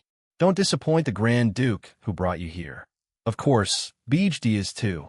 I'll wait for the other demon kings. Okay." Jason paused, casting a sharp look over his shoulder with insightful eyes as he exposed her hidden agenda. "Did you accept the Grand Duke's position or something? And did you accept a secret order to keep an eye on BHD?" Vivian stumbled back, pointing a trembling finger at him in absolute horror as her secret was laid bare. "How do you?" He said immediately, "I know, because that's exactly the method I usually use." Beej Diaz raised his hand, glowing with purple magic that crackled violently as he coldly explained the laws of the dark world. "And my point is, when someone like you gets into trouble, they'll just throw you away." He swung his glowing hand down brutally, releasing a devastating surge of magic. With a blinding flash of purple, Vivian's face was slammed against the cold stone floor. She stammered, "Throw me away?" Jason looked down at her from the shadows, his face illuminated only by the ominous red aura radiating from his body as he delivered his ruthless judgment. "The problem is, you've already been thrown away. You stupid queen of lust. From now on, let those in charge handle things, or whatever makes you think. Just follow my orders and bow your head without hesitation. Do you understand?" Vivian lay helpless on the floor, her face bruised and eyes wide with completely shattered submission as she whispered, I understand." The imposing, empty round table of the grand meeting room sat quietly under the high vaulted ceiling, bathed in a cold, lonely light. Jason sat alone in the vast room, under immense stress as he processed the unfolding chaos. A grim newspaper snippet appeared on the screen. 10-star hero Filion has died in battle. Watan Kolo has been chosen as the new 10-star hero. The location of the final tower has finally been revealed.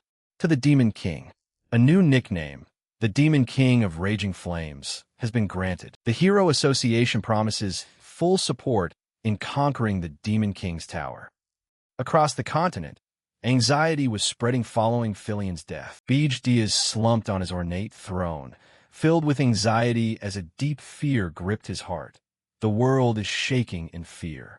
This isn't what I wanted. Vivian Blant isn't a big deal. She can be handled. The real problem is Beej Diaz. I wanted to leave him alone for a while, but since things have turned out like this, I have no choice. I have to deal with him. Meanwhile, in a cozy wooden house, a pot of thick, inviting soup simmered over a fire. The soft yellow light shone gently and peacefully through the wooden beams on the ceiling, casting a warm, quiet glow throughout the room. Diaz, whose hair had now turned a brilliant red, slowly opened his eyes while lying on a comfortable bed, looking around in total confusion. "Where am I?" Princess Hernan offered a sweet, reassuring smile. "Oh, you're awake? The soup is ready. Would you like some?" Diaz asked immediately. "I'm fine. Where am I?" "This is inside my tower." "I see." It was peacefully nestled in a beautiful stretch of lush green forest. Hernan looked at him tenderly. "That's right. I prepared it so you could rest comfortably." Diaz sat up with a question. "How much time has passed? How do we get back?" She added cheerfully, "Don't worry. Nobody saw us. When Gordon left, I snuck in through the 5th-floor window. It hasn't even been 10 minutes since we returned to the tower." Hearing this, he replied with relief. "I see. Good job." Being complimented sincerely made her happy, her face lighting up like a flower. He sensed the power flowing through his body and asked, "But did you do something to me?" This body should have passed out from exhaustion, but instead, I feel power surging. The spirit answered his question with a proud glow. "Of course, because I shared my own mana with you." Diaz stared, his red eyes wide as he processed this impossible paradox. A spirit used mana to heal me. A demon king. Narunian's pure blue hair floated as she narrowed her eyes, providing a logical explanation for his newfound energy. "You absorbed a summoned beast, right? Remember, your body can absorb mana too, which is why you can use spirit communication." Narunian thought to herself, "But the mana pouring out of you is also terrifying." It's insane. Diaz stood straight, his dark coat shifting as he stared intensely. Hernan, this is a secret between us. If you tell anyone else, Diaz thought to himself, if a demon king uses that power, it'll cause leadership issues. Hernan blinked in surprise, a faint blush appearing on her cheeks as Diaz looked at her with a calm demeanor. I understand that. In return, I have one condition. He asked immediately, what is it? Bathed in a warm pink aura, Hernan smiled with unbelievable brightness. Grant me one wish later. Diaz lowered his gaze, his bright red hair casting a shadow over his eyes as he cautiously accepted the vague proposal. A wish? As long as it's reasonable, I don't mind. An adorable, tiny version of Hernan jumped into the air with a triumphant smile. Yeah, a blue holographic screen tore through the peaceful atmosphere, displaying Gordon's panicked face. Demon King, we have a problem. What's going on? Right now, the Kingdom of Hindarin says they've found our tower's location and they're starting another hero expedition. This news was sent by Helen Cargill. Hearing this, he gasped. Princess Hernan leaned in and added, Dapner Filian is finally dead. Before he died, he found the tower's location. A close-up of Diaz's face, bathed in cold, ominous blue light as heavy beads of sweat rolled down his cheeks. He gritted his teeth in extreme frustration and confusion as he analyzed the deadly security breach. In this dimension, there is no magic communication like in the demon realm. At most, they would send carrier pigeons. I attacked with the intent of killing even those pigeons. Did he send that information from a different location before we met? If so, the fact that I'm a master of the Phoenix might not have been reported. Should I consider this a blessing in disguise? Hernan leaned forward, her blue eyes wide with genuine concern as she looked at the hologram of the deceased scout displayed on the screen, seemingly thinking of someone she knew. Gordon continued, the hero expedition will gather all the 10-star heroes. Rumor has it this will be the largest expedition yet. It will take at least 6 months until preparations are complete. Diaz stood completely isolated in a pitch-black void, his broad shoulders tensed as a heavy, suffocating shadow loomed over him. The grim reality of the ticking clock began to sink in. 6 months. The tower's location has been exposed. If there are many 10-star heroes, schemes won't work anymore. Whether it's an avalanche or something like a giant monster, there's no way they'll have an impact. In the end, hundreds of heroes will reach the tower in peak condition. In just 6 months, will I die after being toyed with once again? Damn it. There has to be a way to get through this. Somehow, there must be a way. Hernan stepped forward into the warm yellow light of the cottage, gently but firmly taking his trembling hand in hers. Her voice was a beacon of hope cutting through his dark panic. Demon King, I know a way. It's something that can only be done by a skilled Demon King subordinate, specifically a shadow spiritist. Diaz's mouth hung open slightly, completely stunned into silence by her bold and unexpected suggestion. He thought to himself, that sounds ridiculous. Such a childish name. As the sheer terror began to fade, the brilliant red in his hair dimmed, miraculously returning to its original jet black as a sense of deep calm washed over him. I've made you worry for nothing. Let's hold a strategy meeting immediately. Then he thought to himself, I won't be destroyed before I get my revenge. Bring it on, you heroes who toyed with and killed me. She looked at him and added, that's right. The way to stop Hindarin's hero journey is by kidnapping my younger sister. The words made Diaz freeze. Then he repeated, what? Princess Hernan stared straight ahead with unwavering resolve, her bright eyes burning with intense determination as she clasped her hands over her chest and declared, save Elena to stop the hero's expedition. Beej paused and looked down at her in genuine surprise, his dark eyes widening slightly as his mind quickly processed the familiar name. Elena? The 13th princess of Hindarin? The one I originally intended to kidnap. Hernan lowered her head, her golden hair falling softly over her shoulders as she clenched her hands, her expression shifting into a deep sorrow. That's right, she's my younger half-sister, but we're as close as blood sisters. In the newspaper I read earlier, it said Elena was kidnapped by the Demon King of absolute rigidity. That's why I'm worried about her. Beej stood tall and calmly faced her, composedly challenging her fears. You're worried about her? Well, the other demon kings won't treat hostages the way I do. She instantly cut in. It's not just that. I told you before about the force magic that amplifies the mana sensitivity of the world tree children, and Elena is one of them. Unlike me, Elena gained mana sensitivity that bypassed all limits. But as a side effect, she was born with an extremely weak body. Because of this, even leaving the house was restricted, and she couldn't even learn magic. But if she's inside his tower, where mana is scarce, and if she can learn how to control mana, she will become a formidable force.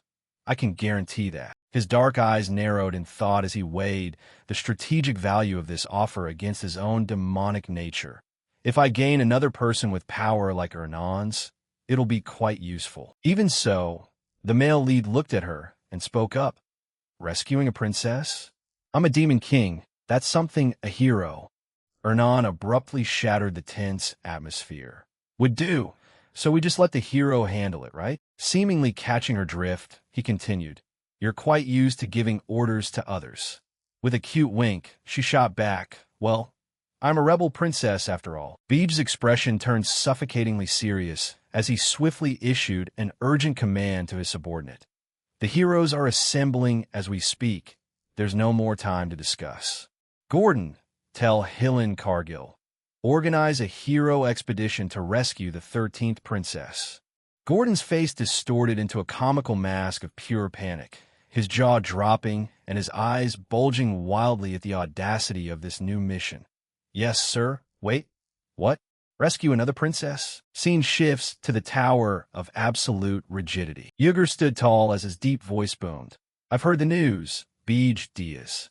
I heard a hero expedition is going to invade your tower again. Did you come to ask for help? Tell me why I should help a fool who insulted the standards. Ridiculous. Completely ignoring the threat, Beej stepped forward with calm, unwavering confidence, completely flipping the script. I didn't come here to ask for a favor. I came to help you. What? A hero expedition is targeting this tower. Arrange for the 13th princess, whom you kidnapped, to be placed on the first floor. After that, the hero expedition will simply rescue the princess and head back. He growled. Nonsense. I haven't heard any news about a new hero expedition. The male lead continued. I guess that's the limit of information gathering for a lump of stone. Yuger's single eye bulged with pure, unbridled fury, his heavy gray brows furrowing tightly as a burning red aura of rage began to emanate from his massive frame. Why you? Just because I'm listening to you. You're getting way too full of yourself. You garbage who insulted the standards. Unfazed by the terrifying display of Tier 3 Titan gigantification magic, Beej stood perfectly still, calmly listing off names with a deadpan, analytical expression. The 3rd Prince of Jana, the 7th Princess of the Velos Duchy, the 4th Prince of Machiel, and the 6th Princess of Candaria. All of them have been removed from the line of succession, or lack the resources to launch a hero expedition.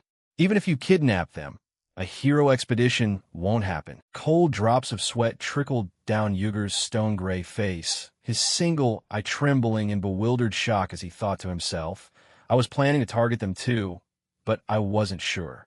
His voice shook. How do you know that? The male lead chuckled and said, Does it matter how I know?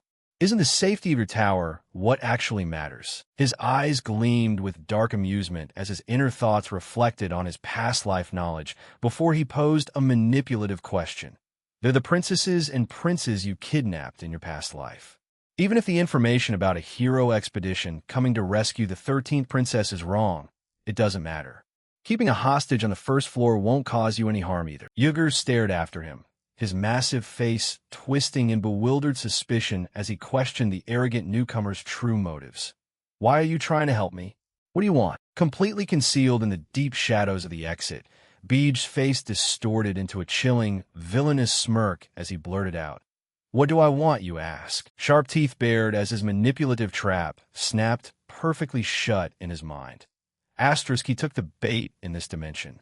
Aaron, You can't stand against a massive horde of heroes with brute strength alone. Yugger must also feel deep down that he isn't smart enough to stop the heroes here. That's why he trembles in fear every time, only kidnapping those who won't trigger a hero expedition. It's no different from before my regression. Asterisk. He added what I want. A vivid vision flashed in the male lead's mind. Yugger, the big, cowardly fool, would soon try to cling to that guy just to survive in this dimension. You're going to become a ray of hope for Yugger, Jason Cockmund. Stepping softly into the light, he said, I don't want anything. I just thought a great demon king. Yugger stared silently, his single eye softening as he fell hook, line, and sinker for the manipulative con artist's sweet talk. The male lead thought to himself, deserves to live longer. I'll take on that role and bring Yugger to my side, effectively neutralizing one of Jason's pawn pieces. Scene shifts to the headquarters of the Gold Moon Merchant Guild. A brilliant blue magic circle illuminated the stone courtyard, teleporting a dark-cloaked figure into the midst of waiting warriors. Stepping off the teleportation circle, the male lead, currently operating under a human identity, looked ahead with sharp, authoritative eyes as he confirmed that the situation regarding Yugger's expedition had been handled. So next, his voice echoed, is everything ready for the hero expedition? Hillen Cargill stood tall and proud, flashing a confident smile. Yes, by your command, we can set out at any moment. Rosal asserted her dominance over the expedition's logistics. I took over the tower invasion map only because Hillen Cargill asked me to, since I've climbed the Tower of Absolute Rigidity a few times already. The Red Eagle Mercenary Guild was fully assembled. The vice captain laughed with crazy greed, his eyes literally lighting up like gold coins at the sight of his wealthy employer. Our mercenary guild is present. We'll show you the true power of our guild. The crowd behind him chimed in. Our benefactor has arrived. Will you give us a tip this time, too? His expression remained completely flat. That's enough. Granada and Amon Kachasu, what happened to the elf slaves? He thought to himself, we're only going to the first floor anyway. There are 33 elf slaves rescued from across the continent, and every single one of them has voluntarily sworn loyalty to me. The despicable merchant rubbed his hands with a greedy, flattering grin. They wouldn't even be able to negotiate without me. Yes, indeed. I wonder if there will be a bonus. He casually tossed a heavy, clinking pouch of gold coins into the merchant's eager hands. Good job. I'll see you all again soon. The hero expedition begins right now. Now go rescue the 13th princess of Hilderin. The group shouted in unison, Understood, sir. At the underground warehouse of the Gold Moon Merchant Guild. Granada, you said they swore loyalty to you? Granada replied, Yes, they swore before the World Tree. The elven woman stepped forward and said to him, Since you saved us from a life of humiliation, we only feel at peace expressing our gratitude this way. The blue-haired man beside her added, Besides, since it's the great Lord Granada, it's an honor for us as well. A dark, chilling smirk slowly spread across the male lead's face, his razor-sharp teeth gleaming in the shadows as he officially accepted their blind loyalty. Very well. Congratulations on becoming subordinates of the Demon King of the Scorching Flames. A terrifying blast of crackling purple demonic energy violently tore through the room as the male lead shed his human disguise, spreading massive, terrifying black wings that made them recoil in pure terror. Hey, Demon King? Beej asked in surprise. Why do all elves have the exact same reaction? I'm a Demon King. Granada immediately said, Well, of course they would. What kind of Demon King in the world walks around like this? The crowd of elves interrogated him on the spot. Granada, what is the meaning of this? He continued, I apologize for not telling everyone. I swore my loyalty to the Demon King before the World Tree. So those who are loyal to me must also be loyal to the Demon King. A purple-haired elf ground his teeth violently, his face twisting into a mask of pure outrage. How could this happen? How could you betray the World Tree? Granada snapped his head up, his green eyes burning with a terrifying, unwavering rage as he justified his betrayal with a bloodthirsty oath. It's all for revenge against humanity. I could never forget the humiliation I suffered. Revenge against humanity. Traumatic memories rushed back, exposing broken, traumatized bodies trembling pitifully inside cold, dark iron cages, stripped of all dignity by their ruthless captors. I've never liked the pretty faces of these. The woman pleaded, "Please, don't do this. I beg of you." The humans chimed in. Even a slave gets to wear clothes? Look at her trembling in the cold. Those memories caused the group of elves to say to one another, "Those bastards did that to me, too. To me as well. Me too, me too." The atmosphere in the warehouse shifted drastically as their shared trauma erupted, the elves clenching their trembling hands in a dark wave of indignation. Hatred is rising. I support Granada. I agree too. Count me in. Let's take revenge on humanity. The male lead looked at them and thought to himself, even pure elves can fall this far when they experience the ugliness of humans. He spoke up and called out, "Gordon, I'll send you the information on the elves. Create a route to infiltrate these girls into human society."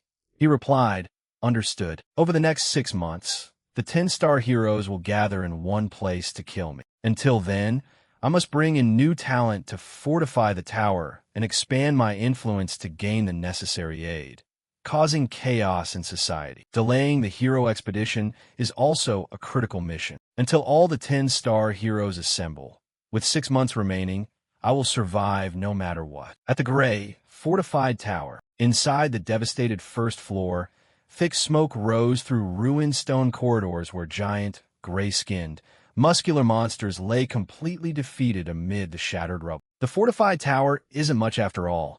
Huh? Maybe I should quit being a mercenary and just become a tower climber instead. Rosal sternly warned. The first floor is only filled with weak monsters. Hillen added, "Still, we shouldn't let our guard down." Suddenly, a distant shout from the scouts echoed through the ruined halls. "Sir, we found her, bathed in a gentle beam of pure light piercing through the dark stone. Elena Hilderin, the delicate, golden-haired 13th princess of the Hilderin kingdom, lay completely unconscious on the cold floor." Hillen turned back to look at his teammates with a stern, authoritative expression. "We found the princess, so let's head back. I'll stay in the rear. So take the princess and go first." She expressed her deep suspicion. "I see. But why would the fortified Demon King leave the hostage right on the first floor like this? It's as if he's telling us to just take her and leave without making a sound." Hillen forced a bright, immensely relieved smile. Just like the others said, the Demon King was probably scared off by Rosal.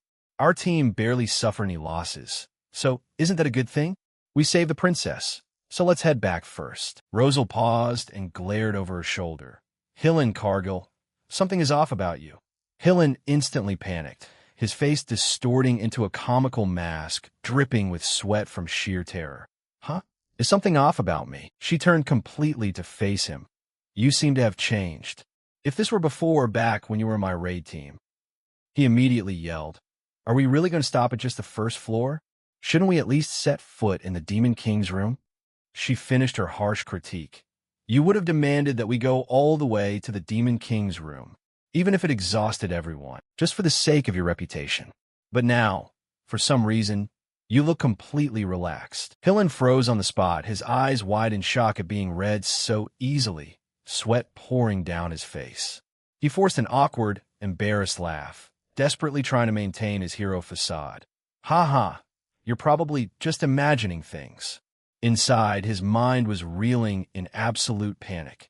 Did I look too relaxed just because the Demon King told me the entire plan? Rosal merely smirked, a cool, charismatic smile appearing on her face as she walked away. "Whether it's my imagination or not, you don't look half bad." Later that night, a serene starry sky shone brilliantly over the majestic, grand stone architecture of the Hilderin Kingdom. Inside the breathtaking banquet hall, warm golden light flooded the room from massive crystal chandeliers, illuminating elegant nobles in exquisite suits and flowing dresses. As they socialized beside lavishly flower-decorated banquet tables, the old king's voice boomed. If a stain were left on the prestige of the Hilderin royal family, the morale of future hero candidates might plummet severely. "Hillen, Cargill, you have prevented such a disaster. In the name of the king, I commend your efforts. Truly, You are the hero of Hilderin. Hillen played the humble servant to perfection. Your Majesty praises me too much. I was able to complete this mission safely thanks to Lady Rosal's help. The king looked down from his lavish throne, his smile widening at such humility. I didn't expect you to be so modest. You are an example to us all. Hillen bowed his head humbly. I am unworthy of such praise. By the way, Your Majesty, I don't see Princess Elena. The king waved his hand dismissively with a reassuring smile. She is resting in her room. Security has been tightened and she is safe, so don't worry. Hillen nodded in acceptance, understood. The king's eyes suddenly bulged, his pupils shrinking as a scheming, greedy look took over his face, dark thoughts brewing inside. Asterisk, he shows such special concern for the 13th princess. Could he have romantic feelings for her? If I marry the two of them off, Hillen Cargill will completely belong to the Hilderin royal family. The 13th princess can finally be of use for once. Asterisk. He abruptly stood up from his grand throne, raising his golden goblet high into the air as he commanded the entire room. Raise your glasses and remember this day. The hero of Hilderin, Hillen Cargill, has destroyed that evil fortified tower and rescued my beloved princess, Elena. Enjoy tonight as much as you wish. This is a banquet that I, the king, bestow upon you heroes. Remember once more that no one can look down on Hilderin. Hilderin stands beneath heaven alone. Hilderin shall prosper forever. The entire hall erupted into deafening cheer. Dozens of wine glasses clinked violently together under the brilliant lights. Long live Hilderin. Long live His Majesty. A flash of pure white light completely engulfed the screen, creating a dramatic silence before chaos struck. Far outside the joyous palace walls, a dazzling beam of bright blue magical energy whistled loudly across the night sky beneath the moonlight, far away from the king's main castle. While Princess Hernan was wearing a facial recognition interference mask, she spoke up. All the heroes who can sense demonic energy are enjoying the banquet at the castle. Now is our chance. The male lead roughly shattered the silence and ordered, even so, save your strength. When using a face recognition interference mask, if you raise your output level, even heroes far away might notice. Hernan eagerly responded from the shadows. I understand. A soldier's voice screamed in absolute panic. An intruder. Ring the bell. Before the guard could touch it, she ordered her subordinate to attack him. A massive torrent of magical water erupted, completely engulfing the guard and the iron bell in a giant tsunami. The defeated guards hovered helplessly inside the floating, massive water sphere. Help me! Below them, the bald guard captain angrily drew his sword, his face contorted in rage. A water spirit? You bastards, who are you? Hernan struck a pose as a dazzling light flashed, a giant, arrogant smile appearing on her face. I've been waiting for you to say that. I'm one of the 4 heavenly kings serving under the demon king of the scorching flames, the dark spiritist, and this person is from... In the back, the male lead broke into a sweat out of utter exasperation, thinking to himself, she's getting way too excited. Was she kidnapped just to do this? She continued, and this person is from... Without waiting for her to finish, the male lead dashed forward an instant. Being looked down on is such a pain. Let's wrap this up quickly. Behind him, a chibi version of Hernan flailed her arms and legs frantically in pure panic. I was still introducing you. Demon King. The bald captain pointed his sword, sweat pouring down his face, which was a mix of terror and rage.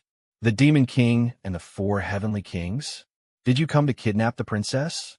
To dare walk right through the front door like this, you got some nerve. Completely ignoring the captain, the male lead leapt into the air. Did you think I wouldn't notice? Powerful defensive magic has already been cast on the windows. The captain shouted up at the airborne intruder, his face contorted in mocking arrogance. How foolish. That's no different from confessing that you have to kidnap her quietly without the heroes noticing.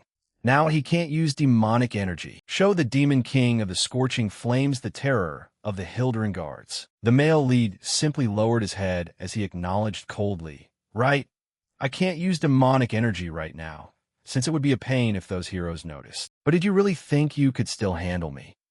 How dare you? Thump! Rumble! The impact shook the entire building. Deep inside a royal bedroom, Princess Elena, who was sleeping peacefully, was awakened. Meanwhile, outside, he casually stepped on the final set of stairs, leaving behind a long line of unconscious bodies as he declared, "I held back my strength. It would be too noisy if this tower collapsed. Now, only you remain." The bald captain stood before him, trembling uncontrollably, his mind reeling in utter terror. The royal family's finest guards were no match for him either. As expected of a demon king, he swung his sword wildly toward the wall. "I have to retreat right now and call the heroes immediately." Suddenly, the shattered pieces of stone and steel froze mid-air, glowing with a strange orange magic that scared the daylights out of the captain. "The cut stones are returning to their original positions? Damn it, dark spiritist." Ernan rushed up the stairs behind the male lead, looking genuinely apologetic for the violent mess. "I am sorry." Walking along, the male lead added, "It hasn't even been a day since she was rescued. If the princess gets kidnapped again, I wonder how far the Hilderin Kingdom's prestige will fall. I'm really looking forward to it. I'll come to pick you up." The 13th princess of Hilderin, Elena Hilderin. Suddenly, his fake smile vanished completely, his eyes widening in sheer shock at the unexpected reaction. A close-up of a face yelling at the top of her lungs in unbridled joy filled the screen. "Sister." Elena threw herself into Ernan's arms in a tearful, warm embrace. The two sisters held each other tightly, crying buckets of tears of happiness as Elena sobbed endlessly. "Sister, it's really you, sister." The majestic male lead stood awkwardly in the background, completely forgotten and thoroughly annoyed by this dramatic reunion. "Sister, sister." Watching it all unfold, the male lead wondered to himself, "I'm using an interference mask, so how on earth did she recognize her?" Elena sniffled loudly, looking up with large, teary blue eyes filled with absolute trust. "I read the letter you sent me. The only person who would come pick me up alongside the Demon King could only be you, sister." His inner thoughts were completely baffled by this royal family's bizarre logic. I guess their minds work the same way, because they're sisters. Is everyone in the Hilderin royal family like this? Returning to his handsome, serious persona, he coldly asked the two sisters, "If it's a letter, do you mean the letter you gave to Hillencargill?" Ernan snapped her head around. "You already knew?" The male lead replied, curtly, "It happened in my tower, so of course I did." She stared after him and immediately asked, "Aren't you curious about the contents?" Hearing that, he answered, "If there were an issue with the contents, Hillencargill would have reported it already. Since I ordered him to, he had to open it and check." Now let's head back. Back in the brilliantly lit banquet hall, the joyful atmosphere had been completely destroyed. A terrified messenger knelt before the king, stammering in absolute horror. "Why, Your Majesty?" Just a moment ago, the 13th princess was the Black Flames. The king slammed his hand violently onto the table, screaming in uncontainable, absolute fury. "You utter fools! Was she kidnapped again? The banquet is cancelled. How dare they mock Hilderin?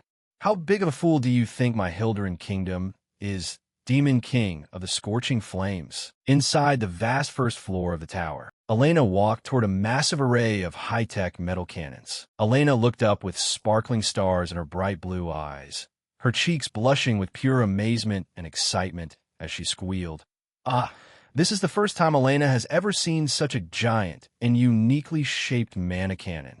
Did you make this by hand?" The dwarf chuckled with pride. "Ho ho ho. Since the Demon King brought you here, you must be a princess from somewhere. You really have a sharp eye for weapons." "That's right. I'm the blacksmith on the first floor, and this is my masterpiece, the great Lozier Friedrich." Elena clasped her hands together as she eagerly asked, "Wow, that's extraordinary. Could Elena try making one like this later?" The dwarf laughed out loud. "Haha, bold. Fine then. I'll take you on as my assistant anytime." A chibi version of Elena floated cheerfully in the air, cheering. Suddenly, Keed walked in carrying a broken wooden practice dummy, looking completely confused. "Lozier, please repair this dummy for practice." "Oh, who's this?" With sparkling eyes, Elena rushed forward and wrapped her arms around Keed's armored waist, exclaiming, "Oh my goodness! Why is the Lady Knight here so pretty? Elena can tell you have a firm body beneath that armor." Keed blushed furiously. "What is this? This child is way too good at socializing. She's dangerous." Ernan introduced her. "Hee, this is my younger sister, Elena." Keed's eyes widened in pure, unadulterated shock. "What? Your younger sister?" Ernan kept a gentle expression, softly explaining. "And Elena is telling the truth. Since birth, she has spent most of her time lying in bed in her room, a world she only knew through books. She can finally experience it in person now. Even at a time like this, she's not the kind of child who would tell lies just to flatter someone." Keed's face turned into a streak of red, her eyes darting away bashfully as she accepted the innocent compliment. "If that's the case, am I really that pretty?" Suddenly, Gordon stormed over from behind him, surrounded by a furious purple aura, shouting loudly, "Demon King, this isn't right at all. Dwarves, elves, heroes, and knight princesses are one thing. But why is there a little child in the Demon King's tower?" He simply turned his head away and answered with nonchalant indifference, "I never told you to raise her." Gordon angrily shouted back, "That's not the issue here." Elena approached with a sweet, innocent demeanor. "Are you Assistant Gordon?" Gordon glared over his shoulder with a cold, strict authority. "Do not speak to me, 13th Princess of the Hilderin Kingdom. If rumors spread that the Demon King is raising a child, the dignity of the Demon King, which ought to be feared, will be tarnished. There is no place for you in this tower." Elena interrupted him with a gentle smile. "Elena heard from Sister Anon that you always prepare delicious meals and manage this tower, and that you're the hardest worker behind everything. Thank you for always helping Elena's sister." Gordon stood completely frozen in the back, utterly conquered by her pure appreciation. Elena skipped happily toward Anon, while Gordon stood trembling behind them, deeply moved. "It's nothing at all. I think the Demon King's tower really suits me. There are no scary monsters, it's clean, and everything is so nice. My body doesn't even hurt anymore." Ernan smiled gently at her sister's joy. "Right?" The male lead watched the scene with a completely flat expression. Everyone has already taken a liking to her. He smirked faintly, a glint of genuine amusement showing in his dark eyes. "Well, she has to be at least this charming to be useful. So then, what sweet words will she use to charm me? What did your sister write about me in those letters of hers?" Ernan instantly panicked. "I told you. She's very serious about what she says." The little girl grew nervous, a drop of sweat rolling down her pale face as she hesitated. About those letters, Elena doesn't know." She turned back to look at Ernan with pleading eyes. Ernan froze, her face turning completely bright red as she puffed out her cheeks in deep embarrassment. Trying to avoid it, the little girl immediately hid behind her and called out, "Elena doesn't know. Elena doesn't know anything." He crossed his arms and looked down at the two sisters with a firm, analytical gaze. "What's going on here? By the way, didn't you say the 13th princess was so sick she couldn't even sit up?" Ernan smiled warmly. "Ah, that's thanks to the Demon King's tower." Elena's diagnosis was mana overload. Her innate mana capacity is as large as mine, but her body was too weak to contain it. However, the high concentration of demonic energy has drained her mana, just like a spirit flower losing its mana when polluted by demonic energy. He immediately asked. The reason she was constantly coughing back in the kingdom was because her mana was drained inside Yugur's tower? With a warm look, she continued. "That's right. So if she continues to stay here like this, she can fully recover." Elena skipped happily around the grand hall. He turned to Renan with a serious, strategic question. "The hero expedition will arrive in 6 months. Can you help her get ready before then?" She replied, "It might be difficult to reach the level of an all-powerful archmage, but becoming a high-tier mage won't be a problem." Hearing that, he left satisfied. "That's enough. I'll place the 13th princess on the 3rd floor. Ernan, take good care of her." Ernan smiled confidently as she accepted the task. "Understood." Ernan's face turned solemn as she made an earnest plea. "And I have one request. Please don't let Elena directly participate in battle. She's still too young to see blood." The male lead's dark eyes narrowed sharply into shadows, his keen intellect connecting the details of her past trauma. Could the reason you want to destroy Hilderin be because of that child? Breaking the silence, he softly agreed. Raise her well, so I can make that happen. Ernan smiled with immense relief. All right. Scene shifts to the fifth-floor strategy meeting room. The male lead stood tall beside Gordon as he spoke up and asked, Demon King, this place is... He answered him immediately. I expanded it using the points obtained after kidnapping the 13th princess. Until now, I've always managed everything from the throne because I didn't have this luxury. But to face the 10-star heroes in the future, we'll need a more structured organizational system. I'll grant you management rights to this room. If other rooms are needed in the future, don't hesitate to expand it according to your judgment. Gordon gasped in complete surprise, deep joy washing over his face alongside absolute loyalty. Yes, sir. Thank you, sir. The male lead's face hardened into a mask of pure determination, making him think to himself, there are two things necessary to stably stop the hero expedition. First, fortify the tower. Second, delay the time needed for the 10-star heroes to gather. He asked about their covert operations. How was the plan to disperse the elves coming along? Gordon looked at the blue screen and reported with confidence. Everything is going smoothly. After dispersing, they are reaching clients across the continent through the Gold Moon Merchant Guild. A sudden beep interrupted his report. A communication window popped up, and the orc leader urgently reported, Demon King, there's a problem. Scene shifts to a towering white castle in Kingdom, where voices echoed in sheer panic. The princess has vanished again. Was she kidnapped? No way. Inside the lavishly blue-carpeted throne room, a frightened messenger fell to his knees on the floor, holding up a small piece of paper to the heavily bearded, deeply distressed king. This letter was found in the princess's room. The king's trembling hands held a crude crayon drawing labeled Cold Mountain Ingredients as he realized with dread. Our Princess Lavinia has once again. She want to find chimera ingredients. But if it's a cold mountain the princess has never visited before, there's only one place she would go. Send a search team to the Est Mountains immediately and bring Lavinia back safely.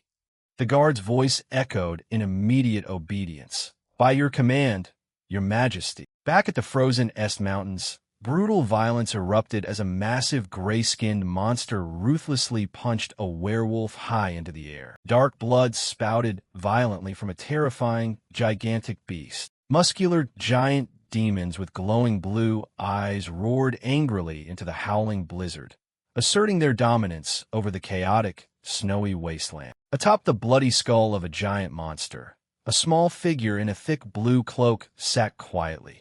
Lavinia Aachen, the third Grand Princess of Kingdom A. Her vibrant purple hair fluttered in the freezing wind as her lifeless, sleepy eyes stared down at the battlefield. Speaking softly, Orcs, so many ingredients. The orc leader delivered his grim field report. A human mage leading a horde of monsters has invaded our tribe's territory. She's approaching the tower, so we surrounded her, but it's difficult to stop her. He stared intently at the projected image. Seeing that face, Gordon shouted out loud, Lavinia Aachen. It's Lavinia. I once investigated her. She's the sole chimera creator in Aryan. But isn't a chimera creator a common thing? Even in the demon realm, the male lead's expression remained deadly serious, a dark shadow passing over his face.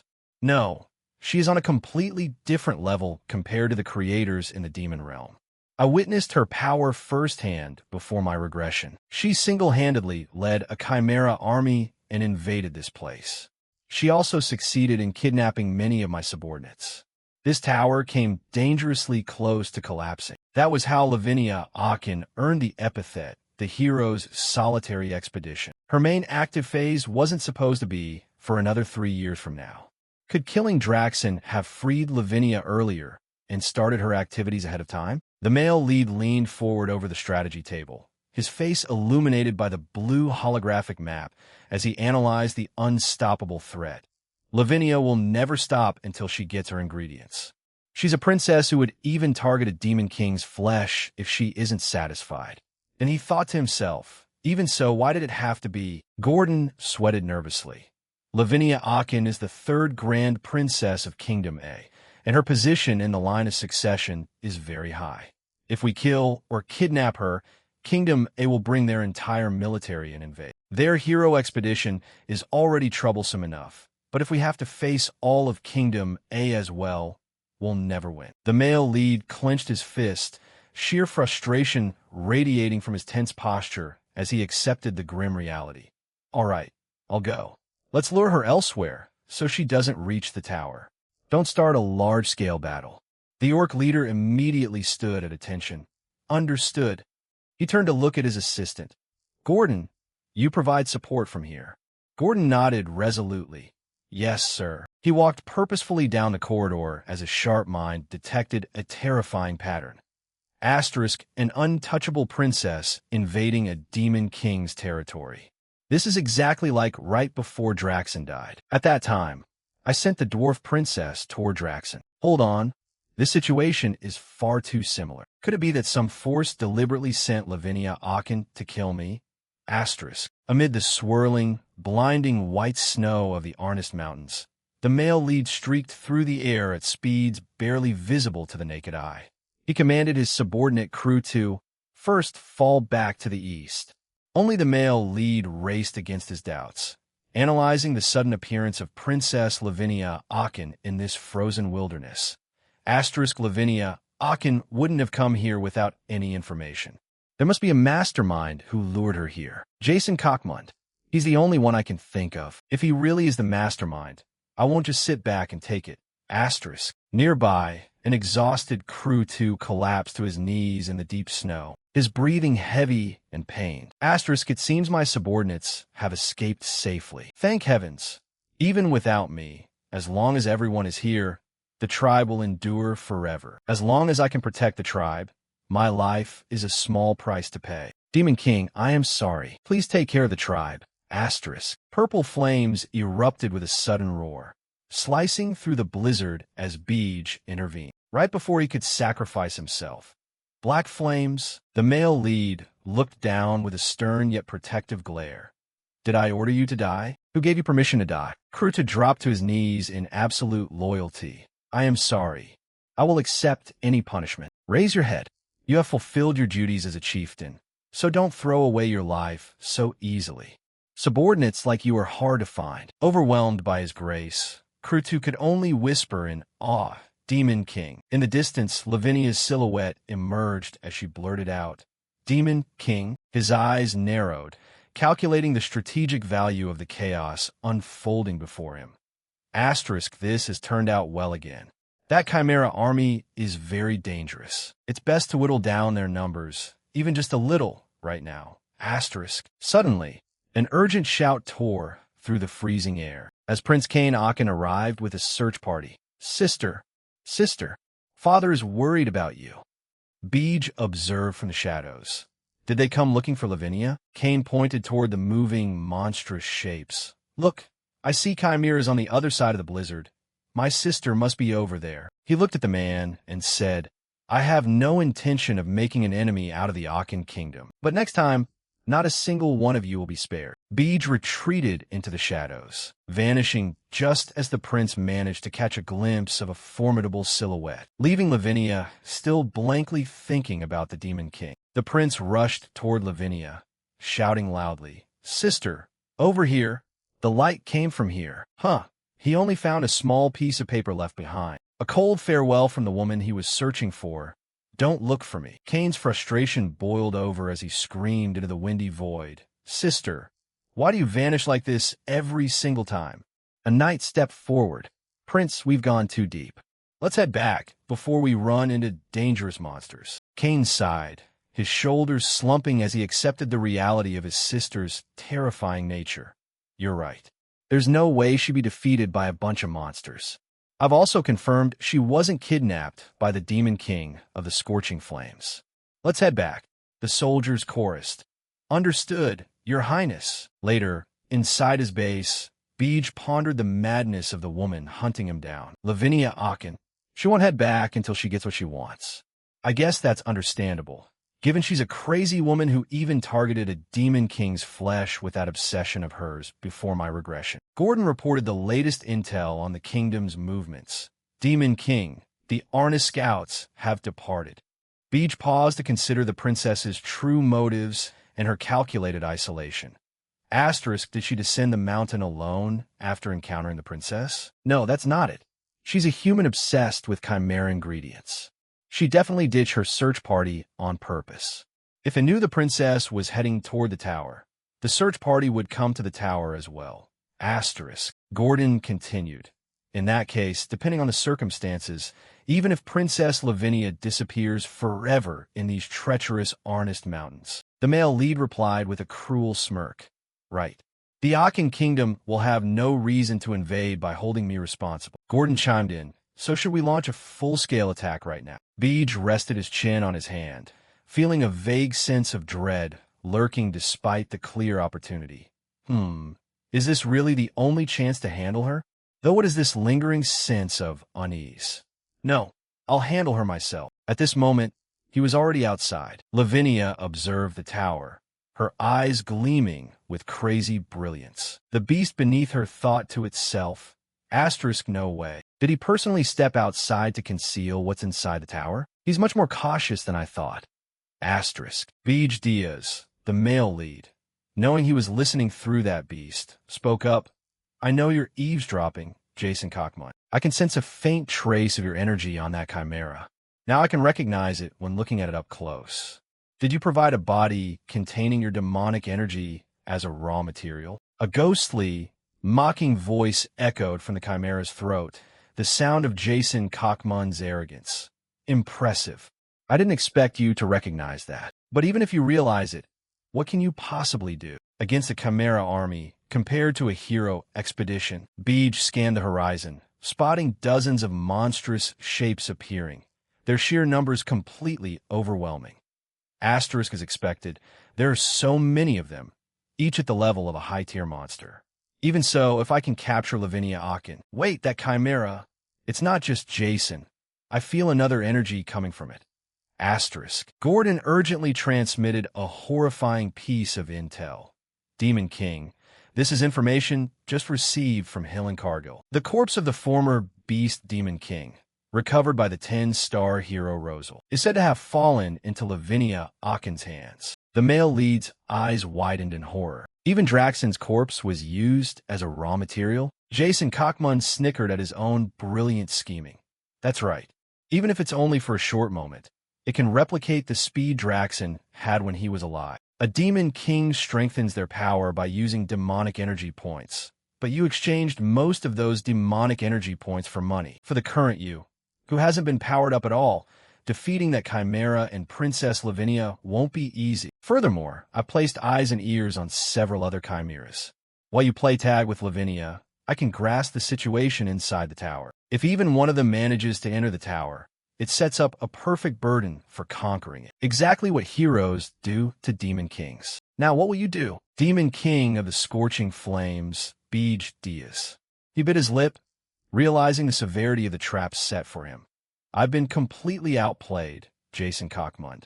He thought to himself, asterisk, am I going to end up like Draxon this time? Once the battle begins, there's no turning back since things have come to this. All or nothing. Asterisk. He stepped forward and spoke loudly and directly to the princess, ignoring the monsters closing in around them. You are Lavinia Akin. Meanwhile, Gordon watched in desperation, shouting out, Demon King. I know you are a Demon King, but that's way too dangerous. Revealing yourself in front of them. His eyes widened as he thought. What are you planning to do? Could it be? He looked straight into her eyes, making an offer that struck right at the core of her greed. Lavinia Akin, let's make a deal. Cancel your agreement with the Demon King of Lies. If you do, I'll give you one of my horns. I swear it on the standard of the Demon King. He held the contract paper, his face dripping with sweat as he responded, yeah, fine. Purple smoke and demonic fire erupted violently into the snowy night sky, signaling the completion of their dark pact. Lavinia sat on the monster's back as she demanded, the horn, hand it over. The male lead kept walking, reasoning with the impatient princess. I get it. But this place completely lacks class, so let's head inside first. Lavinia glared fiercely at his back, her sharp eyes filled with deep suspicion. Beej offered a confident, reassuring smile. Don't worry, didn't we just sign a contract? Besides, I swore it on the standard of the Demon King. A tiny chibi version of Lavinia continued to glare fiercely, her thoughts churning with absolute distrust. Glare, glare, together. They stepped through the tower gates and entered the grand halls. Looking through the eyes of the princess's monster, the Demon King of Lies laughed into the void. He swore on the standard? Of all people, him? He treats the standard like a complete joke. Huh, I can't believe she actually fell for it. You led her around by the nose like an ox. This is the first time anyone has caused me this much trouble, but I've already planned my next move. How much longer do you think you can endure, Beej Diaz? Back in the ablaze tower, the dwarf blacksmith stood before his giant high-tech metal cannons, his eyes wide in complete surprise at the sudden intrusion. He was no exception, looking back over her shoulder. Princess Hernan was gently braiding Elena's hair, looking over at the newcomers. Lavinia, full of confusion, hovered in midair as she trailed behind the male lead. She muttered, "This place is so weird. Where are the materials?" The main character looked at her and added, "You're looking for other materials too, aren't you? I never said I'd give you any other materials." Keed, Elena, and Rosal stared at the purple-haired intruder in horror. Keed stammered, "Is that... am I seeing things?" Hernan confirmed, "It really is Princess Lavinia." Little Elena cried out, "What on earth is going on?" To which the dwarf chimed in, "Isn't it painfully obvious?" Scene change. He sat regally on his throne. The Black Flame Tower, 5th floor, the Demon King's throne room. Her small body was wrapped in a blue cloak as she caught a falling object tossed by the Demon King. "Take the horn I promised you." Lavinia's face exploded in fury. This isn't it. Hand it over, Demon King. Your horn you promised." He looked down at her with a smile, completely confident and utterly unrepentant about his deception. "My bad, but I couldn't care less about Demon King standards. I can't just hand my horn over to a human. As you know, it's the pride of the Black Flame Dragon." Lavinia glared back at him, a silent rage simmering inside her thoughts. She commanded the creature, bellowing, "You fraud, die." Instantly, Gordon stepped in front of him, speaking up, "Demon King, please be careful." But Beej calmly stopped him. "It's fine, Gordon." The main character turned back to look at Lavinia. "There's no need to get so worked up. It's not my horn, but I've infused it with an energy just as powerful. The Phoenix's flame. It's a power that rivals the Demon King himself. It'll make the perfect material for a chimera." Lavinia froze. Her rage temporarily halted as surprise sparkled in her eyes. Lavinia, sprawling greedily on the red carpet, demanded more as the monsters retreated into the rift. "More! Give me more!" He looked down at her with a sinister, manipulative smirk. His hand glowed intensely with deep purple energy as he pulled out a dark fruit for her to eat. "Delighted to see you enjoying it so much. From here on out, it won't be free anymore. If you want it that badly, swallow this. It will bind your mind." Without a moment's hesitation, Lavinia stuffed the glowing dark orb into her mouth. Completely unaware of the dark contract she had just bound herself to, she demanded more. "Give it to me." A system window appeared above her. Status, subordinate of the Demon King. The main character stared at her, thinking she really has a screw loose. He let out a weary sigh. "All right, I'll give it to you." Lavinia jumped into the air with excitement. Yahoo! The main character realized the sheer significance of his new pawn. "With this, even Lavinia Aachen has become my subordinate. Now, I finally have an army capable of facing the overwhelming numbers of the hero expedition. Now I just need to prepare for the 10-star heroes, right?" Suddenly, Crew 2 appeared on the screen and called out to him. "My Lord Demon King, I have erased every trace of where the chimeras passed through." He praised him and then thought to himself, "Now the Aachen Kingdom won't suspect for a second that Princess Lavinia is hidden in my tower. But just in case," he called out, "I was about to say." Cut to the Aachen Royal Palace, bathed in brilliant sunlight, as chaotic shouts echoed through the halls. "Your Majesty, a letter just arrived from Princess Lavinia." The old man's trembling hands took the princess's note. "Lots of materials here. Don't look for me." The elderly king sat, completely stunned. The royal advisor knelt reverently on the blue carpet, pleading, "Your Majesty, shouldn't we send out the search party once more?" The king broke into a cold sweat as he gripped the drawing tightly. No, not even the 52nd prince could drag her back. She looks so happy. Let's just leave her alone for now. If the princess turns into complete chaos, it's my fault. Hearing this, the royal advisor obeyed. Understood. Cut to the Tower of Extreme Cold. Inside, an elegant hand was eating candy, saying, "In other words, Beej Diaz actually helped you?" Yuga replied, "That's right. He figured out that the hero expedition was planning an attack and warned me ahead of time. On top of that, he provided some very useful intelligence. The Frost Demon King calculated the shift in power dynamics. So you're saying Beej Diaz is trustworthy? More trustworthy than Jason Kochmund? If we're talking about useful info, Jason Kochmund has provided far more over a much longer period, hasn't he?" Yuger frowned, showing deep unease. "True, Jason Kochmund also gave me the info I needed to survive in Aryan, but there's just something about him, clear his throat, that I can't fully trust. It's hard to put into words." Rena sat back, completely relaxed. "Wanting to tell you why? You, me, and Draxen, we managed to survive in Aryan for decades thanks to Jason's help. But the new Demon Kings always fall to the hero expedition in less than 3 years. Just like the Queen of Lust, who was taken down by the hero Hillenkarg. If Jason wanted to, he could have saved those rookies." Yuger's face turned pale with horror as he responded. "Are you saying Jason killed Draxen? So what do we do now?" Rena refused to be manipulated by any side. "If you're a Demon King, think for yourself and make your own decision." When Yuger agreed, she maintained her absolute caution. "I don't trust Beej Diaz either." While he was asking who really killed Draxen, Jason's expression hardened with intense determination. "There's a way to find out. What a pain to ask that vulgar woman for a favor, but there's no other choice." Cut to a massive stone gate, the BP Kingdom. Inside the Butterpoop Palace, a dark silhouette hovered high above. Vivian, the Demon Queen of Lust, hovered completely invisible to the naked eye thanks to magical concealment. She spoke into an invisible communication device. "So you want me to kidnap the Dwarven Princess?" Rena explained the reason. Draxen's death started with the Dwarven Princess's invasion. "We suspect one of the Demon Kings sent the princess to Ormith. Since you arrived after Draxen died, you're off the suspect list, which means you can uncover the truth impartially. Vivian Chakoldzmagli. Fine. Nobody is better suited for this job than me. But I haven't heard those magic words yet." Rena showed clear tension and humiliation as she bit her lip. "Please, I'm begging you." Hearing what she wanted to hear, Vivian burst out laughing. "Oh my gosh, I didn't actually tell you to say that. Oh, you really are, oh ho ho."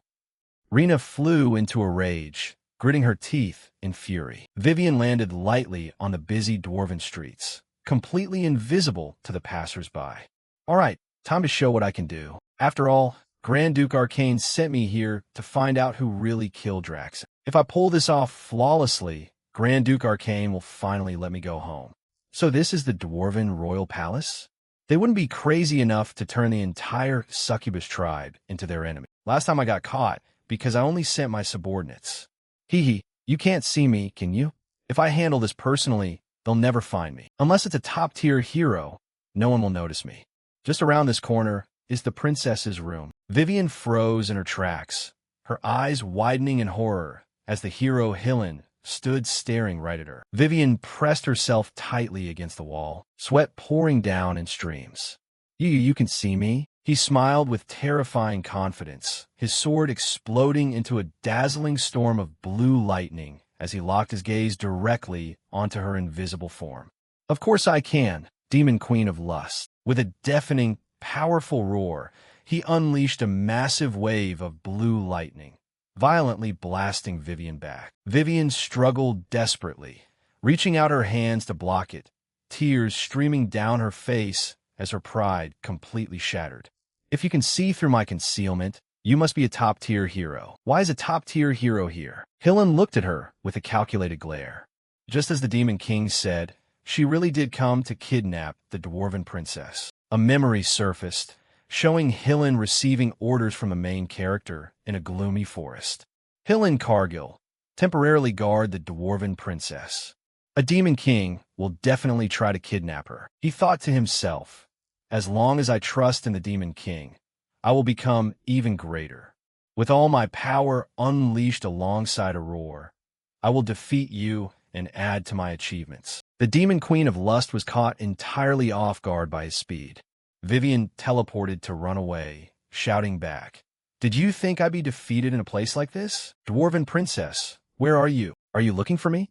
Vivian froze dead in her tracks. Her eyes widened in absolute terror as a wildly muscular dwarven princess with glowing red eyes stepped menacingly out of the shadows. "Were you looking for me?" All of Vivian's arrogance completely crumbled. A horrified gasp escaped her pale lips as the overwhelming pressure from her new opponent weighed heavily upon her. The dwarven princess swung a gigantic, flaming battle axe with earth-shattering force. Her face twisted in a bloodthirsty roar, "Die!" Vivian couldn't jump back in time and desperately tried to block. "Is this supposed to be a princess?" The dwarven princess immediately snapped back. "So what? Did you think I was some delicate pink princess?" At the same time, Helen charged from behind. "This is your grave, demon queen of lust." Before she could process the absurdity of it all, her face twisted into a mask of pure despair as she realized her inescapable fate. A hero guarding the princess, and the princess rushing at me with an axe. What is this? What is wrong with this dimension? Seriously, what a nightmare.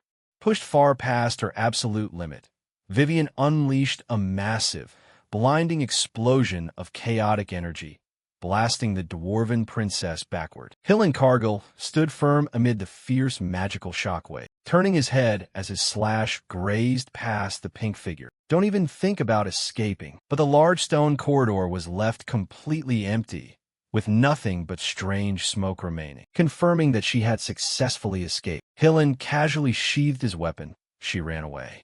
This prompted her to scold him furiously. "What? She ran away? Is that what you're supposed to say right now? She came to kidnap me. You were supposed to capture and kill her. Is anyone there? Go chase after the demon queen immediately."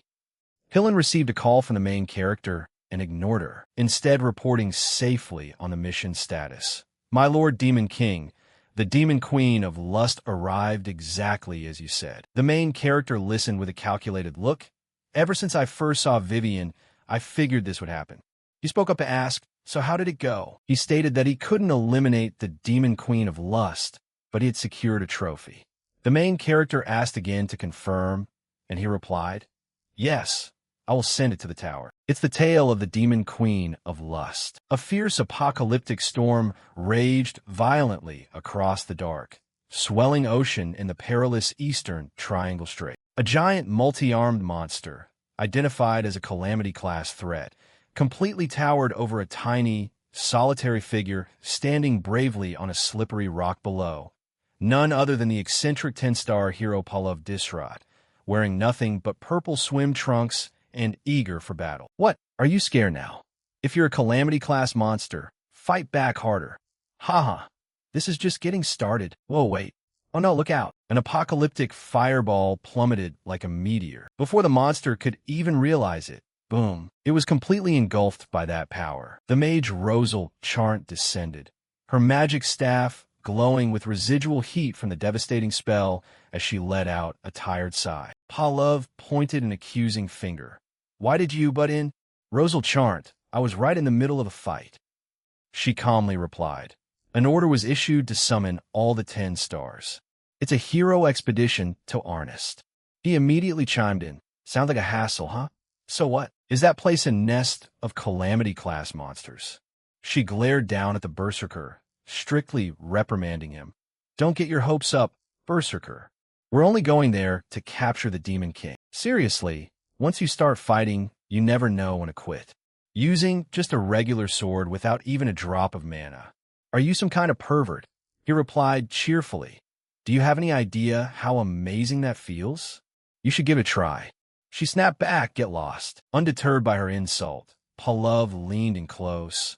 "Oh ho, looking at you now, your magic has gotten a lot stronger, hasn't it?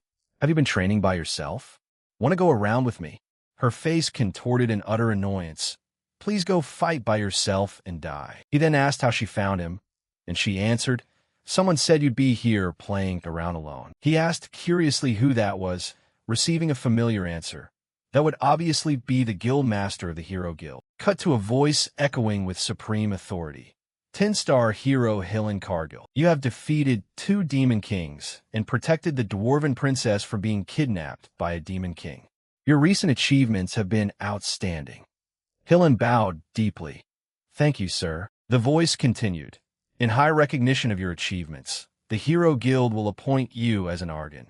The elders who, along with the guild master and the 4 major elders, decide the guild's direction. It reaches the point where even kings attempt to establish friendly relations with them. It is a position that exercises immense authority. Realizing the immense power about to come his way, he thought to himself, I made it. Finally, a regular kid from a small rural village has made it this far. Just a little bit more. And after that, He tightened his grip on the hilt of his sword, his eyes burning with absolute determination as he spoke. Hero Hillen Cargill, I will fulfill my duty. Dark, ambitious thoughts raced through his head. Now I can become the greatest hero recorded in history. The voice of that guy Pallav Disrat chimed in. When did the rookie become such a big shot? As Pallav Disrat and Rosal Charnt walked forward with complete confidence, Hillen immediately greeted them. Mr. Pallav Disrat, Rosal Charnt, it's been a while. Pallav Disrat stepped forward. I heard you took down 2 demon kings, huh? How about a sparring match sometime? Hillen continued. It's good to see you again, Mr. Pallav. A sparring match is a bit. The majestic silhouette of the guild master spoke from above. Everyone has finally arrived. Pallav Disrat, Rosal Charnt, I have gathered you here to issue a grave mission. Pallav pointed an angry finger, completely disregarding all etiquette since his sea monster hunt had been interrupted. This better be a decent mission, or you're dead meat. You just ruined my fun. Hillen whispered to him from the side. Mr. Pallav, how can you speak to the guild master like that? The guild master remained completely calm, his soul eye glowing piercingly through the darkness as he delivered a terrifying command. Don't worry, Pallav Disrat. It's a mission that will satisfy you as well. From this moment on, you will be mercenaries in the Jespine Empire's War of Succession. Forcibly recall the 7 10-star heroes. No matter what it takes, the Hero Guild will deal with the aftermath. The 10-star level hero expedition takes absolute priority. Pallav's masked face flushed with crazy excitement. Now that's what I'm talking about. You mean we can beat them up to bring them back, right? That 10-star bunch. Seeing this, Rosal looked visibly disgusted. Don't get too excited. It's creepy. He then replied, just don't break them so badly that they can't participate in the hero expedition. He snapped back, of course. Toys are meant to be played with for a long time. Witnessing it all, Hillen's expression darkened as he thought. They're gathering all the 10-star heroes? This is bad. The hero expedition will start much sooner than expected. The Demon King is my path to success. He can't fall until I become the greatest hero. Cut back to the main character's tower, as Hillen informed him. That's what they said. If they bring back the hired heroes in Jespine, the hero expedition will start immediately. Cold sweat broke out on his cheek as his sharp tactical mind searched for the hidden enemy manipulating the timeline. Why so suddenly? He replied. The Hero Guild Master didn't state a reason either. The main character instantly sank into thought. It's too sudden, almost to the point of feeling artificial. Could it be that Jason Cockmund intervened? Beej continued. So how are they planning to advance the hero expedition? Hillen added. They said they would intervene in the Jespine Empire's War of Succession. Hearing that, he asked again, in the War of Succession? Wars of succession are a long-standing tradition of the Jespine royal family. The position of the next emperor is decided by the princes and princesses competing with their lives on the line. When the emperor assigns a troublesome imperial task, the princes and princesses hire mercenaries and carry out the mission alongside the heroes. The missions are prepared in a total of 5 stages, and the War of Succession usually lasts for about 6 months. He continued, 6 months. In that case, the 10-star heroes currently in that war, Hillen confirmed and said 7 out of the 10 have been hired as mercenaries. Worst of all, if Pallav Disrot intervenes. It might only take a month. The war might wrap up within a few weeks, and all the 10 stars could end up gathering. Refusing to become a passive victim of fate, the main character suddenly stood up with a scheme in mind. Whether Jason Cockmund intervened or not, I don't have time. I need to act right now. He walked forward and ordered the dwarf blacksmith, begin countermeasures. It's time to move to the next phase. Make a golem. He looked surprised. A golem? You mean that ancient weapon? Without missing a beat, he projected the sleepy face of the newly acquired princess. You said tech magic was essential to create a golem. Lavinia Aachen, help Rosal create the golem. Then he thought to himself, I fought against them in my past life. She continued, Me? Why? The main character played the reward card. I'll give you this as a reward. The tale of the demon queen of lust. Her eyes immediately lit up. A material? Phoenix. He then called Hernan and asked, How's Elena? She cheerfully replied, Her mana is almost completely drained. I'll teach her basic magic starting tomorrow. He praised her and walked with quiet confidence down the hallway, disguised as a human as his blazing red-gold phoenix wings re-emerged. He gave his final orders to his panicked assistant. Gordon, I'm going to buy us some time. I'll leave the tower in your hands for now. He asked anxiously, Demon King, where are you going? Don't tell me. He replied, Yeah, I'm personally joining the Jespine Empire's War of Succession. A breathtaking aerial shot from above revealed the fertile lands of Utera Island within the territory of the Jespine Empire. The silence was shattered as an outbreak of undead monsters plunged the island into chaos, sending innocent citizens of the Empire running in terror from the horde of corpses. Deep inside a dark, candlelit catacomb, the final mission of the Royal Succession War was officially declared. The trial requires the heirs to subdue the dark mage Utera, a top-tier monster with dark and ice attributes, location unknown. Meanwhile, along the serene coastal cliffs, the gentle breeze was completely overwhelmed by the chilling groans of the approaching undead. The first prince of Jespine, Rufus Jespine, sat comfortably on a luxurious palanquin, looking utterly bored while his desperate subordinates fought off the horde of corpses. Loyal soldiers engaged in a fierce, tearing battle with the monsters, swinging their blades while shouting their absolute devotion to First Prince Rufus. Amidst the bloodshed, Naya, the blindfolded 3-star hero, calmly observed the slaughter and warned him, At this rate, not a single subordinate will be left alive. Rufus glared sharply, his arrogant face twisting as he snapped back. How dare you defy my orders? She then offered an apology. In another area of the island, a terrified younger sister collapsed to her knees, weeping bitterly as she begged for her life. Brother, please spare me. The green-haired second prince put on a fake look of sorrow as he looked down at her trembling body. How could I possibly kill my own blood sister with my own hands? A shadowy assassin dealt a brutal strike from behind, taking down the woman. The cunning prince kept his hands clean, muttering, I won't dirty my hands. The second prince flashed a cruel smile alongside Ralph Schmidt's. Their dark alliance perfectly reflected the ruthless nature of the War of Succession, as he added, Since this is the final mission, I'll clear everything out first. Go find more heirs. Ralph Schmitz immediately obeyed. Yes, sir. On another chaotic battlefront, a muscular warrior delivered a brutal punch to an undead monster. Fourth Princess, Tyrion Jespine, hurled herself fiercely into battle alongside Jillian, the 5-star hero. Both praised each other's extraordinary physical strength as they crushed their enemies. Blue-haired Tyrion slammed a heavy fist into a zombie's head. Her muscular frame tensed up. These guys are way too weak now. That's why when I become Empress, the first thing I'll do is purge my weak and sickly siblings. Jillian broke into a nervous sweat, intimidated by her brutality as he forced a polite smile, agreeing with her survival of the fittest philosophy. 2 hours had passed since the conquest of the Dark Mage began.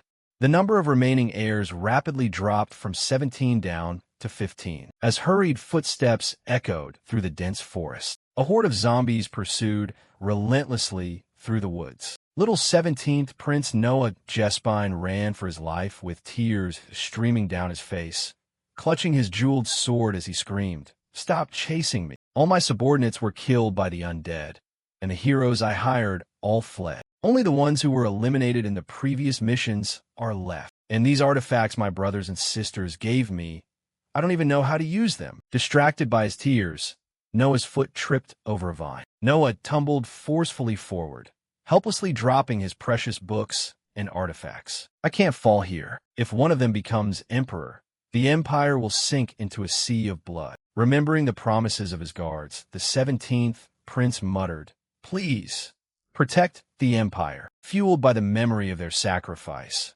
Noah forced himself up, burning with unshakable resolve.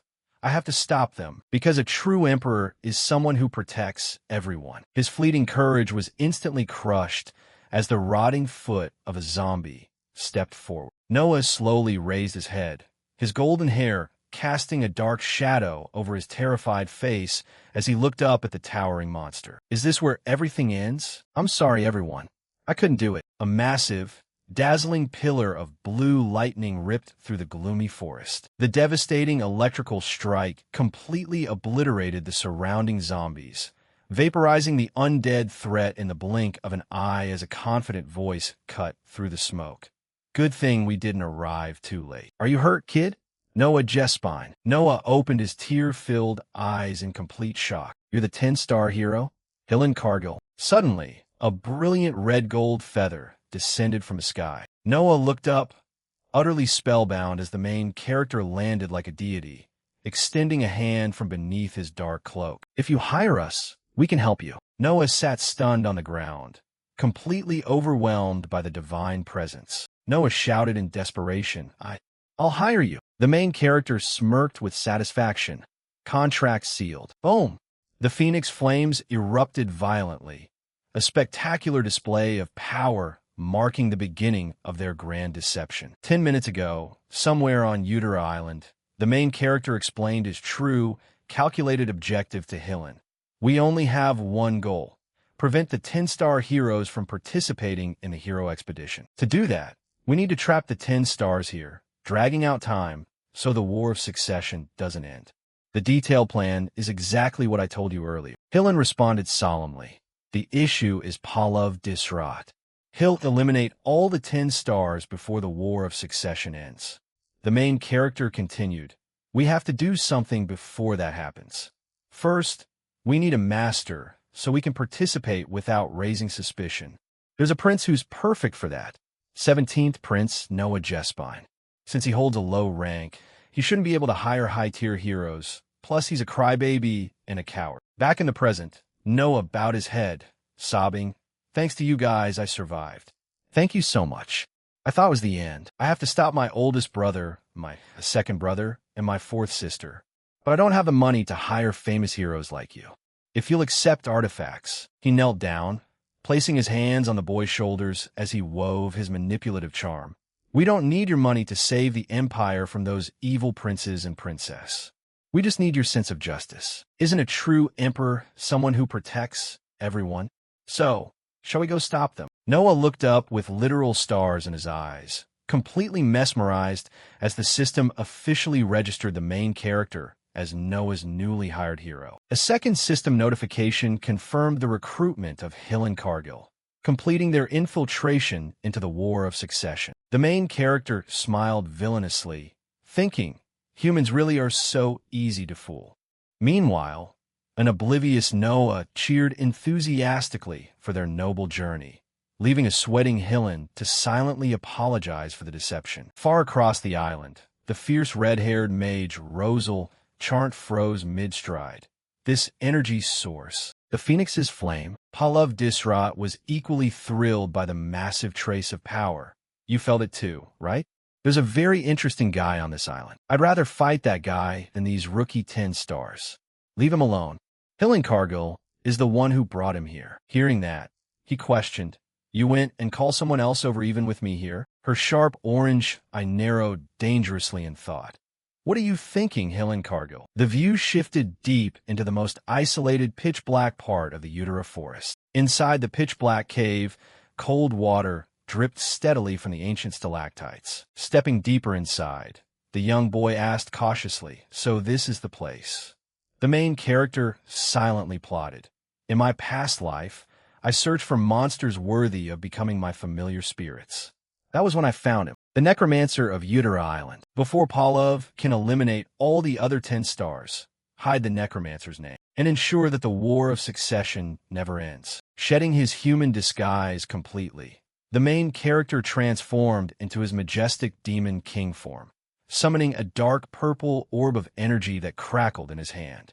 Standing behind him, little Noah stood frozen in place, crying out at the top of his lungs, "A demon king!" The skeletal necromancer turned his gaze toward the main character, taken completely off guard.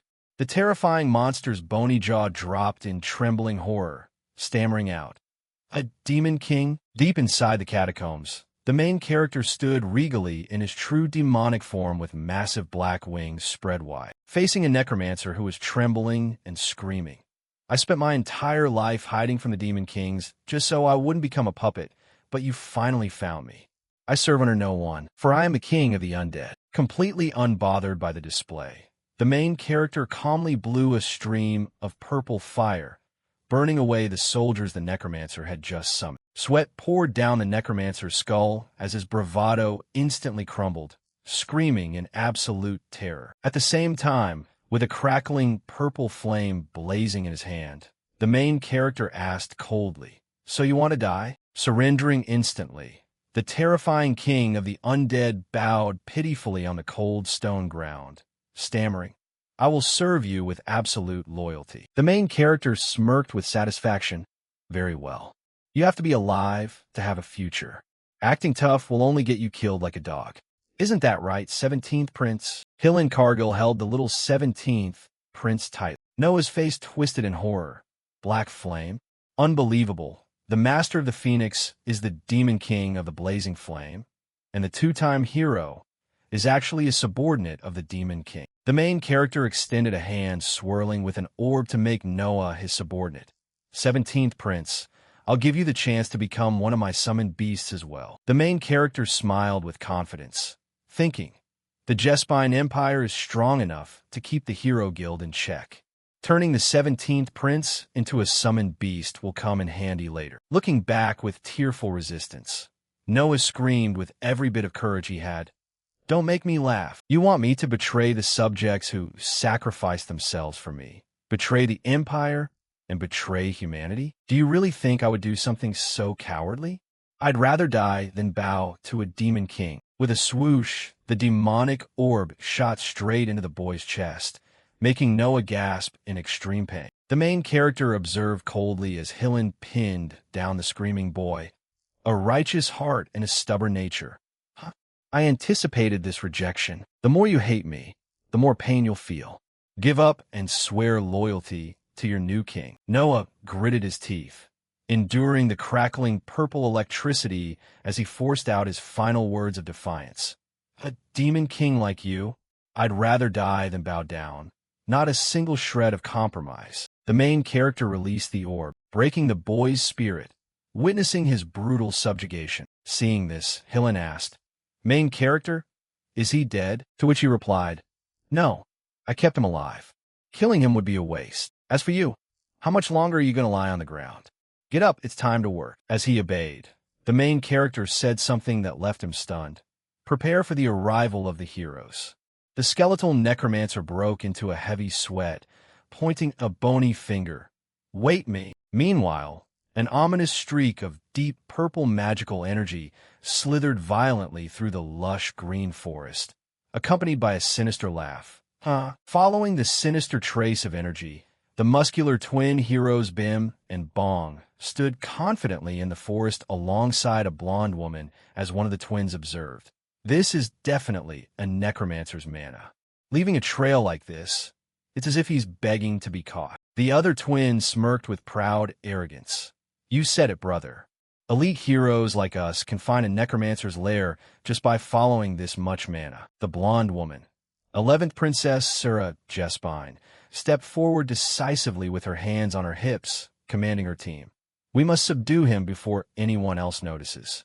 Let's go inside." The confident group reached the necromancer's dark entrance. Princess Sierra glared sharply at the distant figure sitting on the throne, warning her overly confident guards. I knew it. This is the Necromancer's lair.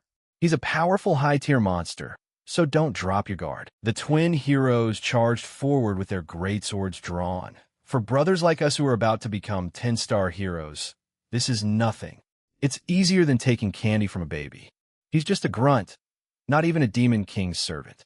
We'll kill you in 10 seconds. Suddenly, their boastful assault came to a violent halt as both men were instantly frozen solid inside massive, glowing blue blocks of ice. The Necromancer shouted triumphantly. How do you like that? The power of this body enhanced by the Demon King's mana. Now I'm even stronger than a Calamity-class monster. The main character coldly interrupted the gloating monster. Don't overdo it. Take them to the freezing room immediately. The Necromancer quickly bowed in obedience. Ah, yes, my lord. Footsteps echoed as the main character slowly walked through an underground cave filled with human ice blocks, each trapping a hero or a royal heir. So that's 3 princes and princesses frozen, without a single 10-star hero even taking the bait yet. But with the Necromancer's sealing magic enhanced by my mana, even a 10-star hero won't be a problem. His grand stall tactic. If we lure them all in and freeze them, the War of Succession won't be able to end for a long time, and the 10 stars won't be able to return to the Hero Guild right away. Hill and Cargill stepped quietly out of the shadows behind him, delivering a harsh reality check. But they won't be brought down that easily. The main character glanced back, unfazed by the interruption. Hill and Cargill, I already have a plan. How's the situation outside, anyway? Hillen looked down. Not good. The 10th 10-star hero, Wharton, has already been defeated by Pallav Disrod. Only 6 stars remain. The main character's eyes widened, his calm demeanor shattering instantly. What? It hasn't even been half a day.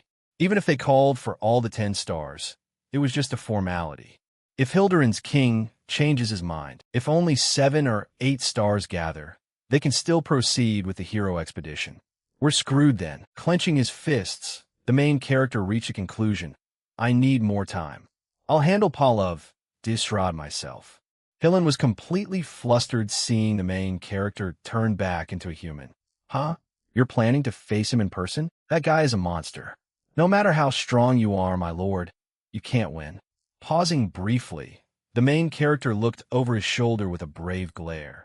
You seem pretty sure about that, don't you? Hillen's eyes bulged out of their sockets, turning pale with horror as he desperately tried to convey the immense scale of the threat. If it's him, he could single-handedly take down a beast demon king. It's impossible to defeat Pallav, the 1st star, in a one-on-one battle. Elsewhere in the sunlit forest, a deafening explosion shook the ground, sending thick dust clouds and massive fragments of a shattered golden shield flying violently through the air. Pallav Disrod swung his black greatsword with destructive force, brutally crushing Ralph Schmitz's defense as he roared with crazy excitement. The ultimate shield, Ralph Schmitz. I've always wanted to fight you. They say even a broken door can become the strongest shield in your hands. Show me that power. Ralph's power caused an explosion to echo, engulfing a corner of the island. Standing amidst the swirling dust and devastated ground, Ralph slowly raised both hands. I surrender. Pallav was completely dazed. What? Ralph turned away, bowing apologetically toward the approaching second prince. Second prince, I'm sorry, but I can only go this far. I hope you can find a way through the rest. Fran stopped in his tracks, his expression cold and unreadable as he accepted defeat. Furious at being robbed of a proper fight, Pallav yelled, Wait, you fight by enhancing your shield. You can keep fighting if you just switch to another shield. Ralph remained calm, fully accepting his own limits. That's true. My power is granting abilities to shields, but there is no shield in the world that can stop you. You're just too strong. Pallav slumped his broad shoulders, a deep shadow of disappointment casting over his face. Right now, a 10-star has been eliminated. 5 remaining. At the same time, the red-haired, main character stepped quietly out of the forest, his sharp eyes locking onto the distant battlefield. So that's Pallav Disrod. Exactly what Hillen Cargill warned me about. He shattered Ralph's shield, something even Draxon couldn't break. His strength is just insane. Before that, the main character had asked Hillen, if such a strong hero exists, why are the Demon Kings still alive? He replied, because the Demon King's tower is an essential resource for humanity. Humans can harvest expensive materials and treasures from them. That's why a hero cannot eliminate a Demon King without the guild's permission. It's a rule of the Hero Guild. A chibi version of his face appeared with a frown. Arrogant rules. So how can such a powerful hero even exist? Who is he really? Hillen continued. Nobody knows. One day, he suddenly appeared out of nowhere with nothing in his hands but a sword and single-handedly took down a Calamity-class monster. That was the first record of Pallav. Where he was born, how he grew up, how he gained that overwhelming power. Nobody knows. So it's best to avoid him at all costs. Right now, the main character stepped forward with confidence out of the bushes and straight into the sunlit clearing. His red hair fluttered in the wind as he bravely faced the monster Pallav Disrod. Who is your master? Pallav and Rosal turned to face the newcomer. Pallav chimed in, what a pleasant vibe. You must be the Phoenix. We suddenly cut him off. Rosal added, you're with Hillen, right? Then you've heard everything. Let's just focus on our mission. The main character took another step forward. Your master isn't a prince or a princess. It's the Hero Guild, isn't it? A plot to control the Empire by making a puppet heir the Emperor. If this scandal is exposed, do you think the Empire and all the other kingdoms will leave the Hero Guild in peace? Rosal's single eye widened. Right? You didn't come here on guild orders, did you? What do you want? He continued. Stop meddling and go back. Otherwise, I'll spread this scandal across the entire continent. Rosal gritted her teeth, a deadly aura exploding around her as Pallav reminded her. Rosal, looks like we've been played. She thought to herself, that bastard Hillen Cargill. Just wait until I find you. The main character observed and sank into thought. I don't care if my opponent is a monster or if he single-handedly took down a Demon King.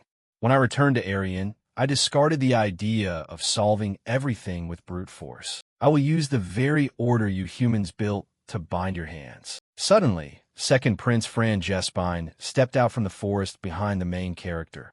That won't be a problem, because I'm the one who hired them, right? The main character's eyes widened slightly in surprise, thinking, Second Prince, wasn't he eliminated along with Ralph? Then he added, I knew you guys would come. That lie wasn't going to work, but Pallav and Rosal immediately played along. That's right, Second Prince. Everything was done according to your orders. A drop of sweat rolled down the main character's cheek as he realized he had been outsmarted. They're pretty sharp, too. Cracking his knuckles with a loud pop, Pallav's entire body exploded in a dazzling pink aura of magic.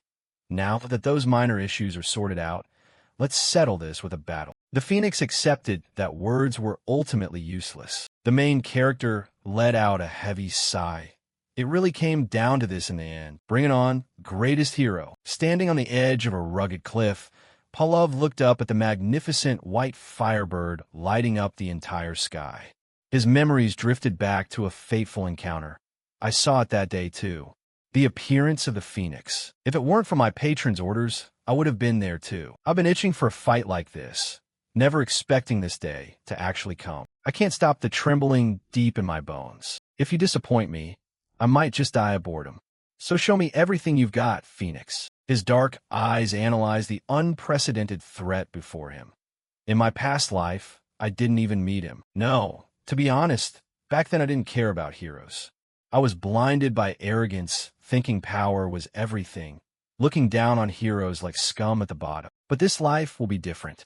I will face you with everything I have. Pallav stood fearlessly, bathed in radiant heat with a calm expression. A peaceful, warm flame. It's not an attack or a debuff effect. In that case, with pleasure, the main character skillfully controlled the golden flames, creating a massive explosion to completely seal off the battlefield. High-tier defensive magic protected the Phoenix avatar. Standing full of confidence, the main character laid down the absolute conditions for the duel. No one else can step into this space besides the two of us. Then he thought to himself, if I lose this battle, the hero expedition will set out, and once again, I'll be killed by those heroes. No, I won't die. I'll take my revenge on the hero who killed me. A majestic, glowing golden phoenix spirit materialized behind the main character as he declared, "However, you can leave this place whenever you wish. Just say the word when you want to step outside." Then he thought silently in his heart, "Before I conquer this entire world." Pavlov burst out laughing wildly. "Now that's cold. I won't let you go until I've had my fill. Let's play." The two collided violently, releasing a blinding shockwave of golden fire. The roar of explosions echoed through the sky. Elsewhere, deep inside the dark cave of the necromancer, human guards trembled in utter panic as the stone walls shook violently around them. "It's an earthquake. We have to get out of here. If this cave collapses, we're all dead." His Highness, 12th Prince Evan Jespine, completely ignored the danger, his face twisting into an insane scowl. "Shut up. I finally have my chance. If you don't catch that guy, you're dead anyway." The guard desperately pleaded for his life. "Your Highness, please." A few moments later, the arrogant prince and his guards stood completely frozen solid inside blue blocks of ice. Hillen stepped out from within, speaking up, "So that's 4 of them." The earthquake made them easy prey. As the necromancer agreed, Hillen walked into the sealed room, a deep suspicion emerging in his mind. However, not a single 10-star hero has fallen into the trap yet. "I wonder if this magic can really freeze a 10-star. Hillen offered a polite greeting. "Lord Noah, I brought some snacks." 17th Prince Noah had successfully snuck out using Doraemon's invisibility cloak. Equipped with the invisibility cloak, a treasure of the Jespine royal family, I managed to sneak out thanks to the earthquake. Discovering the empty room, Hillen rushed out, screaming in panic. "Necromancer, the 17th Prince escaped. Didn't you see him?" Hearing him say no, Hillen grimaced in disappointment. "You useless fool. First, I need to contact the Demon King. Why isn't he answering at a crucial time like this?" As for the main character, who is currently locked in a fierce battle with Pavlov, he was completely unable to answer the call because he was in the middle of a life-or-death struggle. Hillen dashed off, calculations running through his mind. "No, it's my fault for not double-checking." He couldn't have gone far yet. Hillen issued an urgent order. "Necromancer, continue freezing any intruders." The necromancer hurriedly bowed as Hillen thought further. "I must find the 17th Prince before he reveals our identities to anyone else." After Hillen left, a faint figure appeared through the lush green bushes, standing at the cave entrance. A zombie was trying to communicate with its master. "Grr, Gore." The necromancer stared at his minion. "Huh, you saw something transparent? Leaving the cave? Why are you only telling me this now?" The zombie simply tilted its head, continuing its meaningless moans. The necromancer replied, "What? You've been saying that this whole time. Well, it doesn't really matter. The Demon King is the one losing out, not me. After all, I'm the king of the undead, and I haven't even swallowed that magic orb yet. There's no need to be overly loyal to a Demon King. All right, let me get out of here." At that moment, a pair of boots stepped quietly onto the path, abruptly halting his grand escape. The necromancer looked up. "Another hero? What bad luck. I'll give you one last piece of advice." Ice Age, before the spell could take form, his magical energy completely vanished, leaving the necromancer staring in pure, trembling horror at the overwhelming aura before his eyes. "Huh, my magic." The person had a sinister face concealed behind a cruel smile. "I guess this was all just a fake Demon King, folks." Elsewhere, the massive dome of golden phoenix flames continued to blaze brightly on the horizon. The female hero beside the first prince observed the sea of fire. The one fighting Pavlov Disrod seems to be Phile, the master of the phoenix. He glared back in response. The hero guild, their arrogance knows no bounds. When she asked what he meant, he continued, "The princes and princesses of Jespine have to hire mercenaries using their own wealth, connections, and power. That means the competition started the moment we were born. Of course, those born earlier have the advantage. Yet even I could only hire someone like you, a 3-star hero. Who on earth managed to hire both Pavlov and Rosal at the same time? Both the 1st and 2nd stars. That would be impossible without the Hero Guild's interference." Near the explosion, Nicola Jespine, the 8th prince, stood wondering, The Hero Guild definitely has a hand in this. They were certainly bribed to manipulate the outcome of the succession war. Over by 6 Prince Gray, he was speaking to his guards. That's why we need to capture the necromancer immediately. We'll complete this mission, and then request an audience with the Emperor to expose the Hero Guild's interference. 7th Princess Marilla evaluated from another location. If we get recognized for that achievement, we can really gain an advantage over the others. In another area of the forest, the muscular 4th Princess, Tyrion Jespine, laughed triumphantly. Right, my foolish siblings. Their tiny brains can only think that far. Meanwhile, 1st Prince Rufus Jespine issued a calculating command. Find the one who hired Paulav and Rosal and kill them first. I'll be the one to use those two for myself. The soldiers bowed in unison. Yes, my lord. He lazily rested his chin on his hand.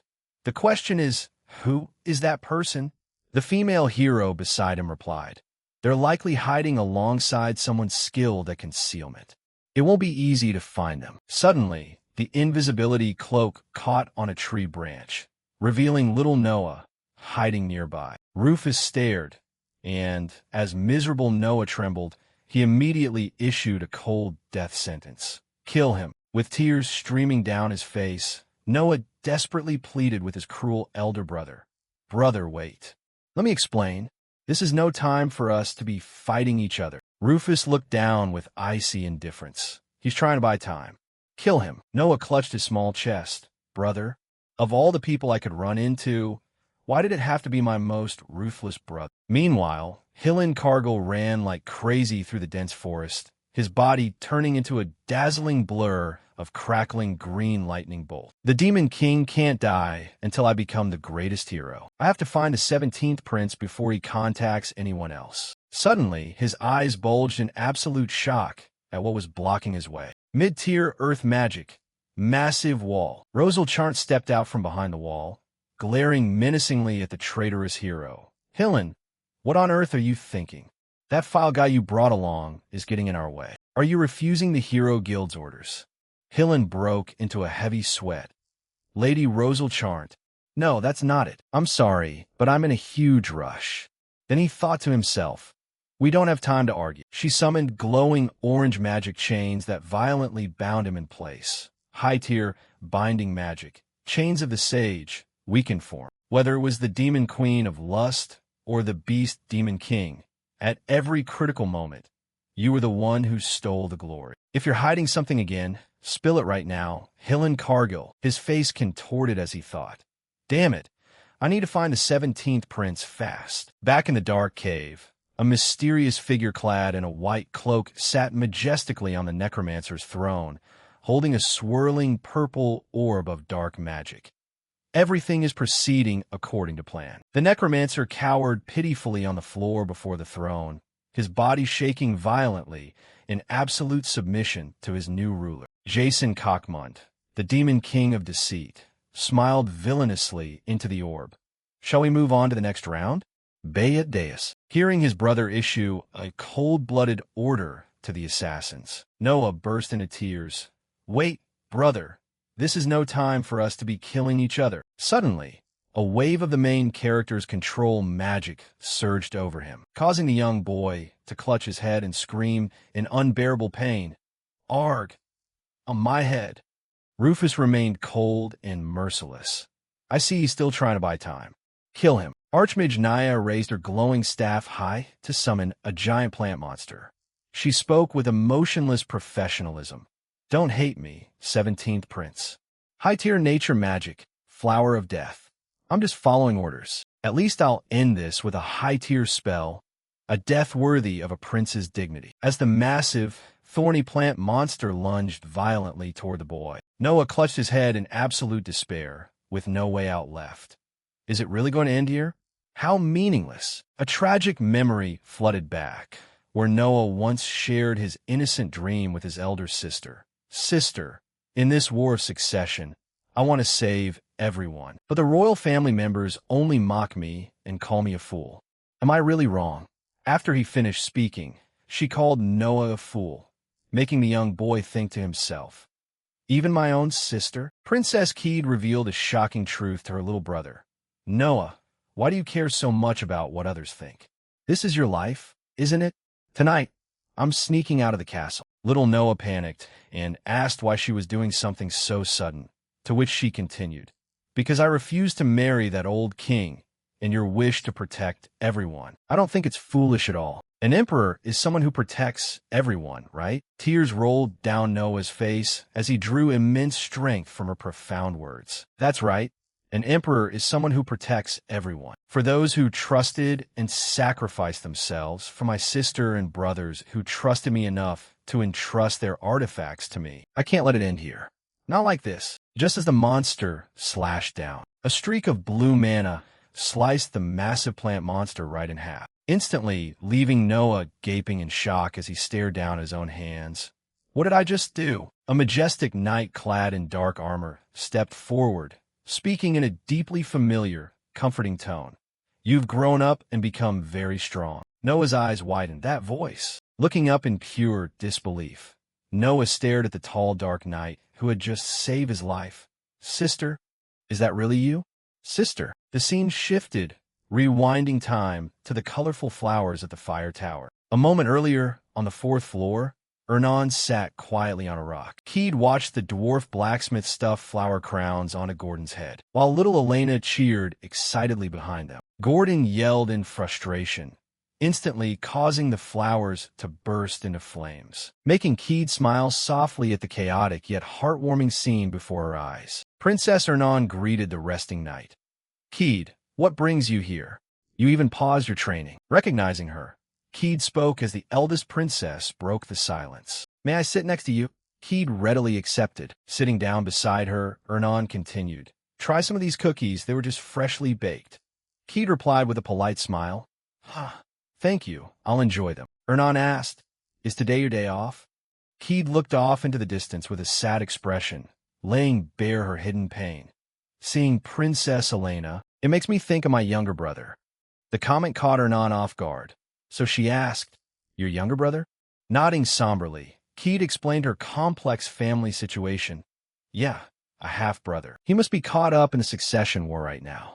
I spoke to him pretty coldly right before I left the castle because I was so stressed out.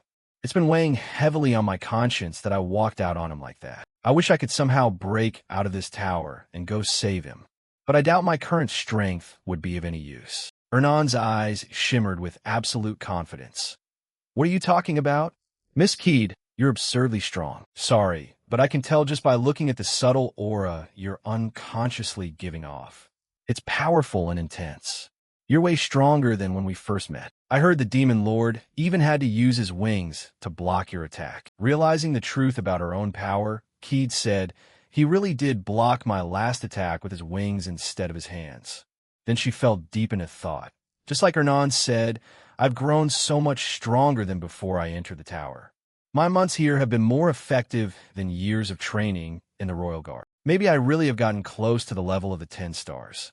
If that's true, then Noah, whom I left behind, I might actually be able to save him. Grabbing Keed's hands, Hernan encouraged her to act quickly on her noble resolve. "Well, if you've made up your mind, you should move fast. I'll explain everything to the Demon Lord for you. So, we'd better find you an outfit fitting for one of the 4 heavenly kings, shouldn't we?" Completely blindsided by that ridiculous suggestion, a giant sweat drop rolled down Keed's pale face. "What? For heavenly? What now?" Snapping back to the harsh reality of the present, First Prince Rufus glared suspiciously at the mysterious dark knight standing before him, demanding an answer. "Who the hell are you?" Keed fully committed to her silly new persona. "You ask who I am? Since you've asked, I have no choice but to answer. Born from the pitch-black shadows deeper than the dark of night, I pierced the hearts of my enemies from within the night. The second blade of the 4 heavenly kings of darkness, the Dark Knight of Death, has descended upon this place." Keed finished her dramatic entrance, leaving Rufus, Naya, and little Noah staring at her in utter silence at this sudden, cringe-inducing performance. The forest turned painfully quiet as the Dark Knight held her pose. Meanwhile, Noah awkwardly tried to confirm her identity. "Big sister." Beneath her helmet, Keed trembled uncontrollably, frozen in a comically stiff expression as she nearly died of sheer embarrassment. She screamed internally, "Oh God, I knew everyone would look at me like I'm a freak." Miss Ernan, in a chaotic flashback, Ernan excitedly presented the completed script while the bruised and battered blacksmith proudly showed off the armor. This is a powerful magical gear that massively boosts both attack and defense. You just need to strike a specific pose while reciting these lines. Keed shrieked in pure, unadulterated panic. What? Recite those lines while posing like this? I can't do that. I'm never going to get married if I do this. The cold protagonist reassured her that it wouldn't ruin her reputation. Just put on that devil orb. It doesn't matter anyway. Just don't let them know you're my subordinate. Keed glared at him. Look, the demon lord is laughing at me too. Back in the present, Keed violently crumpled a piece of paper, her whole body trembling as she accepted her humiliating reality. And that's how things turned out like this. First Prince Rufus harshly criticized the newly arrived knight's antics. What kind of childish name is that? Sounds straight out of some corny play. Pierce the hearts of my enemies from within the night. That's embarrassing as hell. Keed screamed back with all her might to defend herself. Stop repeating it. First Prince Rufus issued a cold threat. I don't care which heavenly king you are. If you get in my way, I'll take you down too. Hearing this, Naya obeyed. Understood, my lord. Dark Knight of Death, this isn't the kind of magic a weak hero can handle. We only need to deal with the 17th prince. If you think you can't handle it, you'd better run. Unleashing her ultimate spell, Naya commanded a massive, terrifying wave of razor-sharp carnivorous plant monsters that tore through the ground. Archmage Naya, primal high-nature magic. March of the Swarm. Standing fearlessly before the apocalyptic wave of monsters, Keed remained completely unfazed, prompting a terrified Noah to scream from behind. Big sister, we should dodge first. Keed confidently reassured her younger brother. I am a Dark Knight. It's fine. If I were the type to run away over a little threat like this, I wouldn't have done something so embarrassing in the first place. A vivid memory flashed through her mind.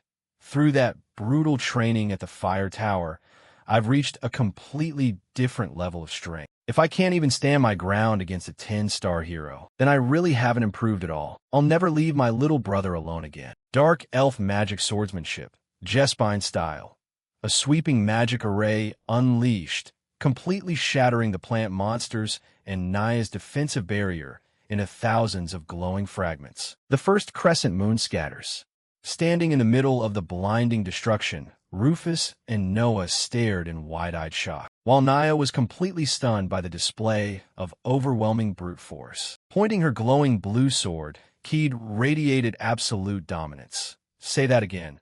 Who's the weak hero now? Lowering her head slightly, Naya prepared to cast an even more devastating spell.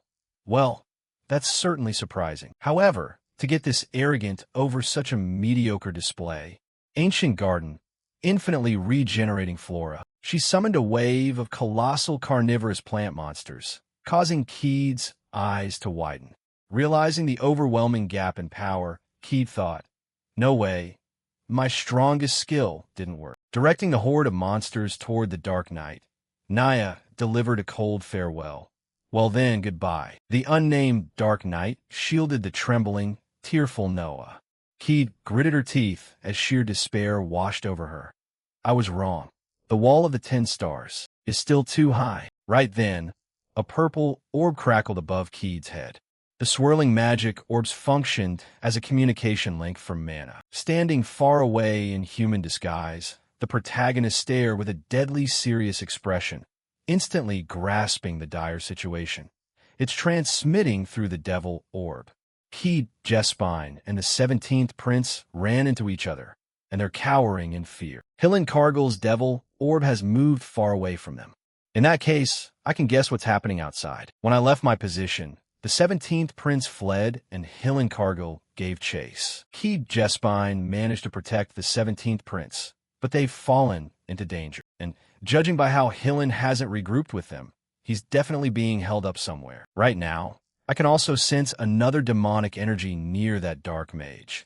A demon capable of invading this island packed with heroes and meddling in my business. As far as I know, There's only one guy. Jason Cockmund. What a massive headache. I need to warn the 10-star heroes about the Dark Mage. If I want to stop the heroic expedition from setting off, I have to take this guy down fast and keep Jason from interfering. That's what I need to do. Pallav Disrat unleashed a devastating barrage of fiery attacks. He wounded his opponent, triggering an explosion that ripped cracks through the rocky ground below, effortlessly standing back up after that fatal strike without a scratch. The hero Pallav grinned beneath his pink mask, completely thrilled by the life-or-death battle. I can see your mind is somewhere else. Phoenix, if you don't focus, I'm going to kill you. The protagonist thought to himself that the guy was absurdly strong, returning the gaze with utter indifference. I'm the one who's getting bored here. Is this all you've got? He immediately pondered. So this is the strongest among the 10-star heroes. Pallav's eyes gleamed with a sinister, bloodthirsty light as his terrifying smile stretched from ear to ear. If you're going to run your mouth like that. The two giants collided violently, sending apocalyptic shockwaves, rippling across the fiery arena while Pallav laughed like a lunatic. What?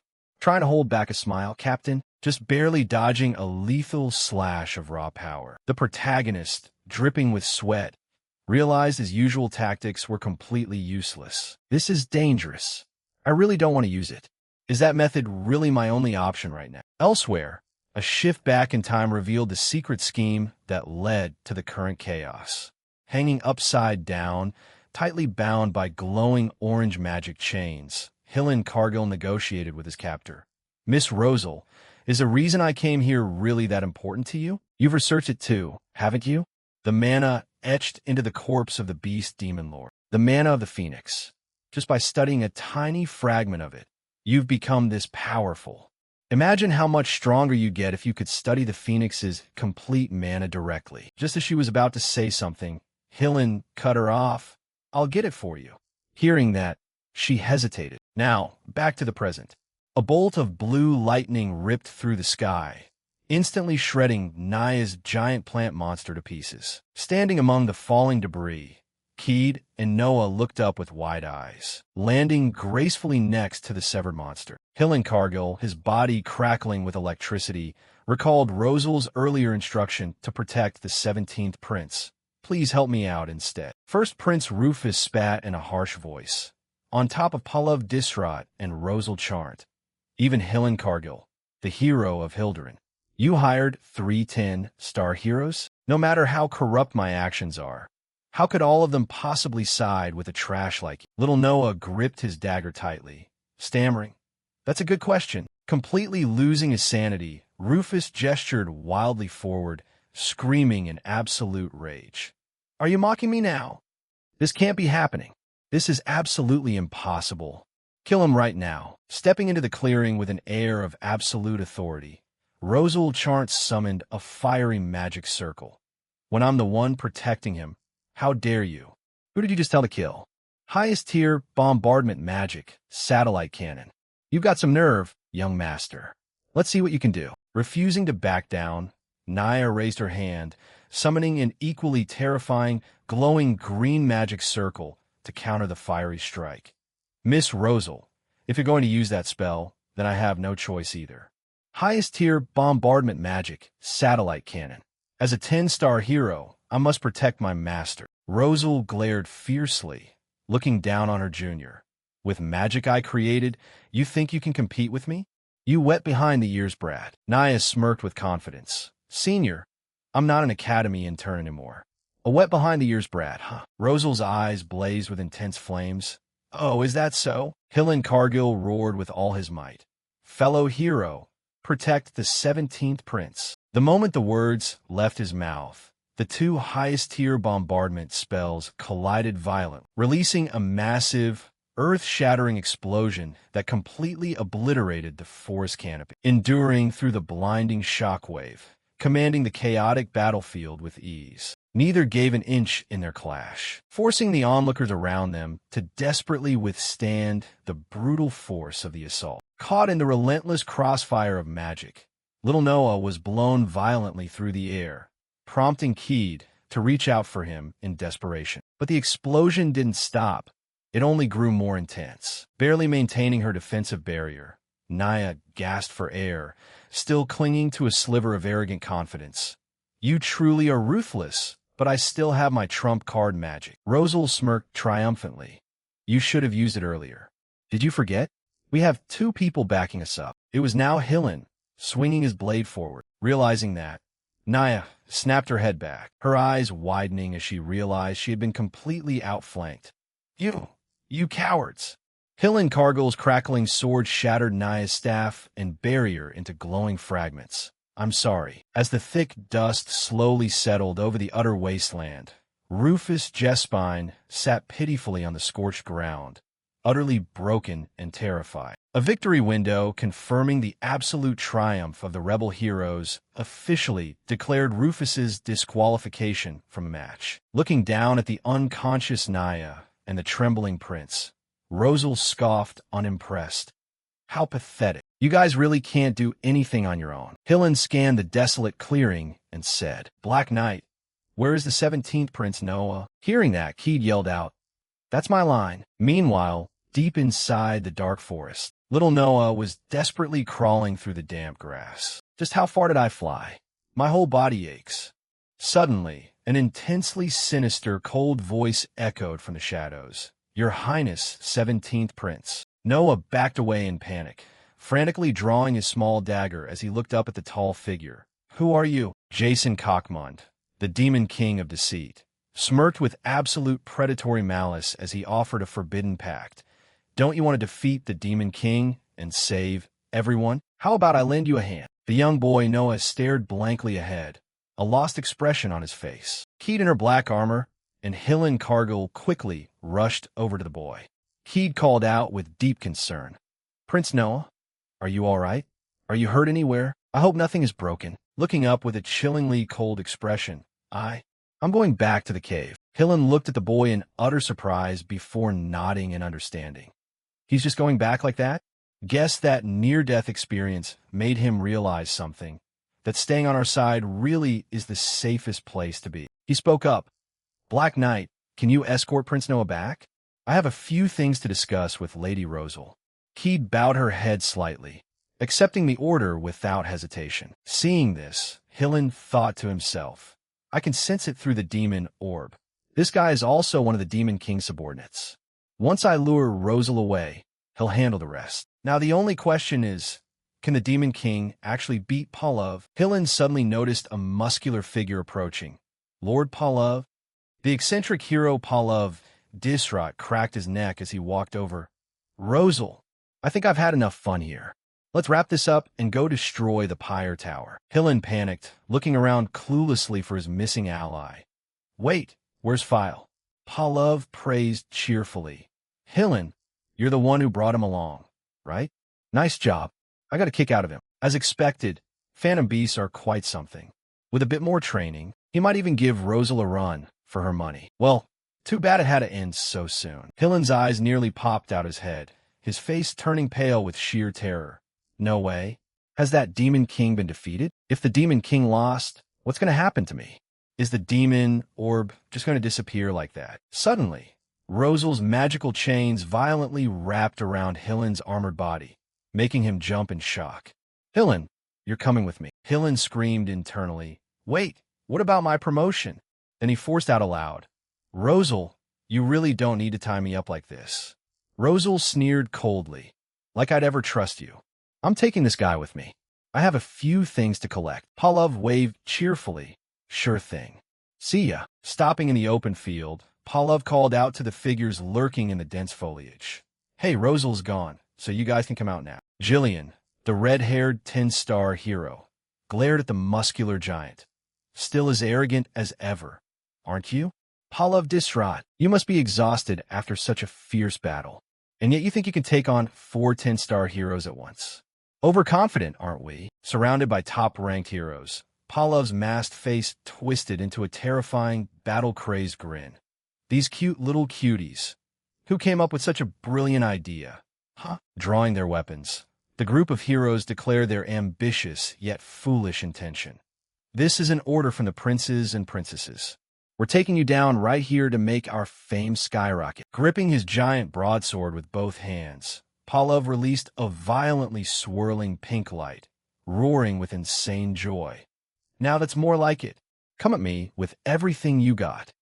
A massive explosion of pink and blue magic burst forth. Lying motionless in the dark, smoky wreckage, the main character listened closely to the chaotic destruction from afar. Shut up. That sound. The sound of battle. Pavlov distraught is still fighting. Against who? The combat sounds are diverse and dragged out. The 10-star heroes? Once that battle ends, the hero's journey will truly begin. The tower will fall, and I will die again. What was I reborn for if everything just ends like this? Just to be slaughtered by those heroes all over again? No, it's to change the future. A vivid memory flashed, showing the main character in his attire, swearing a proud and arrogant oath. I swear by the Demon King's standard. If I had just stayed away from Arian, where the heroes crawl around like ants, I could have easily conquered the first dimension. Then the next, and the next. I would have been revered as a great Demon King in the Demon Realm. I would have risen to the rank of Grand Duke, and eventually even reached the throne of the Demon Emperor. And then what? Was I going to spend eternity just clinging to that seat until the next Demon Emperor showed up completely alone? Suddenly, the princess's bright, cheerful face completely shattered the main character's dark thoughts. Her warm voice echoed, "What are you doing out here all by yourself, Demon King?" The main character glanced over, clueless as to what was happening. Is that me? At the same time, a massive, blinding column of golden fire violently erupted on the distant horizon. Standing from afar, Hillen and Rosal stared at the apocalyptic flames in awe. As Rosal questioned this unbelievable resurgence. Holy shit. Wasn't he defeated? Hillen's eyes widened with overwhelming hope. My king, you didn't think it would end here, did you? Rosal smirked, thinking to herself. He just fought Pavlov, yet his mana is overflowing like crazy. This is the Phoenix. If only I could analyze that mana properly. Standing triumphantly atop the horribly crushed corpses of the 4 10-star heroes, Pavlov looked up at the blazing sky. The Phoenix, engulfed in the glorious, dazzling flames of the legendary bird, glowing alongside a small chick floating near his chest. He spoke, "Phoenix, so you're the one who woke me up? I guess you couldn't stand watching your master lose. You really are fickle. Power is surging through me. With this much mana, I might actually be able to use that forbidden magic. By the way, why did she pop up in my head right at a time like this?" The main character floated high above the battlefield. Right then, Pavlov shouted as he charged from behind his back, his massive body trembling as he challenged. "You're the best, Phoenix. Keep exciting me." Pavlov swung his giant broadsword with destructive force, aiming straight for the main character. With complete grace and effortless poise, Bij Diaz blocked the apocalyptic strike using just a single glowing wing, leaving Pavlov utterly stunned. With just one wing, he blocked it. What the hell? Right after his words, he was blasted away with earth-shattering force. The massive impact creating a shockwave that threw him off the ground. The main character looked down coldly at the muscular hero, his voice echoing with terrifying authority. "Do you know what the absolute worst-case scenario is for a Demon King?" Pavlov immediately retorted, "No wonder. You're way too strong for a regular human. So you've been a Demon King all along." Channeling his immense power, he created a deep purple sphere of demonic energy violently swirling inside golden flames. He added, "Up here, the heroes on the ground won't sense your mana. So I'm going to take you on with everything I've got. But guess what? Sorry, because I'm special. The worst-case scenario for a Demon King? That would be becoming my prey. I've never failed to kill my target." The main character shook his head, his crimson eyes glowing with absolute, inescapable doom. "No, you're wrong. The actual worst-case scenario is being trapped forever, completely alone, unable to do a single thing." Unleashing forbidden magic, Bij Diaz created a colossal vortex of dark energy that completely consumed the battlefield. Sealing magic, arcana, purgatory. The pressure sucked everything into an inescapable gravitational pull. Pavlov screamed out in utter confusion and panic. "Arg! Sealing magic? When in the world is this? I've never even heard of it. Are you telling me that spell can bind me? Then why hasn't anyone used it until now?" He explained the fatal drawback. Because the Demon King's standard strictly forbids it. A Demon King must never run away or show fear before a hero. A Demon King must never dodge a battle against a hero. Even though I knew the Demon King's standard was total garbage, this pride of mine was still hard to throw away. But now, Ernan's relieved, tearful smile flashed warmly in the main character's mind. Finally, he spoke with tired, handsome looks. For some reason, I just don't care anymore. I will use every last drop of dragon mana and all this phoenix-empowered mana to seal you away forever. Pallav struggled frantically against the shrinking void, his pride completely shattered as he begged for a proper fight. Stop! Stop it! A Demon King isn't supposed to use sealing magic. Sweat poured down his focused face. Bij Diaz pushed his magic limits to the absolute brink, completing the catastrophic spell. I can't stop here. Not now. With this, the hero's journey is over. Completely crushed into a tiny, glowing purple sphere, Pallav screamed his final furious curse into the void. You bastard! I'll kill you! The 10-star hero at the very top? Pallav Disrot, seal complete. The first star of the 10-star heroes, Valif Dislord. Seal complete. The main character descended from his blazing heights as the golden dark flames slowly dispersed into thin air. Rosal Chart blurted out the main character's human name upon seeing him. Hillen Cargill wept desperately in his mind, calling out to his master, Lord Demon King. Exhausted yet stern, the main character gritted his teeth as he spoke via telepathy. I told you to protect the 17th prince. What the hell did you do? Sweat pouring down profusely, Hillen replied. I have no excuse. Rosal demanded an immediate answer with a mix of shock. File, what did you do to Valif? The two of them had gone up so high that even mana couldn't be felt. Then she muttered to herself, No way, he actually won. Putting away his wings, he replied, I gave him the fight he wanted, and then we struck a deal. In exchange for him hiding out for a while, I gave him the right to rematch me regularly. Deep down, he smirked smugly. Of course, that was a total lie. Rosal, completely convinced by the fabricated story, added, knowing his personality, he definitely fell for it. The main character remained dead silent, letting her draw her own conclusions. Maybe I shouldn't have wasted my energy sealing him and just made a deal from the start. Glancing at the defeated bodies of Jillian and the other legendary heroes, he asked, What about those guys over there? She replied, They still haven't given up. So while they were knocked out, I tied them up. The male lead replied with a cold look on his face, If I take these guys with me, can you turn a blind eye? She shook her head firmly, rejecting any compromise on the spot. No way. However, the male lead quickly countered with an enticing offer of his own. Then I'll make you a deal too. Rosal raised an eyebrow. Oh, and what's the price? Hillen was screaming internally, desperately trying to use telepathy to advise his master. My lord, tell her you'll give her mana. He smiled with confidence, knowing exactly what this ambitious mage craved above all else. I'll give you a portion of pure phoenix mana. That's a priceless treasure for a mage, isn't it? Hillen beamed on the inside. Yes, that's the one. He slickly justified the delay. Right now, I'm completely drained of mana. I'll transfer it through your mana circuits later. Her single eye widened to its limit as she thought. Pure phoenix mana? My research has been stuck for so long. There's no mage better than me, and I've learned every known spell in this world. If I can study phoenix mana, I might finally break through that wall. She crossed her arms, maintaining a thread of cautious skepticism.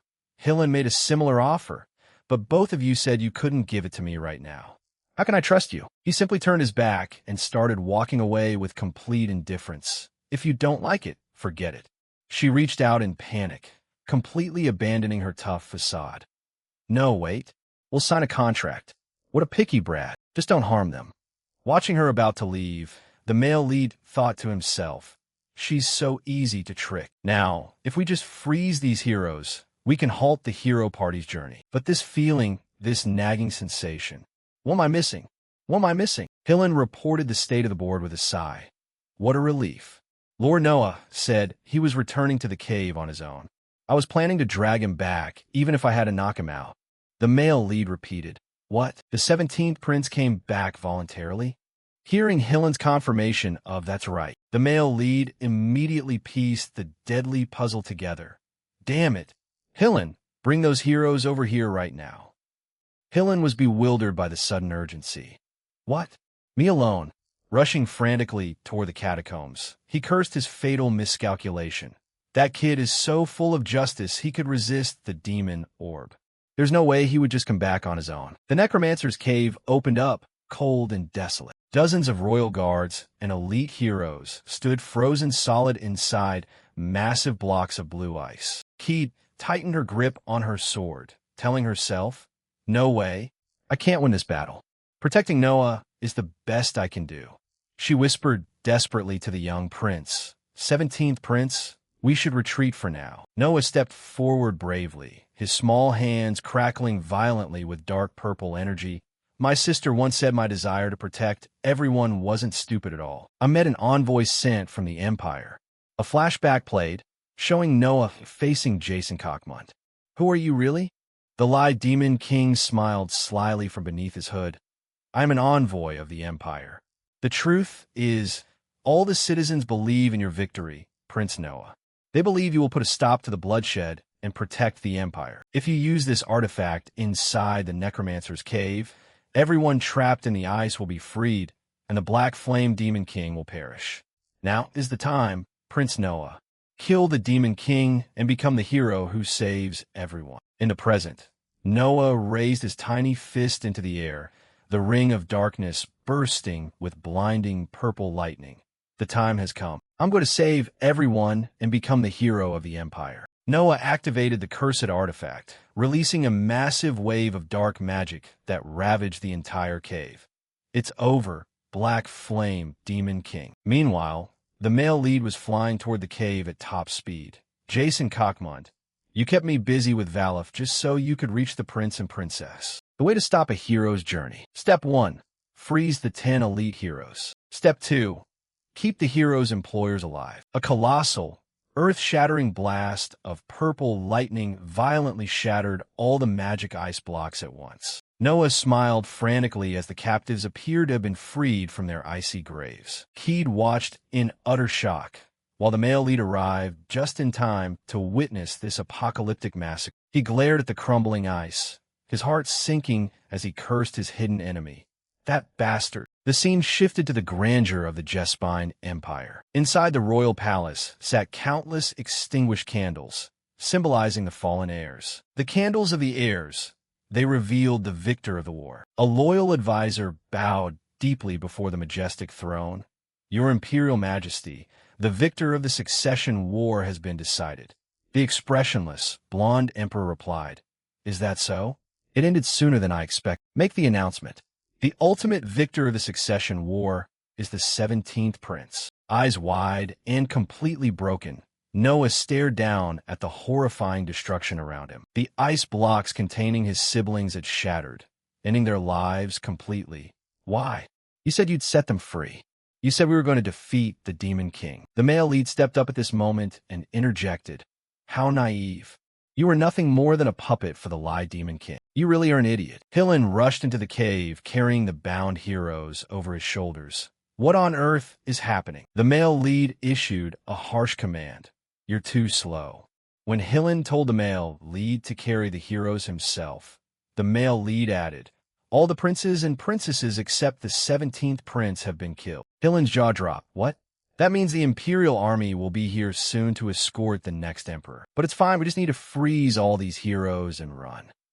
Hillen tossed the bound heroes to the ground and calculated internally, "I'm finally on the verge of victory. I can't let it end like this." When the male lead called out the skeleton's name, the necromancer sobbed uncontrollably in a pathetic state. "I'm sorry. Please spare my life. The Lie Demon King threatened me. I had no choice. I used so much high-tier ice magic that my mana is completely exhausted. I don't have the strength to freeze anyone else. I'm so sorry." Hillen lost his temper, grabbing him and throwing a punch. "It's true. I was threatened. He threatened me." Hillen then yelled out for the male lead's command. "Should I just kill him?" He took off her helmet and spoke. "There's no need for that. A hero's aura acts as a powerful shield. protecting them even when unconscious. Any reckless interference might wake them up. She then thought to herself that no one else had to die now. Hillen grabbed the crying necromancer by the collar and growled, "I'm just going to shut this guy up."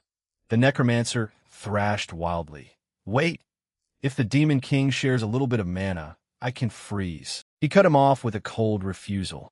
"I can't. Fighting Valif drained every single drop of my mana and demonic energy. Killing them without waking them up is impossible." He clenched his fists until they bled, calculating internally. "Now that I've come to my senses, there's nothing more I can do. You planned all the way up to this step?" Jason Cockmun. At that moment, Jason Cockmun smiled villainously from his distant lair. "Bea, I am genuinely impressed. For a Demon King who hasn't even been around for 10 years, you handled that pretty well. To think you even manipulated a hero. But unlike you and me, our levels of experience are on completely different planes. You can't beat me. This is the end for you." Back in the catacombs, a legion of Imperial Knights barged into the cave, pointing their swords at the dark figures. It's the Necromancer. Prioritize the 17th Prince's safety. Eliminate the Necromancer. The pathetic Necromancer cowered behind the male lead, begging for the demon's protection. "Save me, Demon King." Without a single moment of hesitation, he punched the Necromancer straight in the face, playing the part of a 10 elite hero. "I'll be taking this trophy with me." Absolutely pathetic. The armored knights immediately bowed in reverence. "Phoenix Masterfile, it's an honor to meet you. You may proceed on your journey as you wish." The Imperial Succession War had come to an end. The victor, 17th Prince Noah Jespine. All of the 10 elite heroes, except Valif, had returned to the Hero Guild. With that, preparations for the hero party's journey targeting the Black Flame Tower were complete. Meanwhile, on the rooftop of the Black Flame Tower, Princess Ernan stepped out onto the freezing rooftop. She approached the brooding male lead. "I didn't know you could even make it up to the rooftop. You didn't even show your face the moment you returned." Noticing that the male lead was lost in thought and ignoring her, she added, "Are they coming? The S-rank hero party." He gave a curt answer. "Yeah." Ernan looked up at his broad back, her voice tinged with deep worry. "Can't we stop them? Is there any way we can?" The two stood in absolute silence. The biting cold wind howled around them as they faced their impending doom. The male lead remained silent until she spoke up, breaking the silence. "There's still one way. I'll return to Hilderin." At the magnificent Black Flame Tower, right after the Succession War ended, the moment the male lead touched down, Gordon looked up in shock. "My lord." With sweat pouring down his face, the male lead yelled out in panic. "The operation failed. Those damn heroes are going to swarm this place soon. Are the defense systems ready?" Inside the vast strategy room on the 5th floor of the Black Flame Tower, floating holographic screens glowed everywhere. Sitting at the head of the long table, the male lead sweated profusely with giant question marks popping over his head. "What the hell are they doing here?" Gordon sat with a dark shadow of exhaustion over him. "I'm sorry. I suggested they come so we could deliver a faster and more direct report to you." While Elena cheerfully raised her hand to explain, Gordon said he would kick them out, but the male lead cut in. "No, forget it. Just give me the report." Gordon immediately bowed deeply in reverence. "Yes, my lord." On the 1st floor, Lozier, the burly dwarf, shouted with a raised fist, "We've completed 100 mana cannons. We can blow those bratty heroes straight to hell in a single shot." The 2nd floor showed Lavinia Aachen speaking with confidence. "Plentiful materials. Plentiful chimeras." Gordon sweated as he translated her sleepy words. "She says they're ready to take on 500 heroes, not including the 10 elites." On the 3rd floor, where Key Jespine appeared, she tightened her fist. "I've gotten stronger through Black Elf sword techniques, but a 10 elite hero is still too much for me. I still need more training." Elena, also on the 3rd floor, chimed in, "I'll be able to teach that girl high-tier magic soon." Lavinia popped up to say the girl was a fast learner, making Elena cheer happily. "Ah, look at this, my lord." On the 4th floor, Princess Ernan Hilderin smiled with confidence, while Majestic Water Spirit stood behind her. "Even the 10 elite heroes won't be a problem. Well, at least one of them." Gordon analyzed the strategic limitations. The Krutu tribe is expanding its influence, but a head-on war with the hero party is still suicidal. The strategy of triggering avalanches and luring monsters seems the most viable. Lozier stood all the way up and yelled out, "My lord, what else are you worried about? My mana artillery will wipe them all out." At that moment, Gordon whipped around, red veins bulging on his forehead.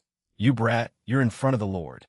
Mind your language." The male lead slowly closed his black eyes, replying calmly to defuse the heated argument. "It's fine. Thank you for the input.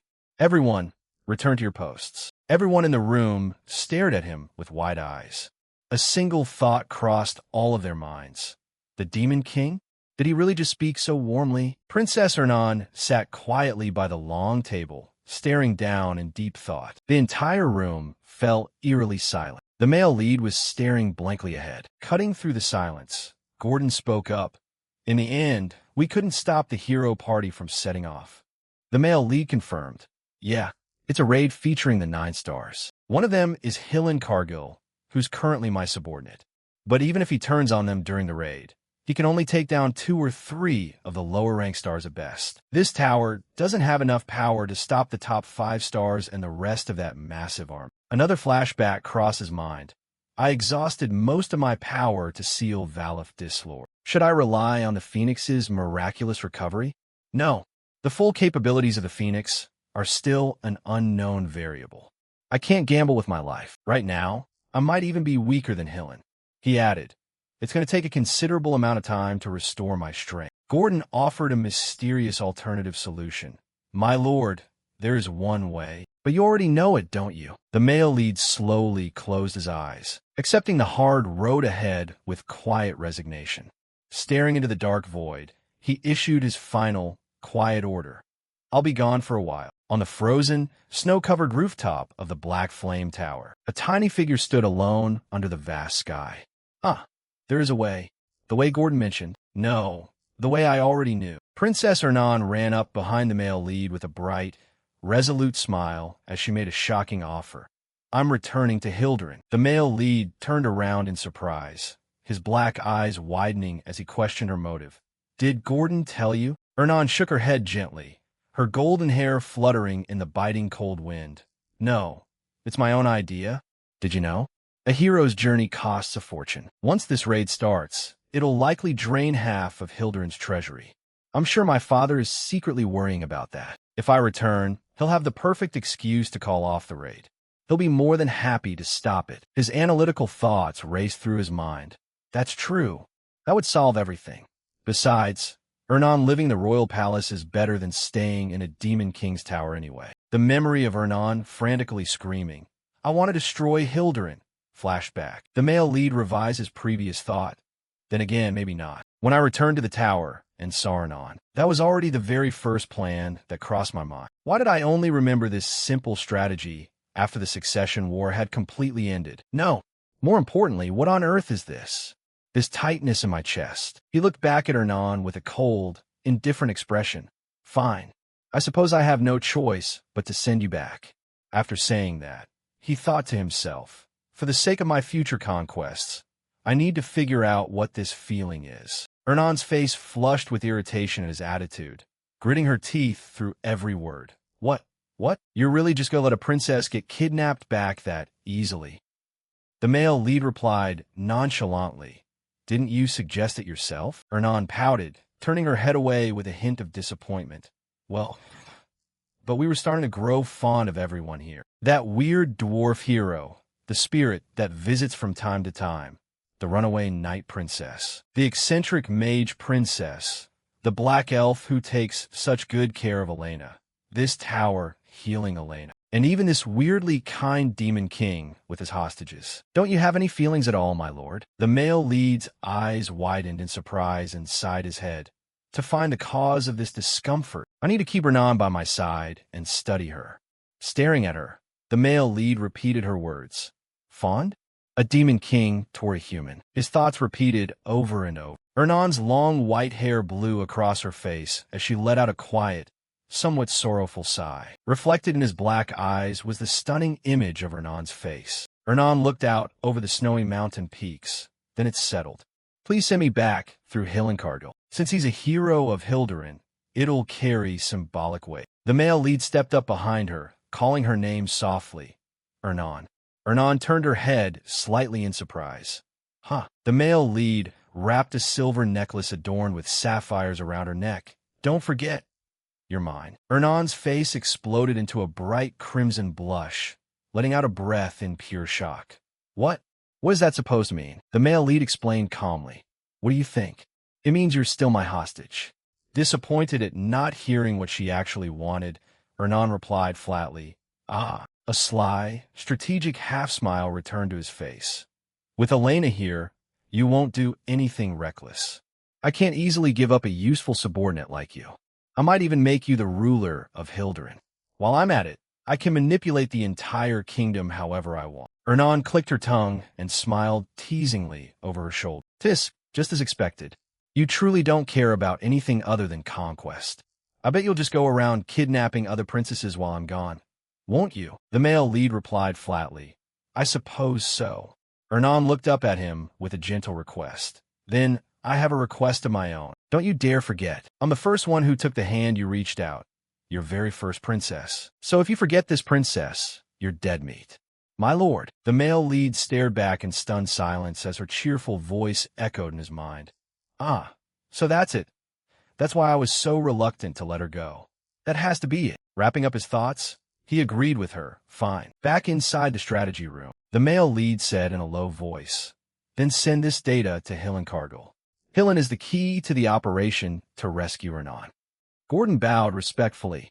Yes, my lord. A hologram popped up, and Hillencargill spoke. My lord, urgent news. Seeing this, the male lead thought, Speak of the devil. His voice continued to echo. It seems the hero party's departure will be delayed due to the injuries the stars suffered during the Succession War. Currently, everyone is gathering in Hilderin. Princess Ernan Hilderin, hand her over to me. The corner of the male lead's mouth curled up into a sinister, dark red smirk. Say what now?